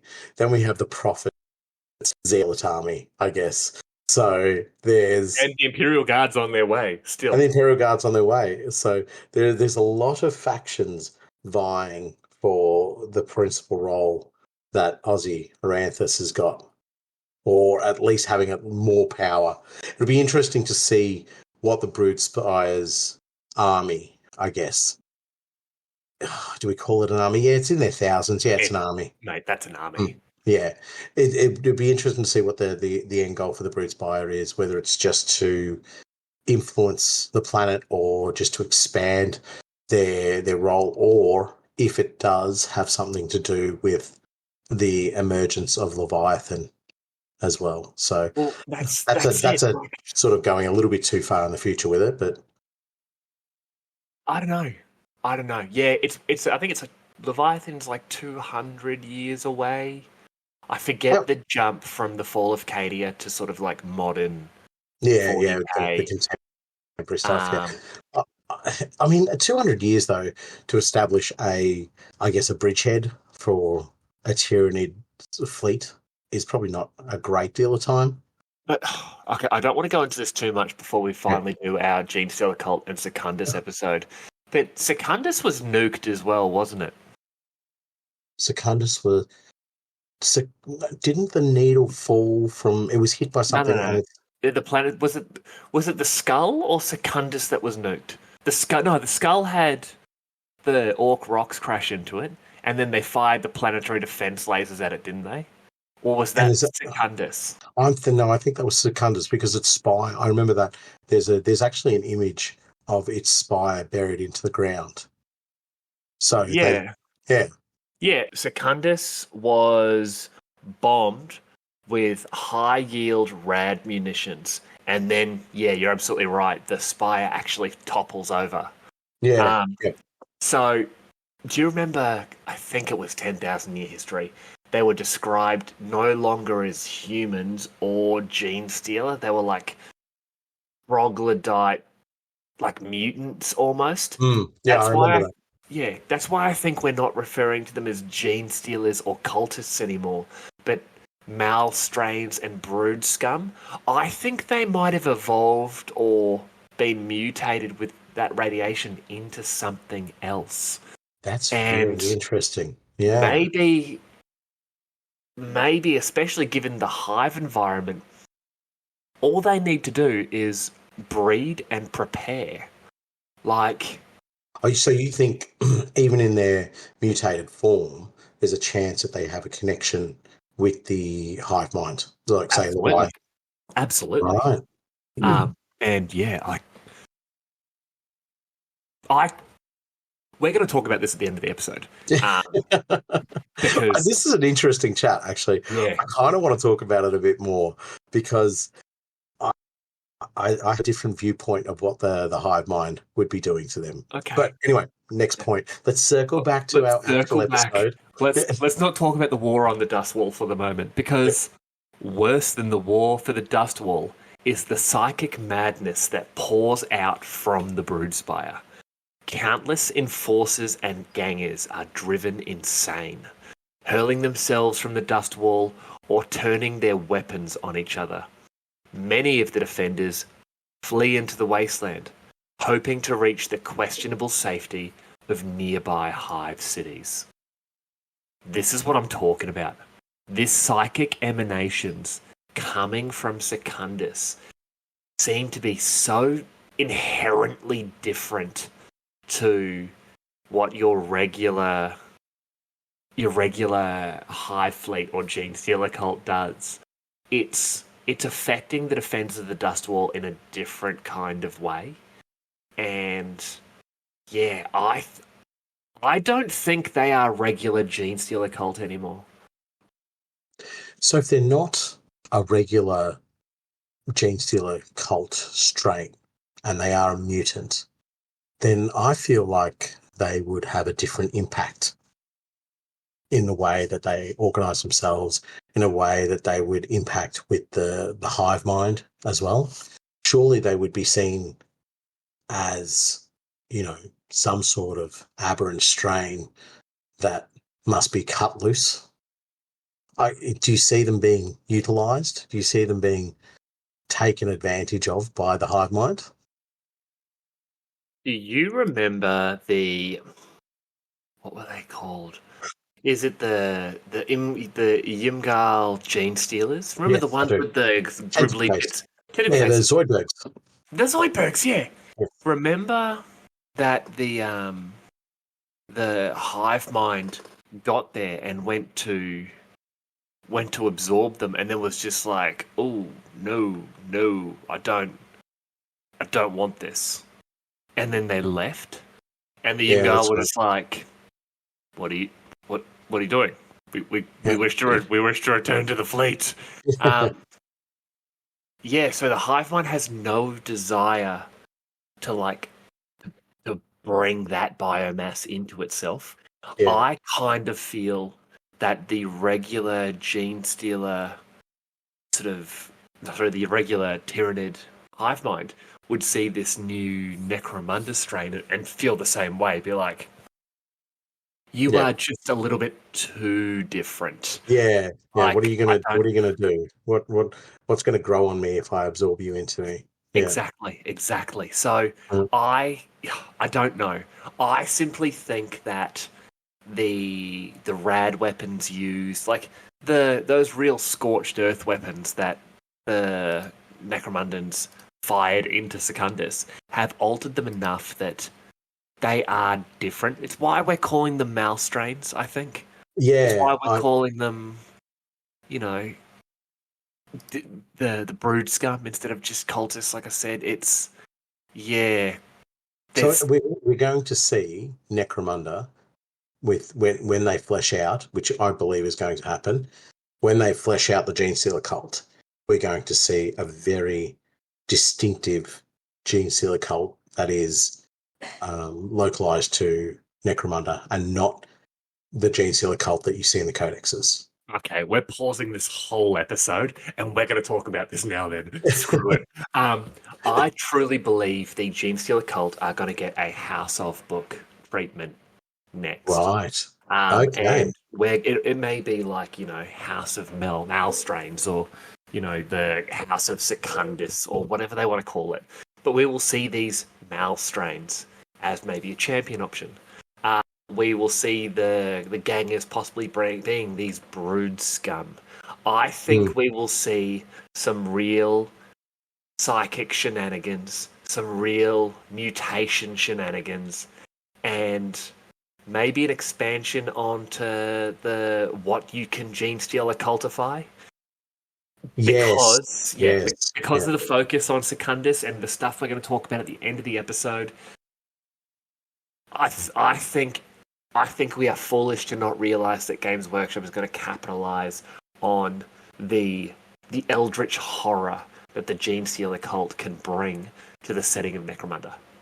Yeah, I think you bang on with that, and to make it something, I don't know, more special, more original for the planet, they'll bring out a range of miniatures for it, and they'll bring out something that helps define the Gene Stealer cult as not just a box of 40k miniatures that you can then use in your games of Necromunda. Exactly. They're going to be their own thing with their own mutations, their own variations, their own impacts, the way that they operate. It'll be very interesting. I think you will probably see them perhaps drift away from just affecting other gangs, if you know what I mean. Like you still will see it, but the premise will be to, when you run a Gene Stealer cult gang, you run the Gene Stealer cult gang. You don't run an Escher or a Van Saar that has been purpled up. Really? I'm going the complete opposite. I agree that they're going to be a very distinct gang, but I would not be shocked, much like the Venator rules, to see some house legacies or some faction legacy rules in there for maybe one of your champions. Kind of like gene smithing, kind of like Cybertechnica. I would not be shocked if they allowed you to take certain aspects of the house books. Right. Okay. I see Yeah, what you mean. Certain yeah. aspects of the house books, not necessarily going. There's a whole gang now dedicated to the Genestealer cult, I still and think you'll be able to do that 100%. see, I don't think you will. I think they'll push the idea of a Genestealer cult gang is a Genestealer cult gang. Just we talk about it in Vaults of Temenos, the way that you have these crusading gangs. You might get something like that, but I just don't feel like that would set the individual footprint of the Genestealer cult on Necromunda or this Okay. Malstrain cult. I'm totally with you that it will be very thematic, that you'll be able to have all these gangs that are heavily influenced, but I think it would strip away from this particular strain of Genestealer cult that is on Necromunda. Okay. Yeah, well, hey man, only time will tell just how correct I am, but I What a think, flog. yeah, hey, if Games Workshop don't write this, we'll write it, and we'll have it'll be our own type of Genestealer cult gang, but with blackjack and hookers. In fact, forget the Genestealer cult gang.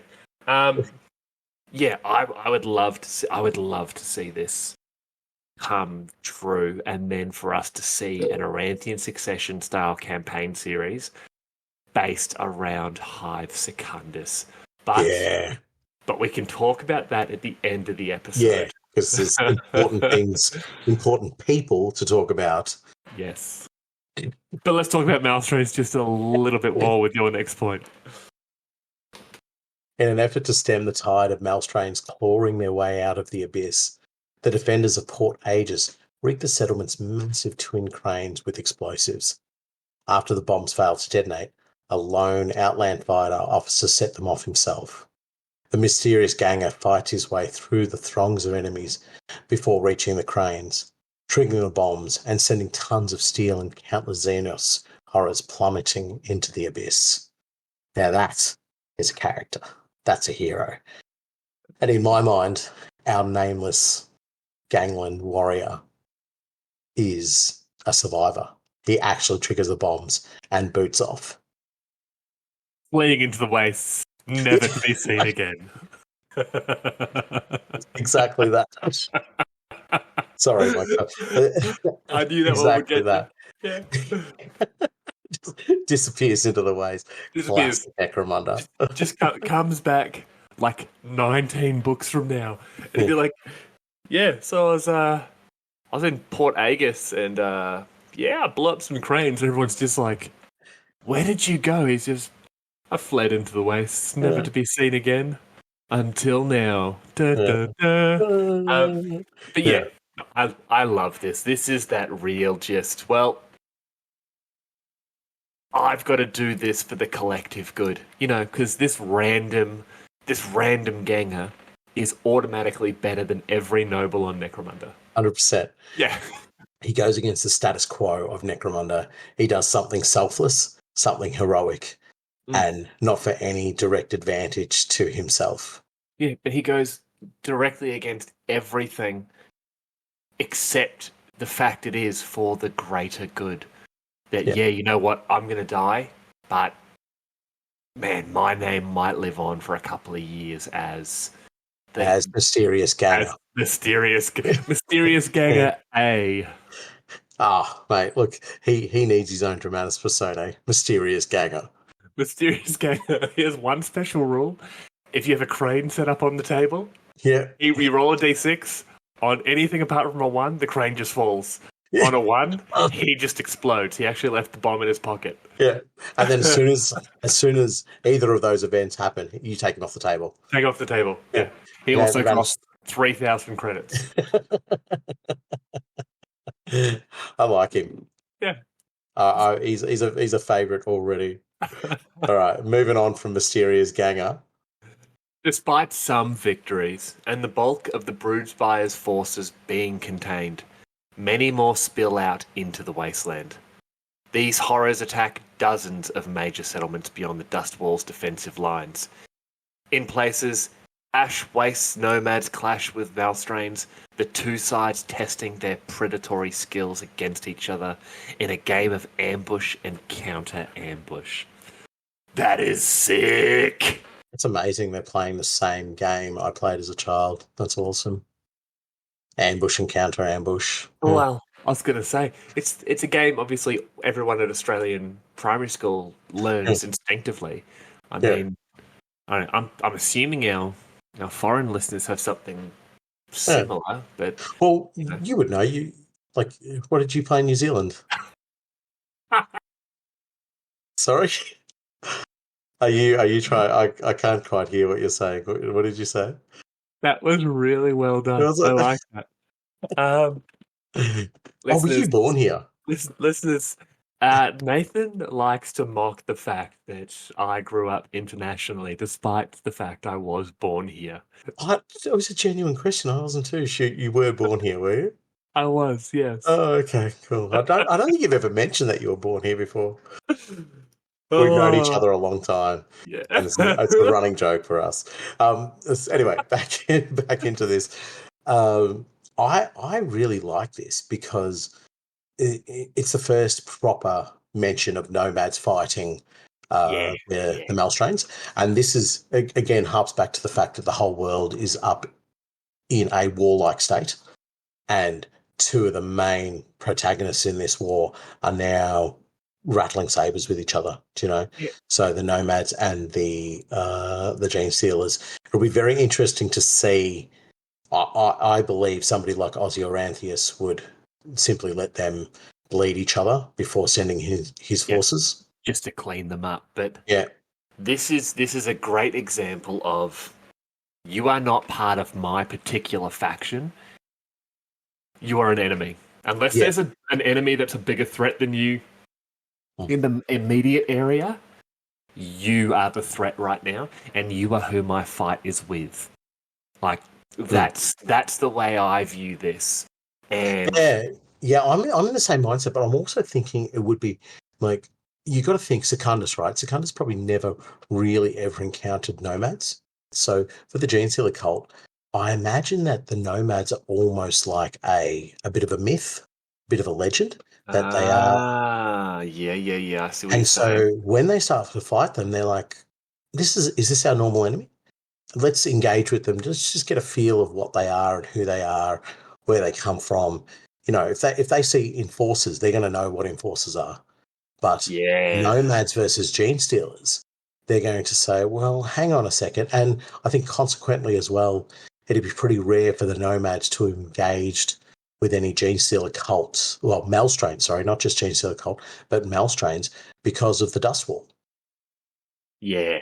So I think it's almost like two very predatory type beasts just trying to get a feel for exactly how dangerous the other one is. And unfortunately, both of them have that same mindset of kill or capture. Yeah. And I would love to know just how many of the nomads were captured and then possibly infected with the Genestealer curse. Like Squig hoppers. Yeah, well, that's exactly it. Squig hoppers. I want to see that. I want to see on Hormigans, painted red Hormigans with green nomads on top. This may shock you, but somewhere in my horde, I have Hormigans. And I'm just going to do a really quick count, 16 Hellamite riders. So we should just do it one for a laugh, for a giggle. I've done dumber things for dumber reasons. We'll do it. We'll do that first, then we'll do the vehicle recovery Baneblade. Set the spore task as the second one. Yes. Yeah. Oh man, I really want to build that Baneblade. I'm going to find that Baneblade and just give it to you and be like, now build. Now build. Build, monkey, build. Yeah, thanks, buddy. I'll just add it to my list of stuff that I don't get done. Yeah. Oh, yeah. Well, who are you doing a podcast to stop us from doing hobby? I thought it would have the reverse effect. Yeah. But look, I think this is definitely one of those things that is going to get expanded on, the interaction between the Genestealer cults and the nomads. Yeah. And look, even if it's not expanded on, it's the classic GW of leaving the pages blank for the audience to take that expansion, and letting us go with it and coming up with our own campaigns or our own ideas of what the conflict looks like and our own ideas of what a resolution looks like between those two, whether it be the nomads becoming influenced by the Genestealers or the nomads seeing the Genestealers as the preeminent threat now on Necromunda. So, or do they draw a border maybe across the dust wall with the nomads with that conflict going, and the nomads saying, "Hey, we'll leave you alone if you don't cross this point, and you leave us alone if we don't cross that point." I don't see the Genestealers abiding by that. Absolutely not. They'll just go they'll dig tunnels and go underneath. Yeah. I mean, the tunnels are a big thing here. Yeah. Oh man, it's what we had quite a big chat about it in, was it this part 2, 10,000 years? We were talking about the tunnels, or it was part 1 or part 2, and the influence and impact they can have on the planet. And this series shows that. How devastating these tunnels, and it's not showing us directly, but it's showing us that the fact that the tunnels are becoming a focal point for the major non-house aligned, and when I say house, I mean noble house, non-house aligned forces that are trying to move themselves around Necromunda. Yeah, 100%. Yeah, and so the squats obviously will become major factors going forward if the role and the concept of what the tunnels can do is expanded upon. But I think definitely the Genestealers will be using them. The nomads we know are using them. The squats and whatever survivors are inside of them. You know what we could have? Tunnel wars. Oh man, what was it? The Zone Mortalis. Yeah, but man, I think you'd almost, so Zone Mortalis was within a hive city. I think you would have the tunnels affected by weather conditions as well, because they are large and quite vast. They're not just, a tunnel large enough for one person to walk through. You can run massive vehicles through these. So they'd almost even have their own little ecosystems within them and so forth. So I think that's probably the next expansion point in terms of where to take combat within the game. But there's still obviously airborne and battles on the Isolane and the Zeppelins. Why did we ever? Zeppelin Wars. Yeah. Zeppelin Wars. Yeah. It's the natural expansion to the Ash Wastes. Yeah. Zeppelin Wars. All right. So, Ashgrad, you know about this place, don't you? Shout out to my boys and girls, the Ashgrad Technoclasts. Boo. Ashgrad. Sorry.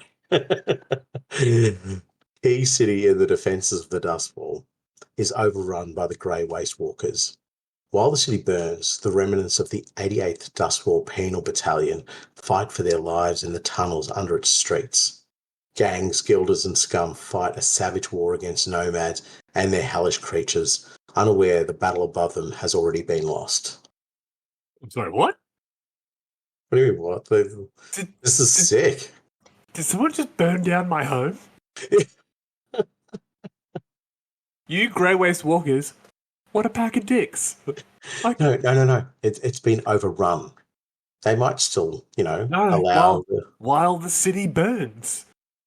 Oh, right. Well, when they say a city's on fire, it's not every part of... when they said London's burning, it wasn't all of London. The outskirts were still probably okay. Yeah, no, you know what? I'll allow it. Yeah, I'm okay with it. Your little lads are tucked away in a porta potty somewhere, just praying for the fires to die down. Perfect. They're all at an internet cafe playing Counter-Strike, going, "What's going on out there?" Yeah, don't worry about it. This is great, though. This is literally exactly what you were just talking about in regards to tunnel wars, where it's just like, oh yeah, the city's on fire, but everyone is in the tunnels, holding choke points and just firing into the dark and hoping they run out of enemies before they run out of ammo. Yeah, exactly. Or their enemy found another way around the back of that tunnel, because these tunnels I can't imagine would be linear. They'd be like a rabbit warren of this little offshoot tunnel, this tiny little, crawl space that Yeah. maybe a handful of fighters through or whatever. I think this would be a very hectic kind of fight, and sort of like would be heavily influenced by lighting conditions and so forth. I almost see it as the type of fighting that would happen in the deepest and dankest parts of Hive Mortis, where you'd have vast chambers where you're just trying to hold off against the shadows. You're just praying that the shadows stop moving at some stage, because you know that you probably won't get out otherwise. That is so good. That is so good. Oh, can you imagine those cramped tunnel conditions where, you're fighting nomads and you've got, because we know there are a bunch of different types of Helamites and that, but these bugs, kind of like the xenomorph in Aliens, crawling on the walls, just trying to get to you, and you're just going full auto down this tunnel, and you're watching these bugs die, but not quickly enough, and they're getting closer and closer. Yeah. And there's about 6 or 7 of you in this tunnel, and you're all right because you've got plenty of ammo, and your heavy's just it's about to let loose with that heavy stubber, but then you hear him cough, and you look over your shoulder, and there's about half a dozen nomads coming up from behind you. Yeah. And you're just like, oh man, I think I left the stove on. And that's the last thought you have before, like, a Hellamite bites your head off. But I almost envisage it's like this from Aliens, where Hicks is reading. I think it's Hicks. Where he's reading the little scanner. He's like, 10 meters, 3 meters, like 5 meters. It's like, that means they're in the room. You're not reading it right. And then they pop their head up through the little air vent, and there they are crawling through there. That's what these tunnels would be like. It's like, oh, we know they can't get past this wall. And they're like, hang on, we can hear them moving. Like, I can hear them moving somewhere. They've got to be somewhere. And then just boom, boom, boom, boom, boom, popping up left, right, and center. So it would be a terrifying way to go, especially with nomads. But one little quick shout out, and we did mention before, the 88th Dustwall Penal Battalion. I'm going to say it, and I don't need to say it anymore. Gang idea. Yep. They would be so cool. Yep. Expand at your heart's desire. You can do anything with that. It is a penal battalion. These are the key talking points for it. It's militarized. It's necromundan. It's bespoke in the sense that they would have all kinds of manner of build, of squad, of designation. They would be ad hoc with the type of weapons that they would be fielding. They just give you total, unadulterated freedom to go ham. Well, how were they described? It was like a motley collection of ex-gangers, criminals, and outcasts. Yeah. Like, I'm picturing Goliath gangers in, like, the remnants of their forge plate, and, fighting alongside scummers who have, everything from, remember, like, Laslock weaponry that they've managed to have, to, one guy who's a former member of the Necromundan Spiders who's still got his regimental saber, and his uniform is, you can still see the remnants of that, but obviously he belongs to the 88th. Or, the former Orlok with his custom combat shotgun, but he's once again clearly no longer part of the house. This collection of characters.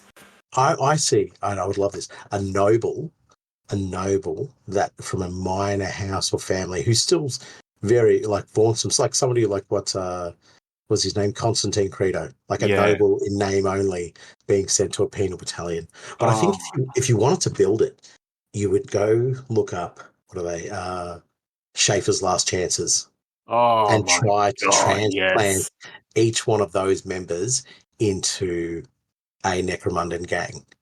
That would be cool. The Schaefer's Last Chances novels, there Yeah. actually was a noble who got deposed and Oh, sent right. to the penal legion because the other nobles pulled a couple of strings, and it describes him as this sort of hoity-toity, very well-to-do guy, because everyone in the penal legion knows if you survive enough missions, you can win your freedom. You can go back to your planet. And he kept saying, "I'll go back to my planet, and they'll regret the day they ever tried to, try to dismiss me from my family." And Yeah. yeah, but that noble you're talking about, I can imagine him being an officer in the 88th, and where his weapons are just a little bit better. Yeah. His gear's just a little bit nicer. He's Mm-hmm. still very clean and well to do. He's got like an adjutant Yes. within that, but oh no, stop. I have so many games. I did can't actually say I don't want to talk about it other than say Colonel Shafir's last chances, and then the verbal diarrhea kicked in and we just went for it. But anyway, continue. Ugh. And our next point, This is our last point. Yes. Yes. This is Finish her off. This is a weird one. Ancient warning chimes ring out in the spire of Hive Primus to warn the Imperial House of a breach in the dust wall defences. Unfortunately, those who could heed their warnings are either dead or fled. Azostium and his minions both ignorant to their meaning and unwilling to send aid to those still loyal to the House of Helmore. It is a little bit strange that there just happens to be... Well, it's actually not strange, it's kind of prudent. That there's an alarm system that's sort of saying, hey, the dust wall defences have fallen. There's a bunch of, Xenos hybrid monster murderers coming to get us all. It's also quite funny that Ozzy and his lackeys have no idea what the alarms mean. And you can just imagine someone's just like, what is that noise? Just another set of fireworks celebrating Ozzy's return. You there, shoot those speakers. I no longer wish to hear this. Yeah, but it makes sense, because why would Ozzy even care about him? Because they're before his time. The dust wall's put up after he's probably put in stasis. Yeah, like a lot after. Yeah, because he's talking about the destruction of Halmea. So the Secundus and dust wall doesn't mean anything to him. But yeah, they're basically Primus has been purged of so many valuable and capable people that they now only have people who are just saying, just worry about the fact that we are in power. Don't worry about what's coming to dethrone us or what's coming to utterly wreck Necromunda through just infection of the Genestealer curse. That's good. I like that. But the other thing as well, I think, also is that they're unwilling to aid anybody sort of still loyal to House Helmore. So what I can extrapolate from that is that they are still concerned that Helmore is not dead. Even though its sigils have been taken down, its people scattered to the wind, its supporters, killed or locked up or sent away, they are still concerned that the old house can come back. It doesn't even seem to be that. It just seems to be like, you're not loyal to me. I don't care if you die. Uh-oh, consequences. It's cutting off your nose to spite your weirdly robotic face. Yes, well said. I get it. I'm all for just ridiculous levels of spite, but also, it's your planet too, jackass. Maybe he doesn't quite see it as that. Maybe he just doesn't. He doesn't see them as a threat. And it's just like, that's what I'm thinking. It's the Genestealers. I dealt with these a very long time ago, or within my memory banks, we know how to wipe them out. We have Toxin 06237771, just a drop of that in their ghast and they're stuffed. Yeah. Meanwhile, no one wants to tell him that they got rid of all of that a little while ago because they were using it to gas, Hive, Eusebius, and just with a weird ironic way that necromundans do. Yeah, exactly. It's like, no, we can't make that anymore, boss. Apologies. Yeah, we But, we lost that technology a few millennia ago. yeah. Oh no. So, I mean, clearly, that's just the last point in the timeline, and it is indicating that clearly the next pathway for Necromunda is paved with four-armed monstrosities and the color purple. The Yeah. Genestealers are coming. They're coming, and as we mentioned earlier, they're coming. They're going to be sweeping out across the planet. They're coming in force, and it is going to lead, as you say, to a proper House of book for the Genestealers, which I will be interesting. I see no other way. I Yeah, genuinely see no other way. it'll be interesting. It'll be that there was, early days there was talk of a seventh house. This could be the seventh house. Yeah. You know, yeah. Well, I think it is. I Mm. think this is the sign of the seventh house. But before we go into that stuff, we have four characters to talk about, all of which are introduced in this book. Now, there's a lot. So, once again, there's no warlocks, but there are two squats in this one. So, Nath, I'm going to let you jump in and choose who you want to do first. Do you know what? Actually, there is one of the squats I do like. Amazingly so. It is Urson Grimjarl, Yardlan Nomad Hunter.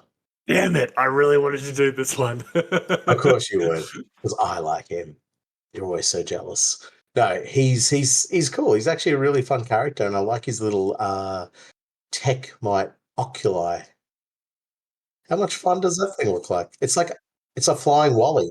Yeah, all the tech mites are ridiculous. I would love a generic tech mite kit or like rule set that you can build your own tech mite and Yeah. yeah. But anyway, read about him. We'll talk about him. We'll talk about how cool he is then. Urson Grimjarl, Yardlan Nomad Hunter. I think we can obviously define what his role is then. Anyway, He hunts ash clams. I think so. Yeah, Yes. he's renowned for it. Has a boutique trade. Anyway, it takes a certain kind of squat to live the life of a nomad hunter. Urson Grimjarl, older brother of Oren Grimjarl, long ago left the Jardlan Holdfast to wander the wasteland hunting nomads for bounties. In the decades, he has travelled the great equatorial wastes and beyond. He has earned a reputation for having an uncanny ability to track down and kill even the most cunning nomad raiders. This has made him a target to the wasteland tribes, and more than once nomad champions have sought to make their name by hunting down the honorary old squat, usually with fatal results for the nomad. Years ago, Urson was offered the stewardship of Jardlan by his and Oren's father, Harrow Grimjarl. When the elder squat sought to take the graven path, joining with the elders who tend to the Ironhead ancestral core. Ultimately, Urson rejected the running of the clan, passing it on to one of the other squat families of Yardland. Even when Urson learnt of the destruction of his ancestral home, he merely spat in the dust and carried on with his work. It was only after an encounter with Oren that Urson decided to help guide the younger Grimjarl and his companions back to their holdfast. Perhaps as a last favour to Harrow, or maybe because, like Oren, if he was to be the last of Jardlan, he might exact some vengeance from those that had ended his line. An exceptional hunter, Urson is a dangerous and canny opponent, and one does not survive long as a nomad hunter in the ash wastes without the ability to get the drop on one's foes. To this end, Urson carries a powerful Jardlan long-shot hunting rifle. The grizzled old hunter is never without a pair of Techmite oculi, the small mechanical companions held aloft on whirring fans with an array of pick lenses, finding hidden enemies even in the midst of billowing ash storms. So he's quite the adept hunter, we'll say. Oh, he's probably killed himself a ash lion here or there as well. Well, it says he's a nomad hunter, not an exterminator, so I can't imagine he'd interact with too many bugs. Well, no, because they're actually lions, so, like, four-legged lions. No? No, no, they're not. Still on second sides of the fence? The internet agrees with me. The number of people who've messaged us pointing out the fact that they are most likely bugs shocks me. Shocks me to the point of this may even be counted as a Spamuel correction that we're updating during the episode. But I won't count it until next episode. If the wider Lorekeeper universe agrees. The wider Lorekeeper universe. I like that as the name for the fan base. That's good. Anyway, back to old Grimjarl himself, Erson. He's quite a cool character, actually. The read within the book that we have for him doesn't quite reflect the story he has of when he meets up with his brother and the way he's basically fighting against a whole bunch of nomads. And it's him, just on his own, with his little Techmite oculi. So you can see that he's definitely a hard case and will not be easily broken or shifted. But there's obviously the standard trope of, I guess, dwarves leaving their holds and then realising they should never have done that in the first place. What were they called in fantasy? Rangers? Was it the Rangers? Rangers? Yeah. But let's just... Okay. I don't like doing this, but let's just talk about the model. Like, firstly, his gun is bigger than a Goliath. It is...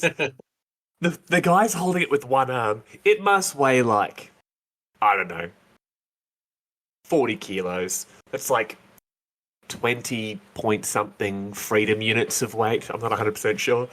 But it's enormous. And then when I first saw the model, I was actually quite annoyed because I'm like, what are you doing? He's supposed to have two of those glorious little, what are they called? The Techmites. The Techmites. Yeah. And I was always like, there's one on the base there, but I couldn't find the second one. He wears it as a backpack. Yeah. It's deployable. Yeah, it straight up just clips onto his back. I'm like, that's sick. But then he has that glorious pipe.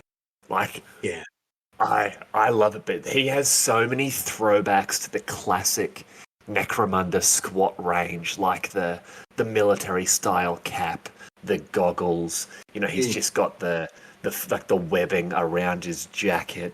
Model wise, I love this guy. But you're absolutely right. When it comes to the background in the book, he is, as far as I'm concerned, probably one of the hardest characters to come out of this campaign series. Where, he meets up with his brother and he's so very nonchalant about the whole, our home and our family and basically everyone we've ever known is dead. Give me 1 second. I've just got to kill these nomads real quick. We can catch up after that, whatever, or not. But he's sick. Very cool character. What I love about him is that he's taken up. We keep referencing fantasy, but you kind of can't help it with squats. It's almost like the oh God, come on, think of the name, Nate. What are they called?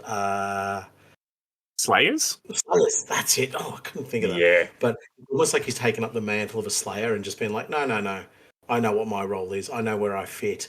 And it's kind of cool because it breaks away from what his tradition is expecting him to do, which is to take on that leadership role and become leader of the hold. He's like, that's not my thing. My thing is as a hunter, as a killer. I'm not necessarily a born leader or whatever, but it is interesting that he gives up the hold to another family, not just his brother. Yeah, not his brother, but literally he's just like almost saying, "No, we don't need this. I care so little about this that I'm just passing it off to someone I pick." It's strange when it comes to the concept of succession. At all, especially for someone like a squat, where you'd figure they'd want their immediate kin to be the ones to take over from it. But he's almost I hate to really do it, but his almost overused aggression towards going out and hunting and trying to find nomads and the like to kill, it must come from somewhere. Mayhaps that is him tapping into those classic dwarf archetypes and sort of saying, these are my enemies, these are the ones I want to focus on. They're my goblins. Yeah. Well, that's it. They're my god. What are they called? Groby in Grobby, fantasy? yeah. Oh man, Grobby. Oh. Yeah. And we've already established that we could potentially get nomad squig hoppers in this scenario. So there is. I don't understand why people think this is a possibility. It's happening. Oh, it's happening. I've envisioned it. I'm putting it out into the universe. Yeah. Someone is going to make nomads that are basically goblins, and their Hellamites will be squig hoppers. You watch it. In the next 12 months, someone's going to have a gang. I don't know. Just put them on the Hormigans, the Leapers. You know what I mean? It makes sense. You've made it all 40k, but in your heart of hearts, you've made goblin squig hoppers. Just a quick another word out there as well. We now officially have Warhammer the Old World, I believe. Yeah, buddy. If you don't love the goblins, then you're not a friend of mine. They are my favourite by a country mile. They're just naughty, and that's what it's almost a bit sad. I said because I sort of see the nomads like that. I see them as just being more naughty rather than nasty. I'm just like, go on. You're just trying to disrupt a little bit of trade. You steal a mushroom here or there. But the reality is, you have people like you have his brother Urson, who has obviously not got the same mindset as me and decided these are the worst, most abominable threat, not only to the squats on Necromunda, but to the, I guess, for use of a better term, civilization on Necromunda. So he's going off there to try and make his difference one nomad at a time. Just doing a slight derail here. Of all the goblins in the old world or fantasy now, what was your favourite type of goblin? Not goblins. Oh, thank the gods. Oh okay, we would have had to end the podcast if you'd answered anything but night goblins. No, night goblins were the best. Do you remember the old multi-part night goblins? Yes. Oh, they were brilliant. Like the massive hands, massive heads, and they shared half a sprue with the super old school Skaven. Yeah. Oh man, they were. They awesome. everything was just a bit too oversized for them, and. Yeah, they were brilliant miniatures. The best unit I'd ever seen of them was a unit of 200 night goblins put together on a table. Oh. Somebody ran it across the table. You're like, what's going on? You couldn't kill it. It's like an old school Death Star. But that's how I imagine night goblins fighting. And again, this is my problem when I think of the nomads. I see them as like just this scurrying blocks. And there's some brilliant artwork in this book that shows them fighting more as like almost like Talon desert raiders, sort of drifting in and out of the sands and the shadows, picking off shots. But unfortunately, in my mind, they're goblins. They're goblins, yeah. But no, 100%. Like you look at all the art through this book, and there's especially the scenic art. Like there's some amazing just combat footage of like style pictures of them. In fact, there's one, you pointed this out to me a little while ago, on the third last page of this group of them, and it's like a black and white picture. You've got this huge opening to the underway there. And you've got this group of them almost walking single file, sort of past this. And, they just look so good. And then you see them in combat. There's the last 2 pages of the book there. And they're like there's that one on that last page where he's running, he's got the pistol extended, and oh man, they just the flip to that page is the double spreader. You've got the squats engaging them. Yeah, and beautiful bit of artwork. If you ever get the opportunity, people who are listening, to have a look at the last 2 pages of Ruins of Yardland, you'll get to see something that just sort of invokes the right imagery for not only Necromunda, but also for the fact that it's Necromunda at war and not just in warfare. It's beautiful, beautiful, beautiful artwork. It's not over swamped with detail or anything, but it gives you a full sense and gravity of what is going on in that tunnel network. But anyway, moving away from our derail about how nomads are goblins. Yeah, that was back to Urson Grimjarl. Yeah, back to Urson Grimjarl. He's right. Yeah, he's right. One last point I want to make. I do love his little tech mites. They are, for me, the embodiment of like Wally in 40k. They look really, they got this sort of cuteness to them, but in a very 40k sense. They're beautifully made, beautifully designed, and definitely. Even if you don't like the rest of the miniature, you can't hate the little tech mite. He doesn't deserve it. I love tech mites. I think if Games Workshop wants to make a kit of just like random little tech mite bits that you can combine to make flying tech mites or crawling tech mites or tech mites on tracks or like spider tech mites. If you make that kit, all of the nerds will buy it. We will buy so many of them. I'll buy them just to have them built and never be painted here with the rest of my squads. Like just a generic tech mite box. Like they are what Tau gun drones and battle drones wanted to be. Yes. Except they just it's that one little glass lens. It just gives them so much character. You're like, oh, what are you up to? What are you going to go steal? What are you going to go destroy? I don't know. You want to kind of give them a pat on the head when they come back with a limb and a gun, and you're like, where'd you get that from, mate? Don't worry about it. You little scrapper. Like your the dog companions you can have in some of the Fallout games. They just randomly show up and they're holding like a gun or something. You just be like, where did you find it? Whose hand is that? Actually, it's a lot like having children. I couldn't tell you the number of times I've been at the park and Goblin Juve walks up and I'm just like, why do you have a gun? Whose hand is that? But the bacon, word for word, the conversation you had. Good. All right. That's the last bit I want to say about Urson. Who's our next character, Sam? I'm actually going to back up a squat with another squat. I'm going to talk about his brother, Oren Grimjarl. Oh, and he is the last Charter Lord of Jardlan. Now, during the Great Darkness, Jardlan's holdfast was destroyed by the Sungar, and only a handful of Jardlan squats remained. Pause there. No, it was destroyed by Genestealer cults. I don't care what this official publication says. All right? So I'm going to reread this. I'm going to reread this because that is wrong. During the Great Darkness, Jardlan's holdfast was destroyed by the Genestealer cults, and only a handful of Jardlan squats remained. Among them, the outcast engineer, Oren Grimjarl. Many squats, so shamed by the destruction of their people, would take an oath of vengeance and spend what days they had left hunting down the enemies of the mining clans. Not so Oren.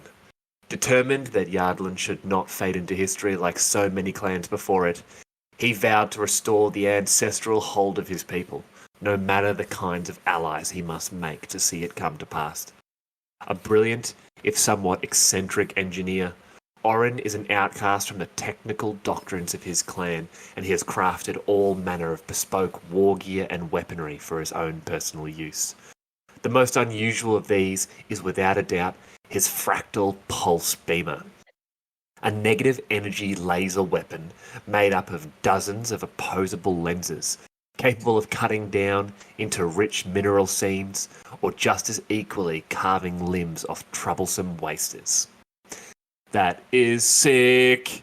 So, if you haven't seen this model, Scummers, you think his brother's gun is a little bit, over the top. Oren's gun is basically like 15 power cables going into what I can only assume is the plasma engine, taken off a Cobra-class destroyer, and turned into a gun after strapping it to an iron-head plasma rifle. This thing is phenomenal. This guy is basically like if...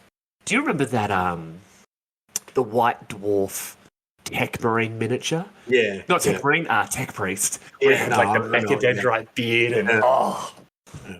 I love it. I love it. And yeah, he has another sick little Techabite. This one's on some wheels. Yes.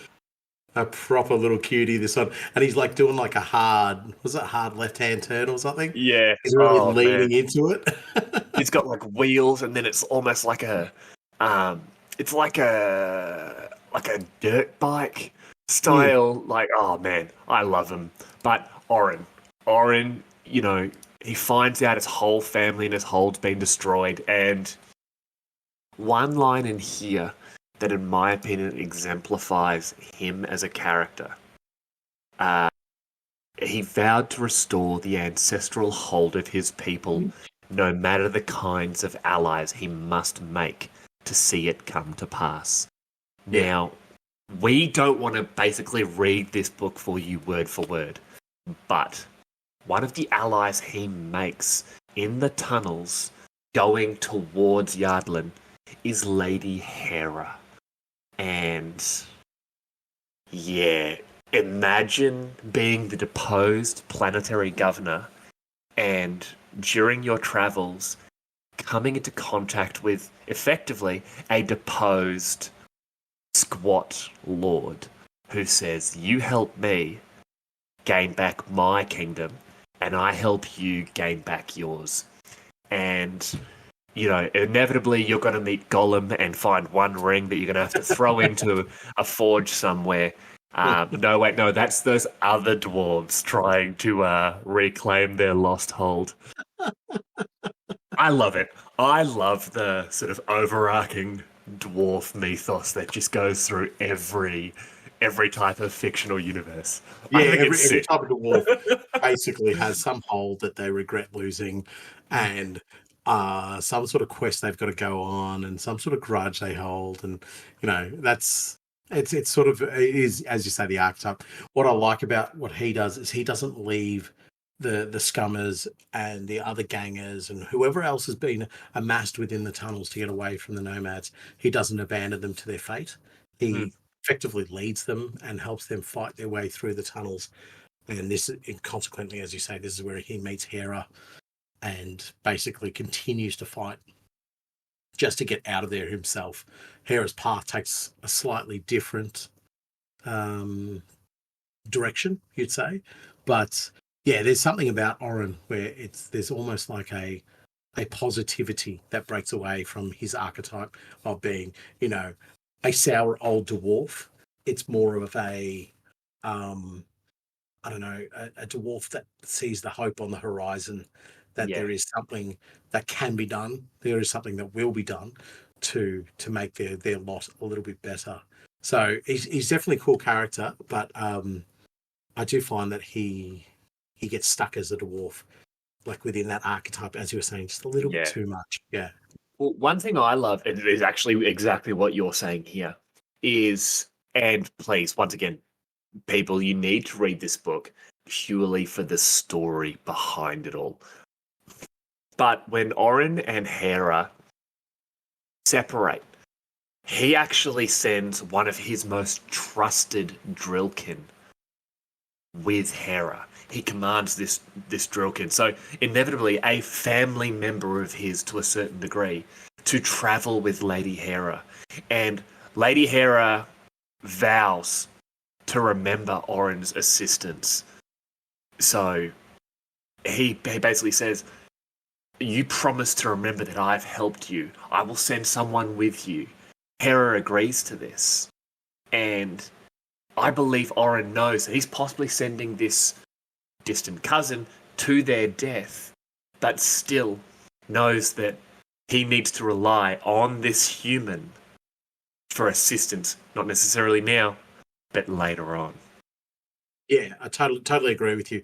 And it's something that you can imagine a lot of the Scots would not be inclined to do, to be banking their hopes on a human, and like a necromundan human as well, who's probably fickle more than anything else and would be looking out for their own objective more so than anything else. And he's got it right. Hera is looking out for her own. I was going to say, not even a human, a Hellmore. Hellmore, exactly. So it shows the desperation of where Oren's at, but I guess it's also shows in a wider sense a desperation of where the squats are. And again, and we mentioned this many times in this episode about the scale of what the nomads are up to.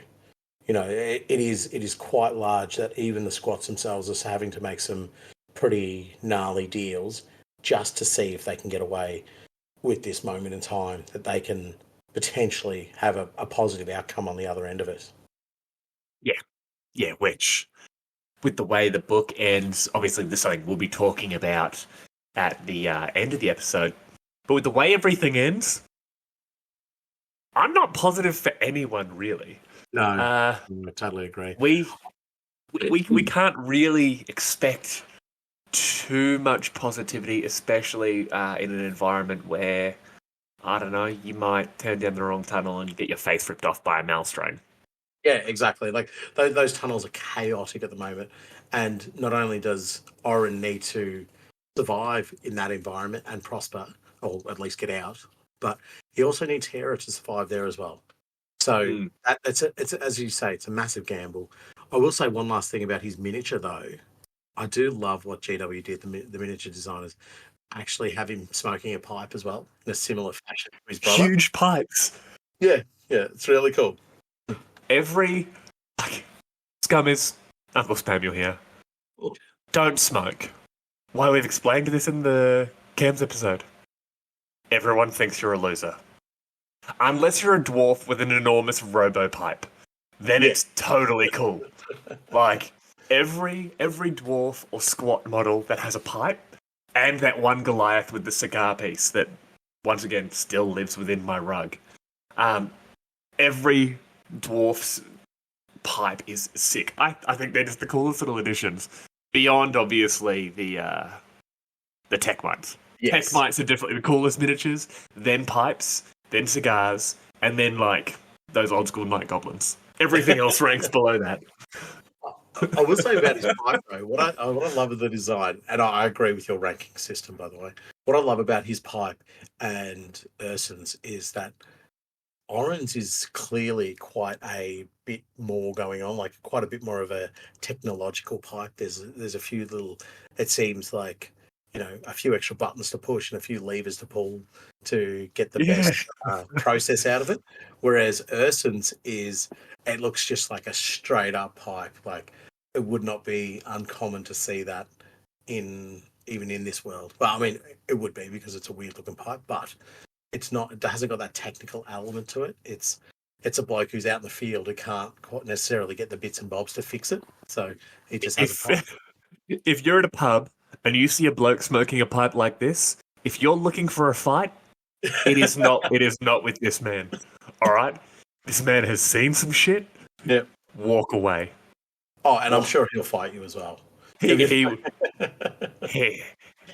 will beat you with that pipe. Yeah, exactly.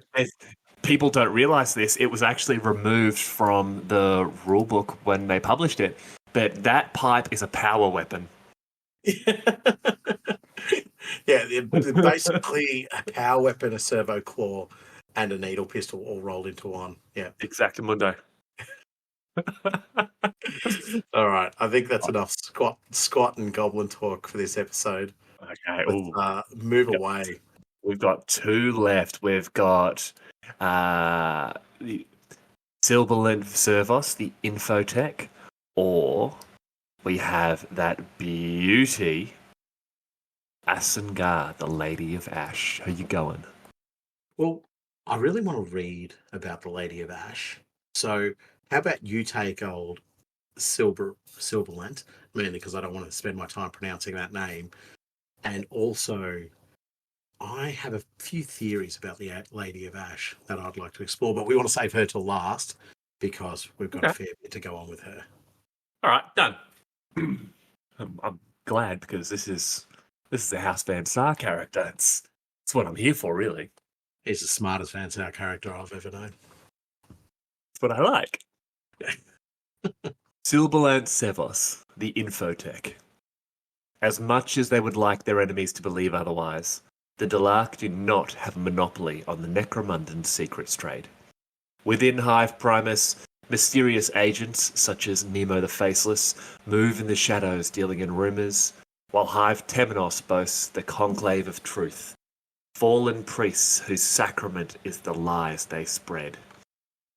Sevos the Infotech has made himself one of this esteemed company. An exile from House Vansar, Sevos sought to merge his mind with the sacred STC, creating a synaptic inload interface to extract his consciousness.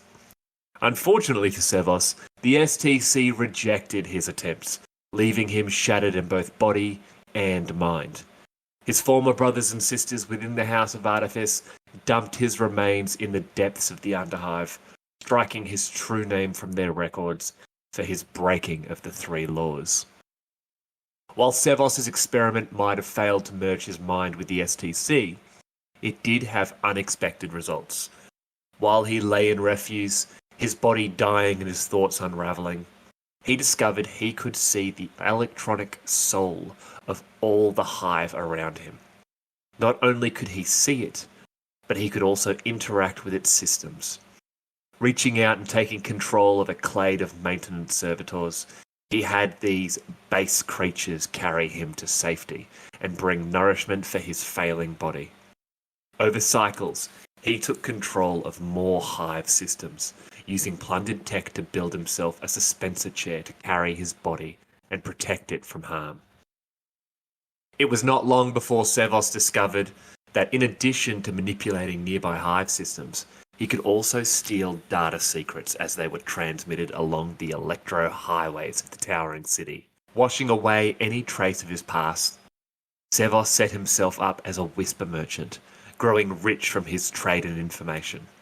When the Great Darkness tore apart the social fabric of Necromunda, Sevos was one of the first to see it coming and took refuge in his Underhive hideout, remotely manipulating events from the shadows. Later, when he heard the first whispers of the Prophet and the great pilgrimage that would follow, he saw an opportunity to fulfill his ambition to merge with the Vansar STC and take his revenge on the clan that had left him to die. Okay, before you say anything, gang idea. Gang idea. Gang idea. Go on. So that part where he talks about taking control of maintenance servitors. Okay. Yeah. Run Sevos as the leader of an outcast gang, right? Now, you'd have to, firstly, there's no model for him yet, but you would have to model him up in the chair, like, picture Professor X in, like, a floating, like, anti-grav chair with just, like, weapons coming out of it, and there'd be screens all around. Oh, you just 40k it up. Yeah. You'd 40k it up. But back to my gang idea. Like, do all of your gang members and your champions as servitors that he's somewhat merged with and has granted them an aspect of personality, which is why they're gaining skills and why they develop as characters. But model them up as you use like the existing range of servitors and stuff. But take like Skitari bits and Hive Scum bits and Ganger bits and create this amalgamation of like up-crafted and like recycled servitors, and like you'd have obvious maintenance servitors where like they'd have like screwdriver hands and that sort of thing, and that would be their close combat weapons, and oh man, that'd be sick. Like your vehicles would be almost AI controlled harvesting vehicles, and that like with servo skulls in the front of them, and that he's had his servitors build and construct. Oh man, that would be sick. I imagine the vehicles as like sort of maintenance vehicles, so street sweepers and stuff like that have just been repurposed. And then basically had things bolted onto them to create something different for them. But I love the idea of that they have some semblance of personality being driven back into them. So what you take is you take drugs that can form madness within your gang members, right? So, Oh, and you make your gangers take it because that's their personality coming back, or their semblance of sentience coming back to them. They're starting to realize that they're just a servitor, or they are a tool now and no longer what they once were, and so that could represent their madness kicking in. It's a bit of a disadvantage to yourself, but in that terms would of be the theme, thematic yeah, as. yeah, it'd be so cool. But you do get the bonus of the drugs, which represents them pushing their tech adaptations to their limit. So Oh, increased strength man. or increased movement or something along those lines. So you're just pumping them full of drugs until the madness kicks in, and they're just like, I, I would love for us to talk about servitors for an episode one day because, oh man, servitors are one of the most messed up things to come out of 40k. But they that's, define grimdark for me. oh yeah, that's neither here nor there. We can talk about that later. Yes, But yeah.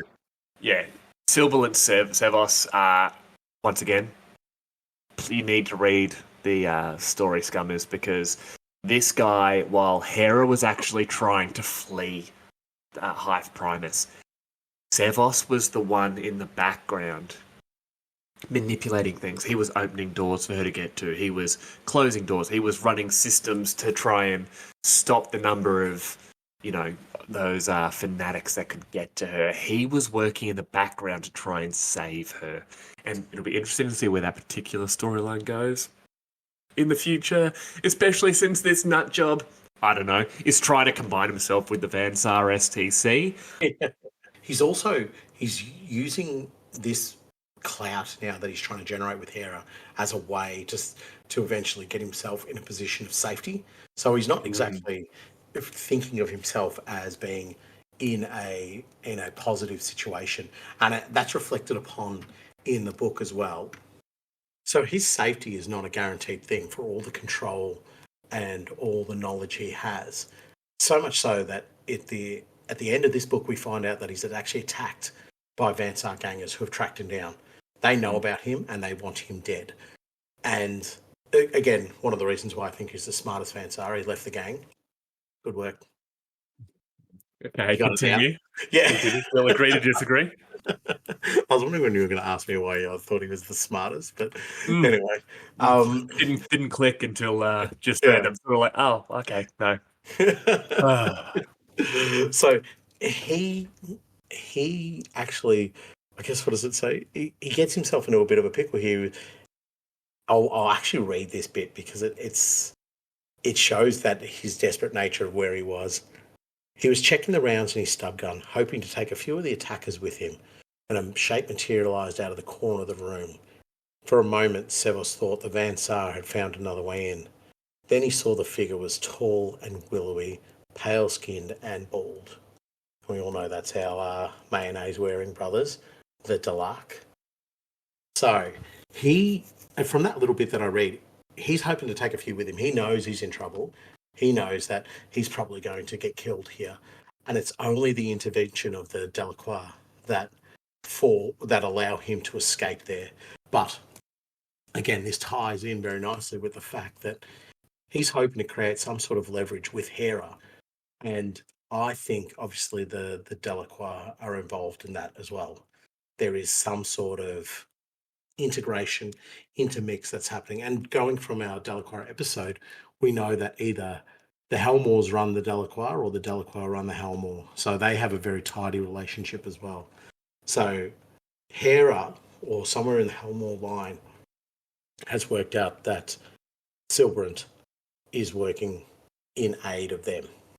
Or is this one of those situations where the Dalark are looking out at the world and taking into account what's happening and saying, this is an individual of note. We've talked about this in the past. This is an individual of note. We need them. Because these Dalark just pop in and... So obviously originally it's one.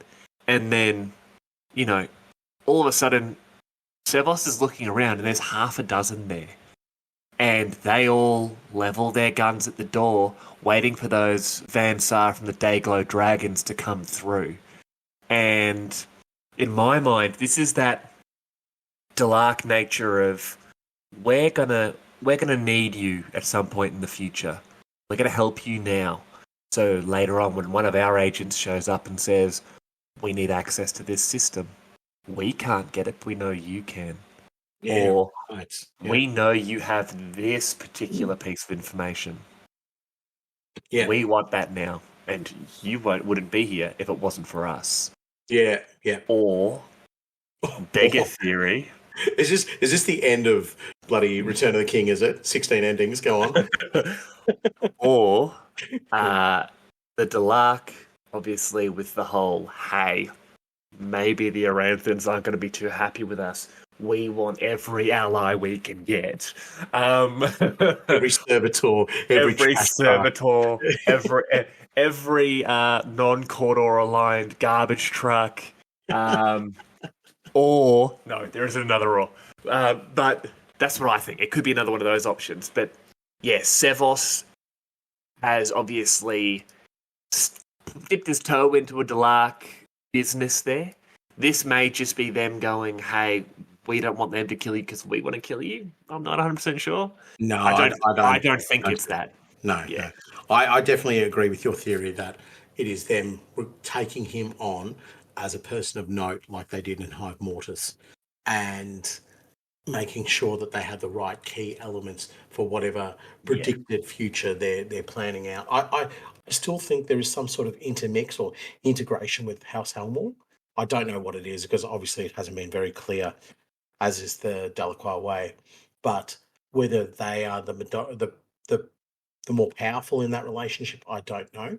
But certainly, Sevos is a key part of their progress forward. But it's interesting because I feel like the Helmors know about Sevos, but at the same time, we know that Lady Hera most certainly doesn't. You know? Yeah. And so it'll be interesting to see if there's any sort of interaction between the two of them. Like, I was your Kevin Costner, I was your bodyguard at some stage. But I don't. You can just imagine there he is in his floating grav shed staring at Lady Hera.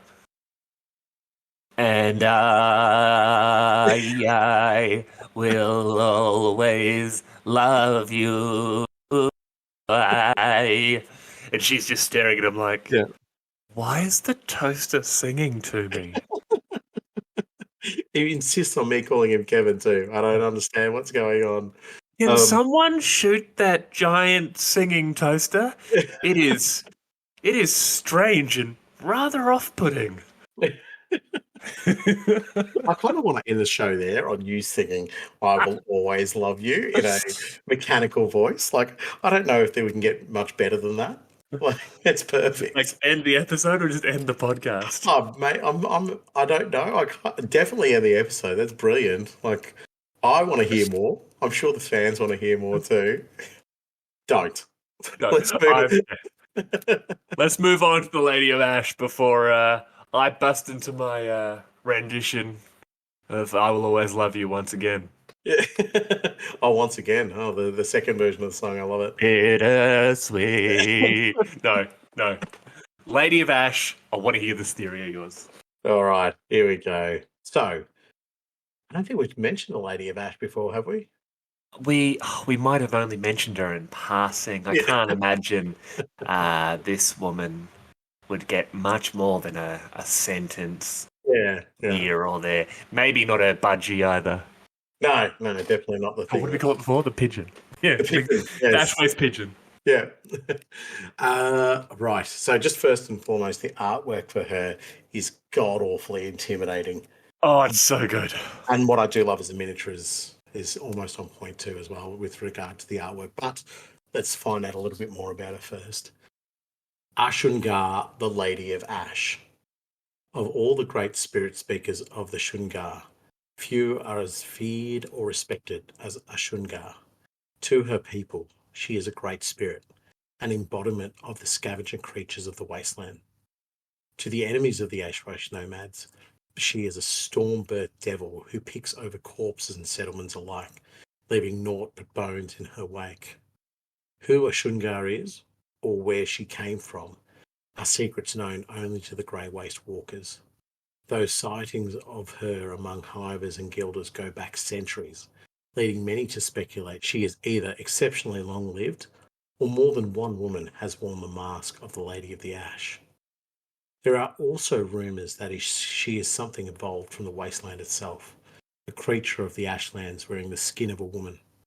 Certainly Ashungar displays an almost psychic bond with wasteland beasts and other similar scavenging creatures, able to apparently commune with them and even direct them toward the enemies of the Shungar. There is also a palpable energy that surrounds Ashungar, triggering animalistic terror in beasts and people alike, their instincts cowed before the majesty of the Lady of Ash.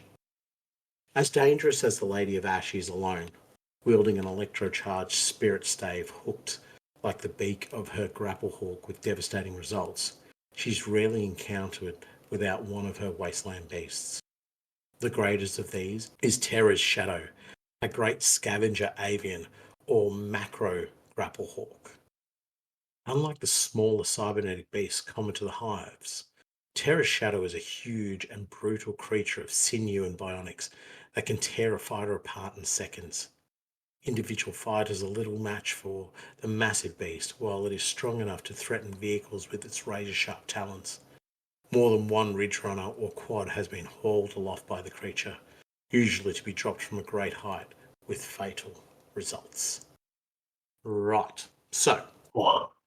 yeah, very, very cool read about her, and I do love that they actually take a bit of time to talk about Terra's Shadow as well. But I'll quickly talk about one of my other quick little theories here. Not a theory, but something you can do with her. The fact that Terra's Shadow is sort of the alpha of all of her creatures and beasts that accompany her.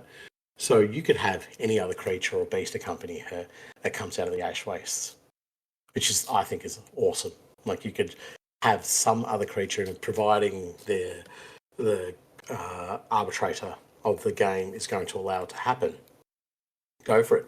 Have another different creature that she's allowed to use, provided it doesn't break the game. Or if you get some rules, like if you made some rules for them, you could have her be accompanied by a swarm of ash lions. Like, just imagine the chittering horde of insects, sort of crawling up around the sides of her. That'd be sick. Yeah, but if it was ash lions, it'd probably just be a singular lion, or maybe like a male lion or a female lion or something along those lines. I don't think she wouldn't need many. Yeah, because it would be an ash lion, not a bug.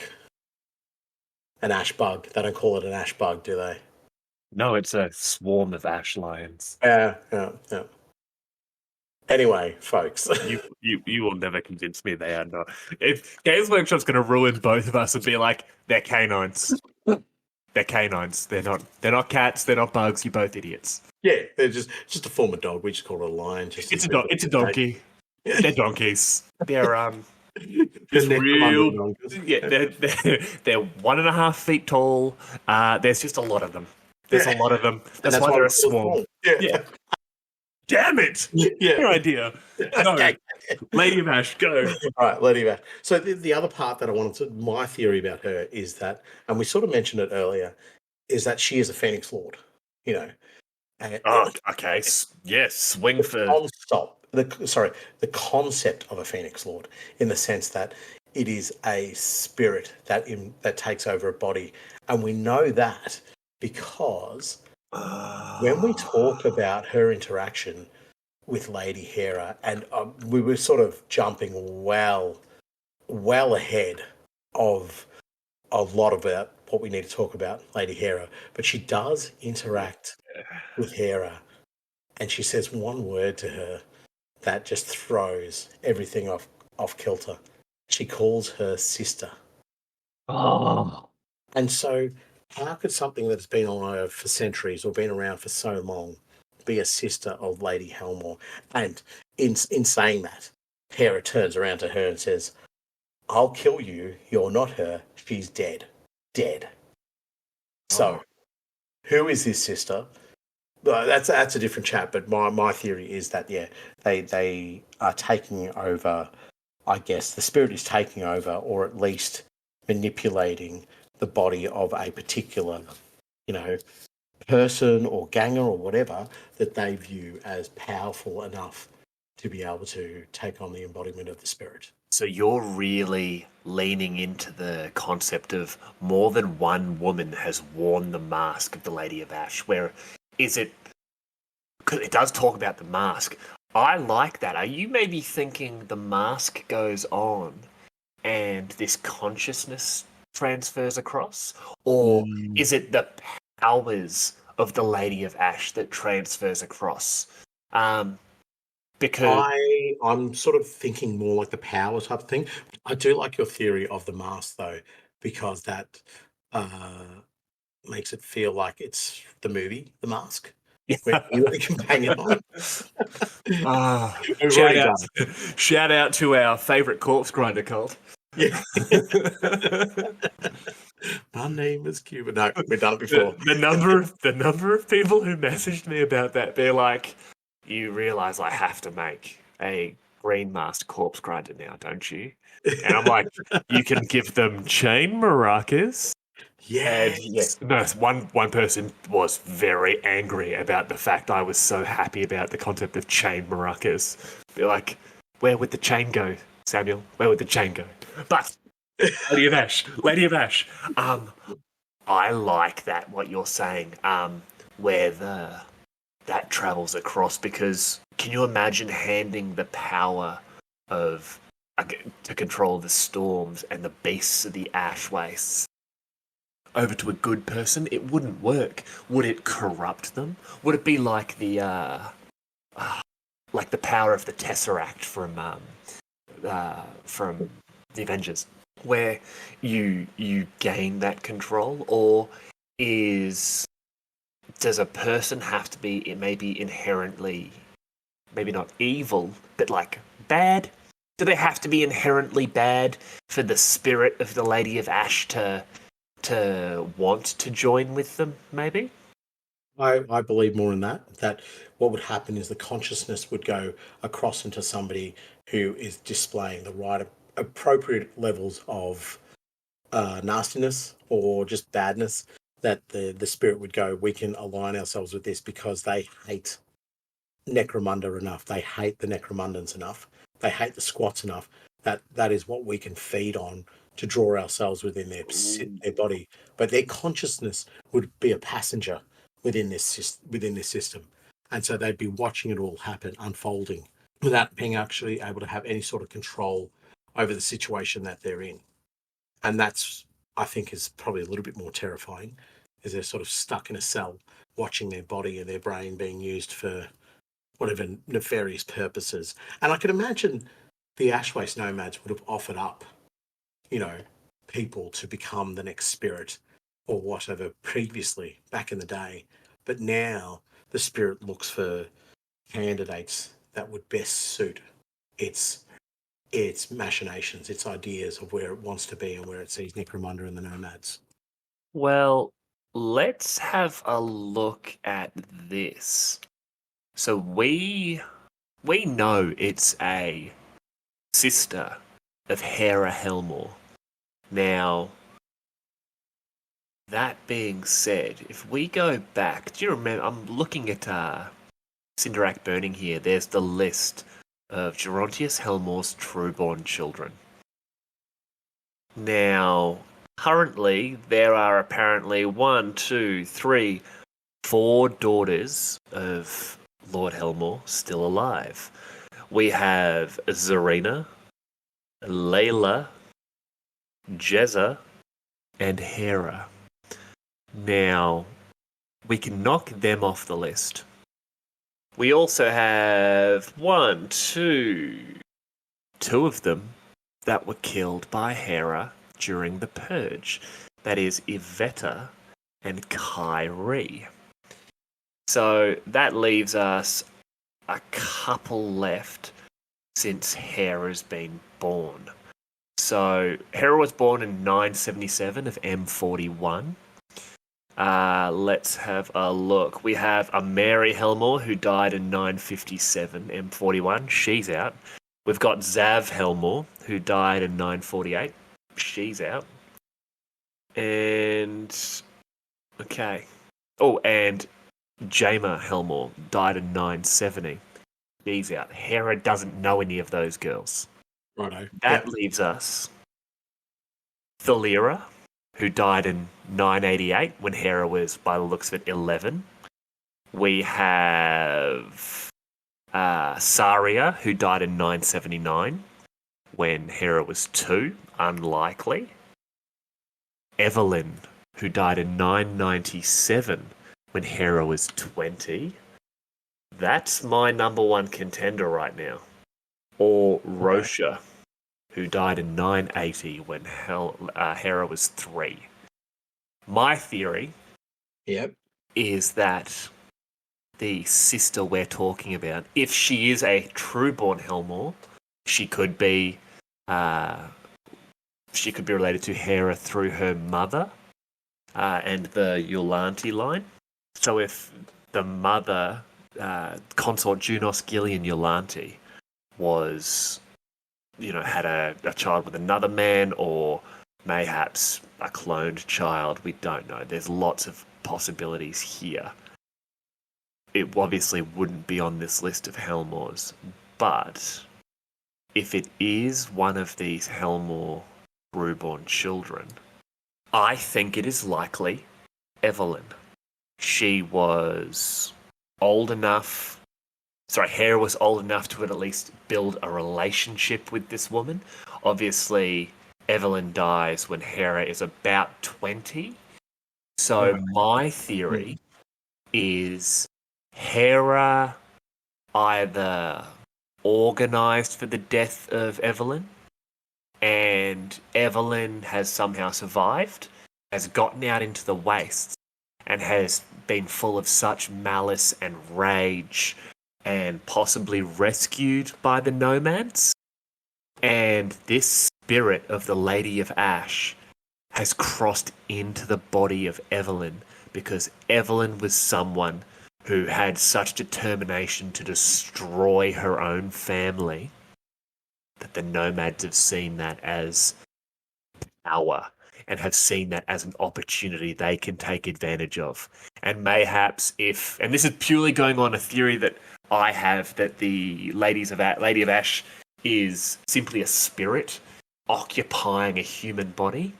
Yep. That when the former Lady of Ash, maybe her body was dying and they needed to find a new host. Yeah. This spirit has travelled into Evelyn's body. I see it as it identifying something that's tastier. You know what I mean? Where it's going, this is this is a being that is driven with more anger and more hatred. I'll simply abandon what the skin I was wearing, and going into something else. I'm actually completely almost like possession.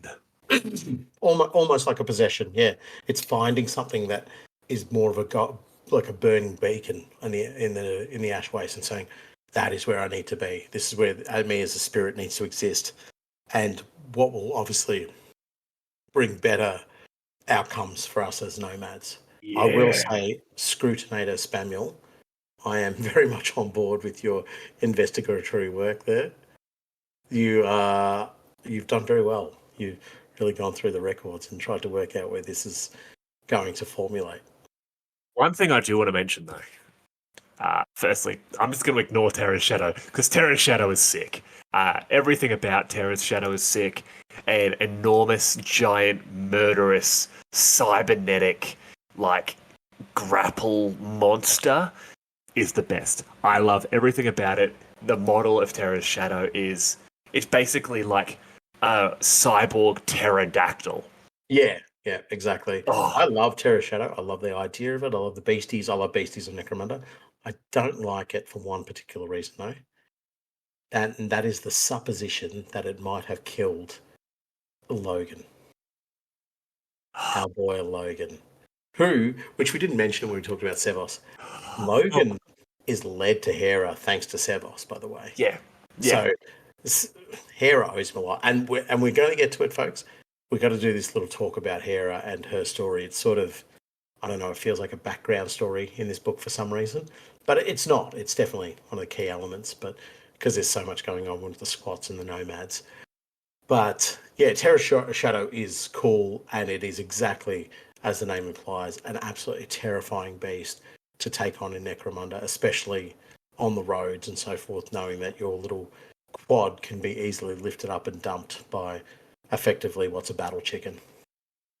Yeah. Oh, the battle chicken. I love that. But look at the Lady of Ash model. She is such a crazy amalgamation of different sort of bits and motifs, and like if you look at her boots, those boots almost look Van Sar produced. Then you've got the classic nomads sort of robes and rebreathers and the piping and that everywhere. But then her shoulder pad on that right arm almost looks like it's been taken from like a Genestealer cult mining model. It looks like it's come from like an Adelan jackal. Then her staff is so heavily technical. She's great. This is, in my mind, in all those books where we talk about people being expelled from the hives, so they have to go out and live as nomads and become nomads, and we've talked about it a bunch. I genuinely believe her equipment, her gear, her outfit is taken from these different generations of exiles and adopted brothers and sisters, but also raids against convoys and that, because she's everything about her screams like techno barbarian. It screams like the feral meets finesse. You know what I mean? Totally agree with you. And for me, I think I see on her hip, and it's probably me stretching, but it's almost like an Escher chem set on her left hip. Yes. Yeah. So I'm in total agreement with you here that she's just this eclectic mess of different things that have been picked up over the centuries, over the millennia probably, that they've just embodied within this character. And how that transposes on the physical concept of what the Lady of Ash is, I guess from a spiritual point of view, it's okay, she can carry that across, but how this physical nature is carried across, it's very, very interesting, because it means that this build-up of who she is and how she is something that's happened over time. It's not something that's simply, okay, well, now you're the Lady of Ash, you've got to put all this gear on you. You know what I mean? There might be a few little totems and whatever that get carried over, but the majority of is going to be things that have come across her journey within that new physical format. Yeah, for sure. And the concept of her coming in and maybe expanding on that story, and us learning more about her, us learning more about Hera and the nomads themselves. Oh, man. We'll learn heaps more about the Helmors as well, because we'll get to get an understanding. A lot of the information we have about the Helmors is derived from Gerontius' story, or what we've seen in the Aranthian Succession. So we'll hopefully get a bit more depth and detail about why she called her sister. But I guess it's a good little synergy into what exactly is going on with Hera, in that So just we've probably spoken in little bits and starts and stops about what's happening to Hera, but the basic premise is that she flees Hive Primus on her very fancy yacht. Her yacht then gets shot down.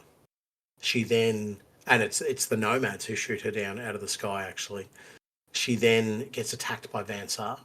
She then gets driven off by nomads, but is guided and directed in a certain way. And the Lady of Ash is there the whole time. Hera can actually see her, force it and directing her nomads to attack and drive her in a certain way. So maybe there's a city or a hive that she's trying to make her way towards. She's trying to make her way towards the Dustwall, and the nomads prevent her from doing that. Well, the Lady of Ash prevents her from doing that. eventually they lead her to the tunnels, and they basically allow her in there. And that's where she gets to meet Oren. And Oren, as we mentioned earlier, is where he makes the deals with her to ensure that she is going to be on his side at the end of all this. It is within that one of the final battles that we get to read about that Hera actually confronts with the Lady of the Ash. And we get to see that interaction where she gets close enough to speak to her and call her sister. So all of this is heavily manipulated by the Lady of Ash to get Hera to some place. Now, all of that talking I've done has regrettably set up Sam for his soapbox moment. Have at it, sir. Say what you've been wanting to say for 3 books. So, Hera takes a little bit of a beating. And due to the heroic actions of our boy Provost Marshal Logan Kane, is thrown through a door that immediately shuts down, saving her from the Lady of Ash. He's not dead, by the way. He's not dead. No, he's not dead. Something happened to him on the other side of the door. We don't know, but we know he's not dead. Yeah, he's too much of a badass to die like that. Dead. My boy's coming back as like the next cyborg assassin, but yes, he's killing Gulliman. But anyway, so Hera is basically battered and bruised and broken. And it says, as her consciousness faded, her last sight was of a mechanical insect crawling toward her from the darkness. We find out that this mechanical insect is actually a hiver. And when I say hiver, a hive noble in a Malkadon hunting rig. And for those of you too young to remember Spira hunters and the beautiful suits that they wore, I want you to pause the podcast here. I want you to Google Malkadon hunting rig or just Spiras. And when you find that, when you have a look, come back. Because we are introduced to the character of Tomino de Garlos Vermelk Helmore, 14th trueborn son of Gerontius Helmore. Or, as I so happily declare him, Timmy motherfucking Helmore. You all mocked me. You all called me insane. Oh, you can't just keep calling everyone Timmy. There's not a Timmy in Necromunda, Spamuel. What's wrong with you? It's right here, in black and white, in the ruins of Yardlan, Tomino de Garlos, Vermelk Helmore, or Tomino? Timino? Right there. Ladies and gentlemen, scummers of all types, Timmy Helmore is here. I will take my apologies in the form of worship. I can see into the future. I looked into the future all those months ago when I first said Timmy Helmore. Was it the Scions of Gothril? When I came up with it was? Yes. Yeah. You're welcome. All right? You're all welcome. Now, I'm gonna stop. I'm gonna take a couple of deep breaths. Nath, take over here, or else I'm gonna get us banned from podcasting. So, as I said, I regret giving the man the soapbox for that moment. He needed to have it because in the off-air stuff, there's been a lot of talk about how I'm going to say my big swear word and I'm going to let everybody know how right I am. I'm going to agree with you for the pace of the podcast, but I do think you're bonkers and you're pulling on a very, very thin strand to get this to happen. But Nope. Amino, Timmy, no. Timmy, no. Timmy, comma, no, question mark. You need the inflection. Amino. And that's also a slightly New Zealand accent. Timmy, no. Timmy, though. No, it works. It works. We'll say that if that's the phrase that we're going to attach to that, it works. But from there, I regret having to say this, but Timmy, pulls Hera out of her situation and takes her into Hive Secundus. Man, not just takes her into Hive Secundus, sees who she is, and using the medical systems of his Malkadon hunting rig, jabs this long, dripping needle straight into her chest. And she awakens immediately from basically the hair's breadth away from death that she was, which is what, when she says what you said earlier, she screams, "I'll kill you. You're not her. She's dead. Dead." And it turns out that stim was laced with stinger mold spores and Escher crafted hypercoagulants. And it literally starts putting her body back together. And she looks up at her brother and she sees him. And it's actually a beautiful moment between the two of them where they connect as brother and sister. And he cradled her head and looked into her eyes, having purposefully removed his helmet as to not unduly distress her.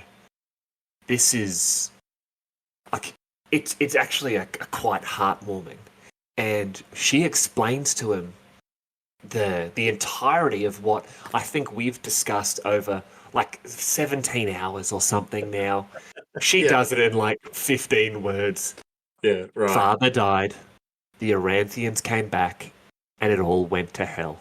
I think that about sums it up. We should have just said that. We should have just read that. That would have been it. It could have just Why did we not do that? It could have just been like 17 hours of silence after that. Yeah. This is the Aranthian Succession. Gerontius dies, the Aranthians come back, and it all goes to hell. Yeah. I think that about sums it up.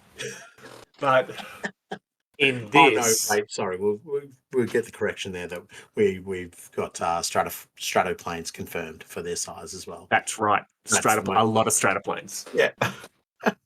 That about sums it up. Yeah. But they start talking about what's going on, and Hera keeps saying that she can't give up, we can't give up. And it's talking about the plan for them winning is it's killing the one they call Azostium, the so-called Terran Aranthian. That's some completely new information that we get at no word of a lie, I reckon more like the fifth last paragraph of the history. We're told he's a Terran Aranthian. And it's like, all right, good luck with that. See you in the next book. But the part that gets me is how Timmy knows this information. Yeah. Where he's the one telling Hera. Hera even says, how do you know these things? And, you know, everything she tried to do, it says the records were either sealed by father or missing. Yeah, but I love his response. There are more secrets in Secundus than you could imagine, sister. More secrets and power. The power to kill a god. Now, remember our scrutinator? Yep. Our scrutinator was talking about the same thing. The right place, the right weapon to kill Ozzy. So I think Timmy and Hera are onto this. Now, I did sort of not put the right gravitas here on when I was saying that they disappear into Secundus, but it's classic Necromunda. They flee into the wastes, never to be seen again. Helmor's last surviving Trueborn heirs vanished into the shadow of Secundus. Classic Necromunda, vanishing off into the Underhive, basically. Which is also crazy because there's a bunch of kids still alive. And apparently we're now finding out, nope, they're all dead. Yeah. So rest in peace to all the other Helmor children. Apparently Hera and Timmy are the only ones left. So I guess I have to recant my statement about this being the book of loose ends. There's a lot of Helmwall loose ends that get tied up. Oh, too soon. Too soon. I'm still upset about Angry Goat. Oh, poor angry goat. Oh, the poor little duck. He even gets a mention right near the end of this He book. does. Actually, he does. And she, in her daze, she screams out, "No!" We're going to call him Angry Goat. No, Angry Goat, not the olives. And that was sort of before she slips away into her sort of passing out before Timmy gets her. So good old Angry Goat got a mention right near the end. You know. Anyway, we'll immortalise him at some stage. But yeah, it ties up a bunch of loose ends, but it opens so many more questions. Like this effectively confirms, in my mind, we are going to Secundus. We are going to see Secundus as the new focal point, perhaps for another campaign series, with the ultimate bad guys not being Exostium, not being Credo, not being the Prophet, but mayhaps being the Genestealer cult. And are we going to see the cult uprising to a point where, because we know, even just through this book, a bunch of them have gotten out. A bunch of them have gotten out in all directions. Yeah. And really hell-bent on spreading that Genestealer curse, I guess, across Necromunda. Yep. Are we going to see a possible Imperial intervention on this, where we see Exostium and the Aranthians and the gangs and the squats and possibly even the nomads trying to pacify a Genestealer uprising? Well, I think you will definitely see something trying to pacify the Genestealer uprising, and it has to be the Imperial House, as was mentioned in episode 3, the second 10,000 year history, that the Imperium basically gives the Hellmail, Hellmore at the time, tap on the shoulder and basically says, sort this out. Yeah. Like, if you don't sort out a Genestealer cult infection in a hive, we will come and sort it out. And consequently, if we sort it out, it means we sort you out too. Yes. So I think the Aranthians need to sort this out. But if this is the next great sort of story arc of For Necromunda, that means that my theory of the Hellmores being safe as rulers of Necromunda is a little bit blown out of the water. My theory was that if there's a miniature of her, then she'll be all right. The Hellmores will be all right. But if the story arc is going to be focused around the Genestealers, then that means the Aranthians are going to be in place for probably at least some sort of significant period of time, and the rules and the concepts and the ideas of Necromunda will change according to what the Aranthians are looking for, and what the Aranthians are looking for is purely what Aussie's looking for. So I think there's going to be a lot of conflict from the top down, but I do believe you're right. Secundus will be the next big battleground, and it'll be the Genestealer cults. And you and I have talked at length about this outside of the podcast, is that it will be the Delacroix. It'll be the Delarc who are the other faction that will get some sort of focus here, because mainly they are not involved almost in the Aranthian succession, but they are most certainly there. And this is not, I'm not being funny when I say this, the Vansar are not involved in the Aranthian succession very much. They're not. They're not even present, whereas at least the Delacroix are present. They're making their actions, they're doing things exactly as they would in the shadows. So I would say they would probably be in play in some way, shape, or form. And they probably are the best to go find those secrets out of Secundus. And I would love if the Delacroix are there to go into Mortis. Have them persecute their campaign of finding those secrets about the Aranthians. Or maybe it's Credo goes in with her army and takes all those secrets before the Delacroix can get there. So, yeah, it'll be... I see a future for Necromunda of some brilliant storytelling going on with it. But let's have a look at some of the unanswered questions. Let's go. Where is Cal Jericho with Ronti's corpse? Then you have where is the murder cyborg? Sorry, Stasis coffin casket. Where is the murder cyborg? Yep. Where are the missing Medina daughters? Yep. Who is dumber, House Goliath or an actual pile of rocks? What's happened to the Prophet? The Prophet literally gets no mention in this last book. I think Credo gets a line where Credo was, such a focal point in the first and second books. She doesn't really get a mention. What's happened to her? What was her background? What was her history? What made Adina want to just side with her straight away and then ask her the question of, who are you? There's a lot of unanswered questions here. What's happened to the untold millions that left their hives to go off and do something in Temenos? What's happened to those? What's happened to the industry of Necromunda that has been decimated by the Prophet and by the pilgrimage? There's so much going on. What's happened to the Enforcer cadres that they surely must be in a weakened state? They got belted from end to end, and whatever's left of them is obviously with the Aranthians. So there must be some way that they're rebuilding their ranks, and it can't just be like round them up. We're just going to throw more back in there. And it's what I mentioned earlier in the episode. What happens to House Escher? What happens to House Goliath? For me, I feel like we are at the beginning of some really fantastic story arcs, and I just really hope they are expanded upon, and we do get to see some. I don't really care if there's a definitive outcome. I just want to see the story progressed beyond what our questions pose right now. Okay.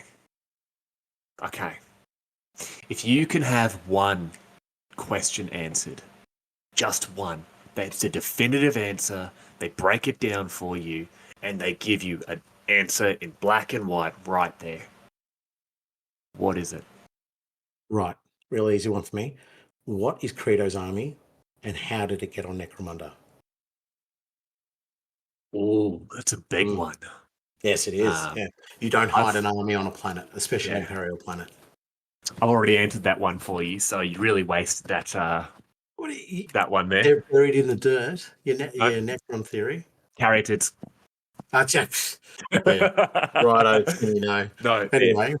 I like that. I really like that. I would love to know an answer of, how this army got there, how they're equipped with what they're equipped with.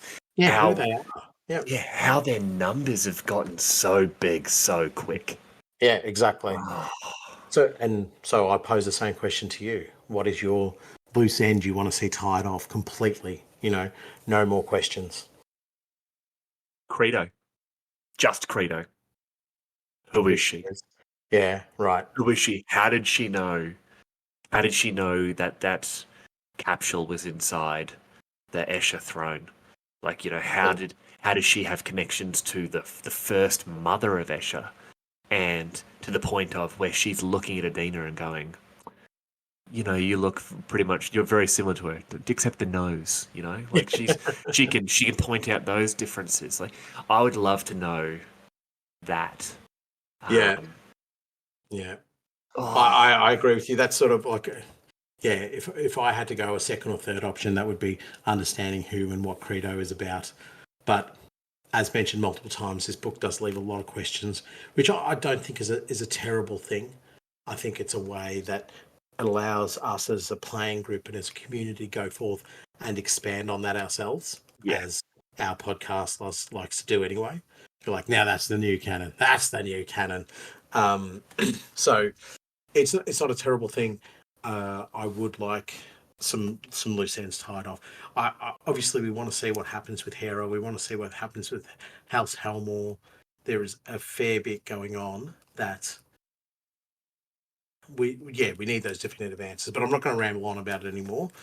I think we're pretty much done with the Aranthian Succession at this stage. We've covered off everything. It's been, now I've said other episodes of marathons, this experience of the 3 books has been phenomenal. So much knowledge, so much learning. but most definitely taken the best out of us in terms of our podcasting ability.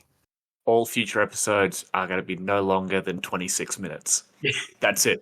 I will do House Goliath in 11 minutes, and that includes 8 minutes of me ranting about the fact that it doesn't make sense that they have moving chainsaw mohawks. It would be cutting into their brain, unless they've purposely put a groove in their brain.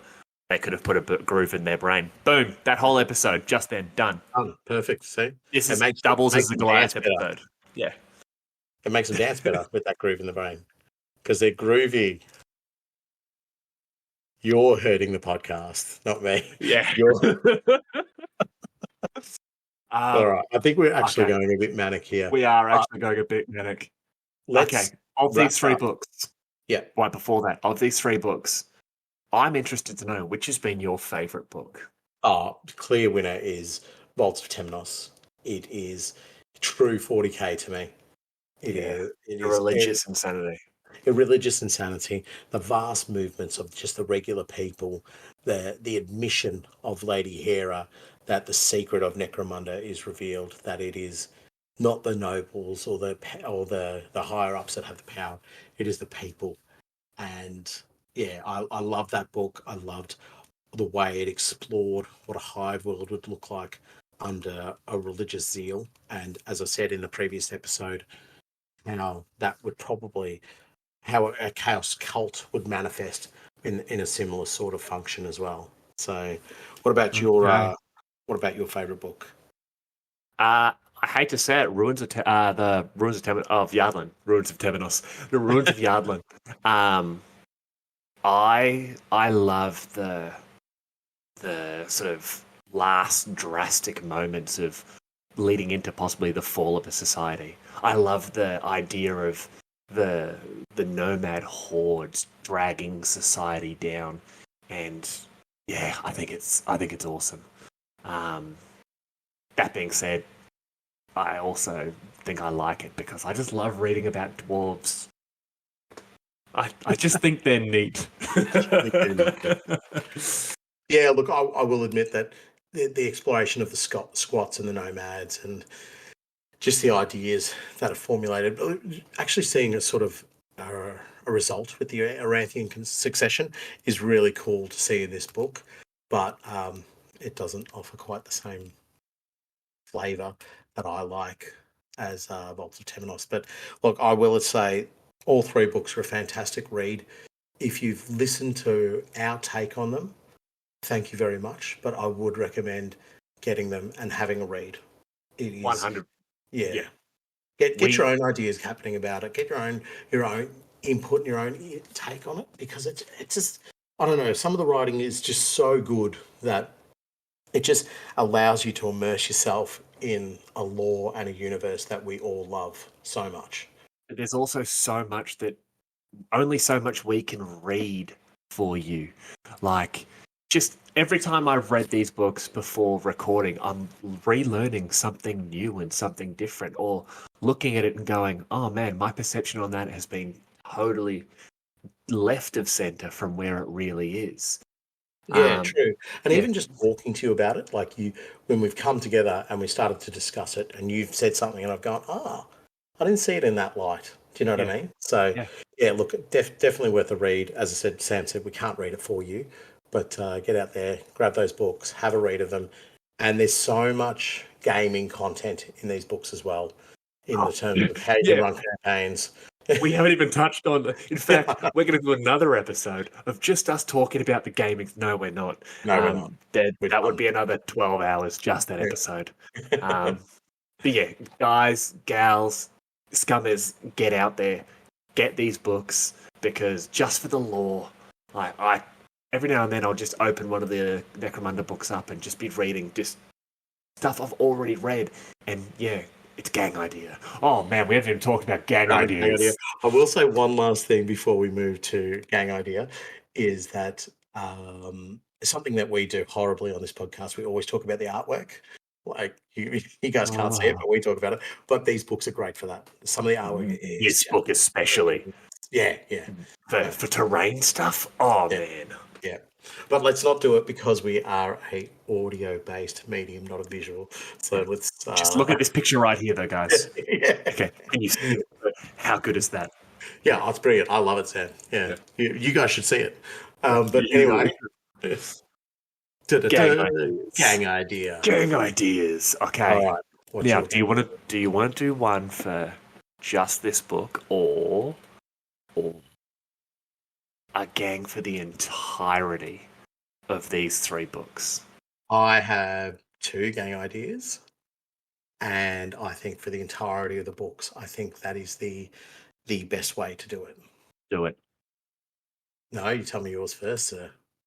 Give me one, because I want to talk for ages. Okay.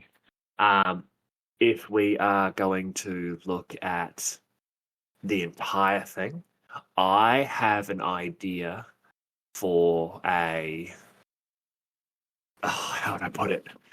So it's an Ash-based Nomads gang, and I would base it around the ruins of a former hive, where I wouldn't really have them done as your regular sort of raiding nomads. They'd be very techno-heavy. So they would be wearing because they'd be fighting primarily within hives as opposed to out in the wastes. A lot of their armor I would make up of sort of like pieces of metal that have been battered into shape, almost like basically the techno-barbarian archetype, where they'd still be robed, but over that they'd be having this weird patchwork armor of, like Goliath chest pieces, and then draped over that would be like rusting chainmail, and all their weapons would be clearly captured from other gangers, and all their close combat weapons would be like crudely battered and sharpened bits of rebar, or like axes made out of like someone's femur with like sharpened cogs bolted onto it. Yes. Then run them almost as a group of nomads who, as the hive has expanded, they've moved into the hive and have tried to claim this reclamation zone, and have them worship the metal recycling facilities of the hive as a living personification of their god, which consumes the detritus and rubbish of prior generations, and they use that to craft new weaponry to defend against these interlopers. But Are you talking about militant recyclers? Yes. Like they've been in this, because this part of the hive has been there for so many generations that they don't understand that they've moved into this part, and they simply see that with their shamans, speaking to the machines in certain ways, and when they throw these materials into this maw that they would worship, it grinds the metal together, and out comes these shards that they then use to turn into knives and spearheads. I love that. Yeah. I love it. They're adapting a piece of technology not for the physical advantage or the militaristic advantage of it, but for the spiritual nature of what they envisage it like. Do you know what I mean? They're saying this is something that portrays our spirit in a way that we understand. And so, there wouldn't even be like a big red button for them to hit to activate them all. They just throw stuff in. So they couldn't even throw in, as you say, there's weapons made with femurs and stuff, so they throw bodies in there as well. Yeah. And it crunches them out and spits them out, and they try and work out what they can make from the viscera and the bits of land. Yes. Exactly. And they're looking at it all like, we know we make offerings to the maw, because that's what they would worship the spirit of the maw. And they'd throw it all in there. And it destroys the interlopers. It just crushes them to nothing. Yeah, exactly. And then when they're going out and capturing these prisoners, they take them back and they strip them of whatever they need. And they throw the prisoner in. And they're just like, yep, okay, so we've offered an offering first. And then they throw the weapons and stuff in, and if the Maw decides we can use these, they'll come out undestroyed. But they don't realize that the machine is working, and it's like, oh, why do I have biological components in me? Cleanse, and it's just pushing everything out. So freaking cool. that last gun they've thrown in, that's now getting spit out because the machine's just trying to get rid of the biological matter that's not supposed to be there. They're like, yep, the Moor has told us we can use this weapon. I love that. That is friggin' awesome. But they'd have captured weapons and sort of like, but I'm just torn on how I'd still have them on. Helamites and that. But I can imagine armor plate added into them. Yes. Helamites with like chainmail going down them. Oh my God, that would look so cool. Yeah. That would look brilliant. Even Helamites with like, I know it might sound a bit silly, but almost like mechanical peg legs. Yes. You know what I mean? Where it's been destroyed and they go, well, the Moor has given us this and we can see how this looks like a Helamite leg. So we're going to try and attach it to our creature. And they could even have, do you know what you could even have? If the machine is trying to cleanse itself and they throw another body in and the body comes through and it's like a tech who's managed to survive the Moor. And they go, well, you're usable now. Do you know what I mean? You're not just there to be destroyed. Yeah, so then, oh my God. So they're then saying, nope, because in my mind, this particular clan would... I personally believe the nomads are humans. I believe they are most likely the original inhabitants of Arrhenius Prime. Yep. And the ones that they've joined with the ones that have been expelled from the hives. So that works really well for in my theory, because they would then effectively brainwash these prisoners that, no, the Moor has chosen you. The Moor has stated you are to be saved. You're now one of us. And through, be it, dosing them up with those mushrooms that people were taking earlier to talk to the planet, or, just even maybe the powers of one of their shamans or a psyker, or a piece of technology they have where they can adapt the individual's mind to then join the tribe. So the tribe grows with this individual the Moor has chosen to survive. Oh, that's sick. Yeah, that would be so cool. And it would just be a great way to throw different elements into a nomad gang that is saying it's them listening to the planet and saying, this is what you want from that. So, and the idea of them Moor, it would be overgrown and still functioning. So, that it would be a destroyed part of a hive or something, and it's overgrown with, whatever grows out in this particular area. So it almost looks organic as a Moor. That's freaking sick. I love that. Not to mention possibly generations of them throwing people in, like weird fungus and that growing on the side of it, or these clots of flesh and bone with different insects and that have crawled in there, and all of a sudden, they're living in this almost little environment inside. So just randomly, something goes pop, and all these bugs come out, and the shamans are like, "Oh, this is a sign. This is a sign. We must converge upon here." And it turns out that just happens to be a convoy there. The Moor has provided for us. Yes, I love this idea. This is like probably one of your best. How am I going to make them Moor? Damn it! I'm trying to build chaos. Because you know what I love about this? It takes the concept of what a nomad gang is, and it completely disrupts that without destroying the concept of what the nomads are. You're bending the rules, you're bending the idea of them without completely breaking it and saying, oh yeah, they've discovered freaking carapace armor all over the place, and that's why my guys all wear carapace armor. You're taking this idea and you're formulating something that works with the nomads, but bends it just enough that it becomes, integrated into what you would see within a normal gang. No, I like one of your best. One of your best. I love that. That is so freaking cool. All right, well, beat that, loser. Thanks, buddy. Yeah, thanks. No, good one. Right, I got nothing then. I don't want to say. No, do it. I believe in you. Yeah, so my idea actually comes from a range of miniatures that I saw recently. It was the Warhammer Underworlds Death Gorge, Dagox Stab Lads. Now, these are freaking awesome. I guess, Ooh. Oryx, you'd call them. Yeah. And as soon as I saw these, I thought these have to be a Necromunda miniature. And as the old adage goes, everything's a Necromunda miniature. So the idea is that you remove any particularly orcish looking icons, mainly the shields and the heads, and you replace them with corridor components, and basically they become a corridor gang. Now, if you look at those miniatures, you go, they look a little bit out of shape for humans, so their arms are just a bit too long, the torsos are a little bit too long. But now this is where the lore kicks in for the gang.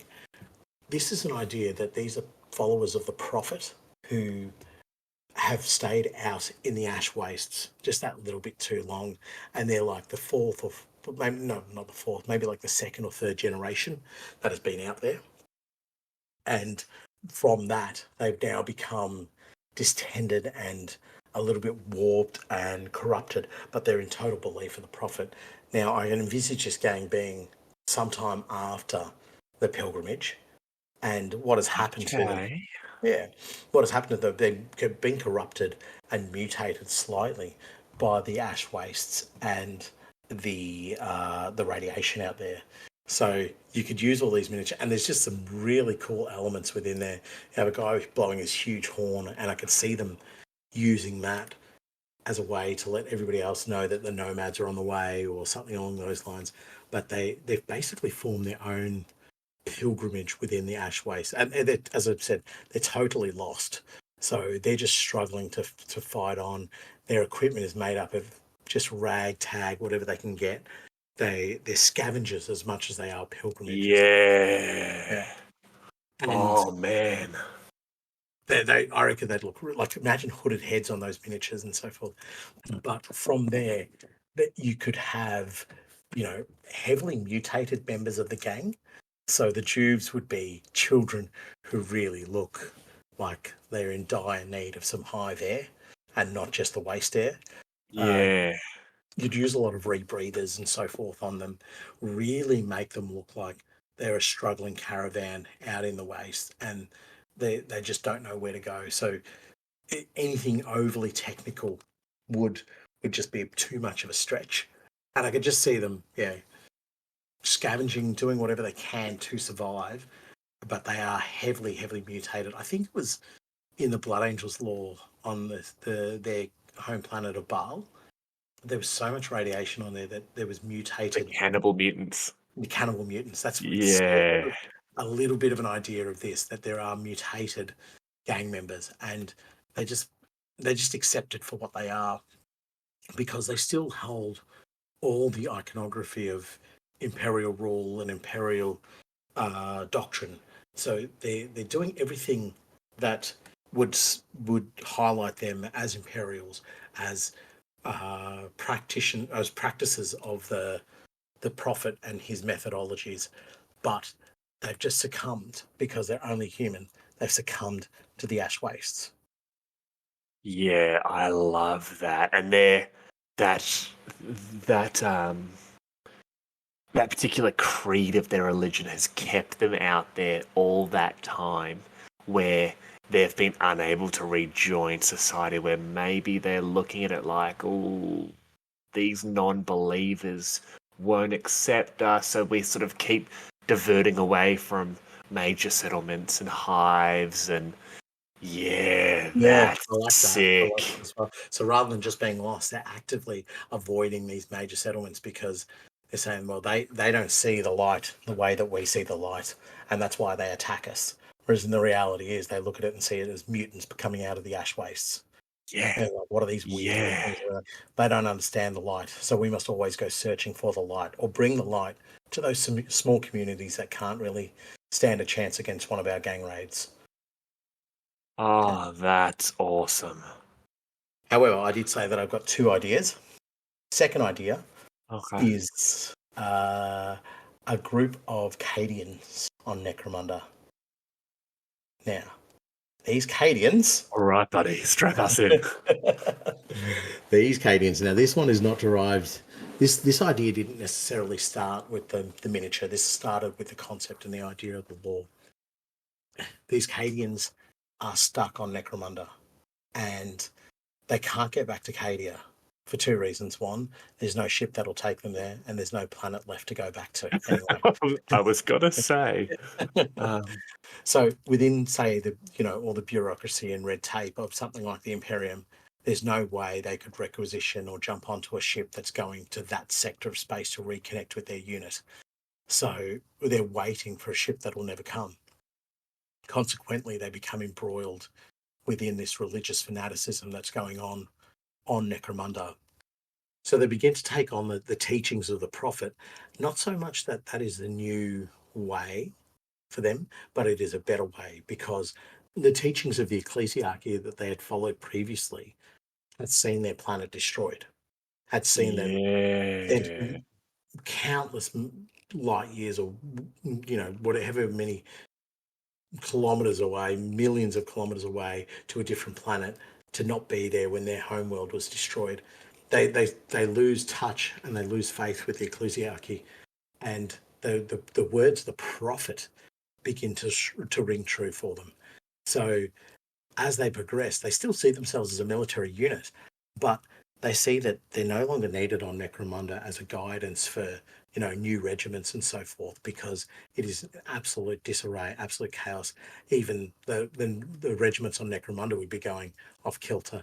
So these Cadians, not necessarily following the pilgrimage, but begin to follow the idea that the Aranthians need to be the one in place, because that is what the prophet is asking for. So yeah, buddy, they work themselves out in a way that they begin to kill any detractors, anybody who's pushing against the idea that the prophet is wrong or the Aranthians are wrong.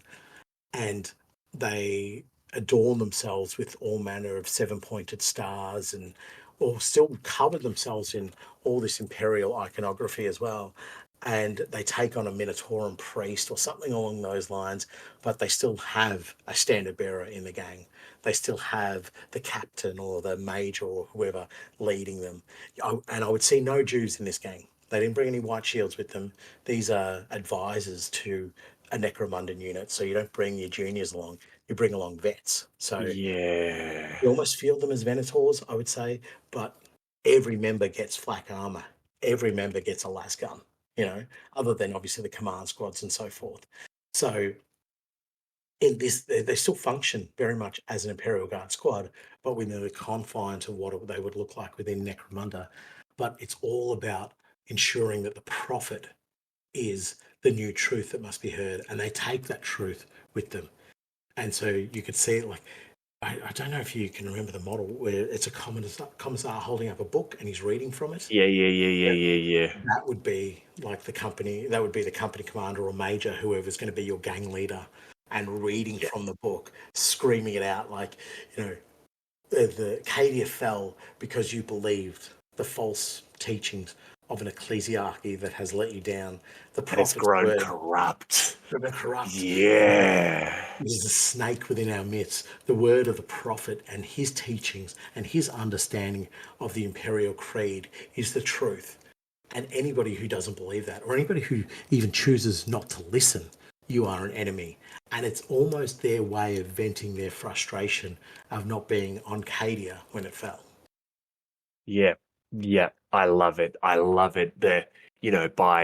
allowing these deviations from the true word of the Emperor, we lost our planet. By allowing ourselves to be turned away from our true mission of persecuting his enemies, we lost our planet. And now this prophet has come in and is saying that by simply following them, we could regain it all. We could get everything back, including our honor and a new home. So we must follow the prophet. We must daub ourselves in his sigils and his emblems, because that's the only true way to praise the Emperor. It is religious insanity. It is perfectly you. I love it. Exactly. And the other concept is, it is soldiers looking for a fight. They have no fight and they want to be part of this war. So they go find their fight, and they find it on Necromunda in a place where there's so many willing to have a fight. Oh, man. That's my gang ideas. That's sick. Yeah. I love both of them. I'm not going to lie. I love the Cadian one more because that's just like religious insanity. And you could turn that into a whole new 40k army. And I'm down with that because my Chaos Gang has swiftly become a Chaos Gang and a kill team and a 40k army.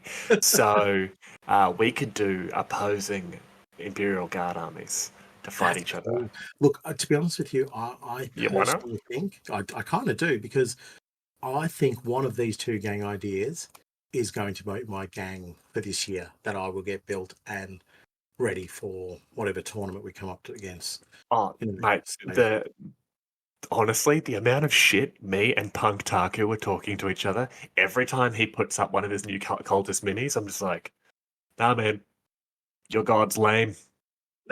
But then I'm just sitting there going, oh man, I gotta build more. And then chatting to Sean from Once Upon a Kill Team, I'm just like, I gotta build more kill team. And now I'm just like, well, I may as well just build an army because that just gives me an excuse to buy a bunch of Dawns. True. Because they're awesome.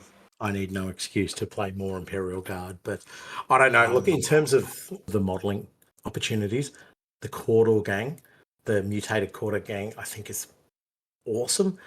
But in terms of the lore, that is model dreams. Yeah. But in terms of the lore, I will admit I do like the other Cadian one a little bit more. So I am torn. I will make a decision shortly and hopefully start punching out some miniatures. Well, unless Games Workshop release the Techmite box, my squats are going to be sitting here staring at me for quite a while. But that being said, if we see some tasty new Genestealer miniatures, I know. I could convert them into my Chaos Gang. So, yeah, your boy is strapped in. I'm praising the Dark Gods, death to the False Emperor.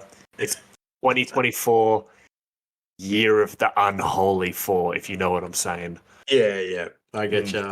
I'm just waiting for my red balloon moment where GW releases something else, and I'm like, I did say one of these two gangs was going to be my gang for the year, but no. It's now something totally different. Now it's something completely different. Yeah. Oh, maybe it'd be Stratoplanes.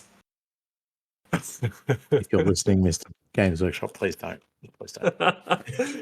Well, this has been a killer. I think we're sitting at like 6 hours so far tonight. People often ask us, like, how do you not know? Like, you always say it's been a long night, but you don't actually know how long you've been recording. We lose a little bit of time, obviously, through the editing process and that. But I also don't have clocks in sort of my man cave where I record, purely for this, because if I look at it and I'm just gonna I've just seen the clock on my phone, I realize what time it is and how small amount of sleep I'm going to get before I have to get up for work in the morning. But yeah, so when we record, we try not to pay attention to the time because we rant for 40 minutes about things like I don't know, Squig hoppers, and our favourite goblins in a Necromunda podcast. Yeah. But yeah, this has come to about 6 hours to this episode. Wow. So we should wrap this bad boy up. We will wrap it up. I'll just say one last thing. I really hope everybody has enjoyed this series on the Aranthian Succession. We do get a lot of feedback, a lot of positive feedback. Thank you all very much for that. And I really hope you've enjoyed it and you get heaps out of it. And if you haven't enjoyed it, respect for listening to the whole lot. I'm just assuming if you're still listening to this and you haven't enjoyed it, respect, man. That is some level of determination I'll never get to. Yeah. I'm impressed. But think we will, as is the habit, close this bad boy off with a quote. And for something a little different, I'm reading a quote from the front page of the Ruins of Jardlan. Heed the scavenger's shadow, who will break the hives asunder, born of ash and spirit, she will feast upon Necromunda. And that was our latest episode of the Underhive Lorekeepers podcast. I am Spamuel, and on behalf of the Lorekeeper team, thank you for listening. Please follow us on our social media pages available in the show notes, and don't forget to follow and review us on your preferred podcast platform. As always, if you have questions, complaints, corrections, or if an ancient and malevolent ancestor spirit drives you to destroy your oppressors, please reach out to us at underhivelorekeepers@gmail.com. Thanks.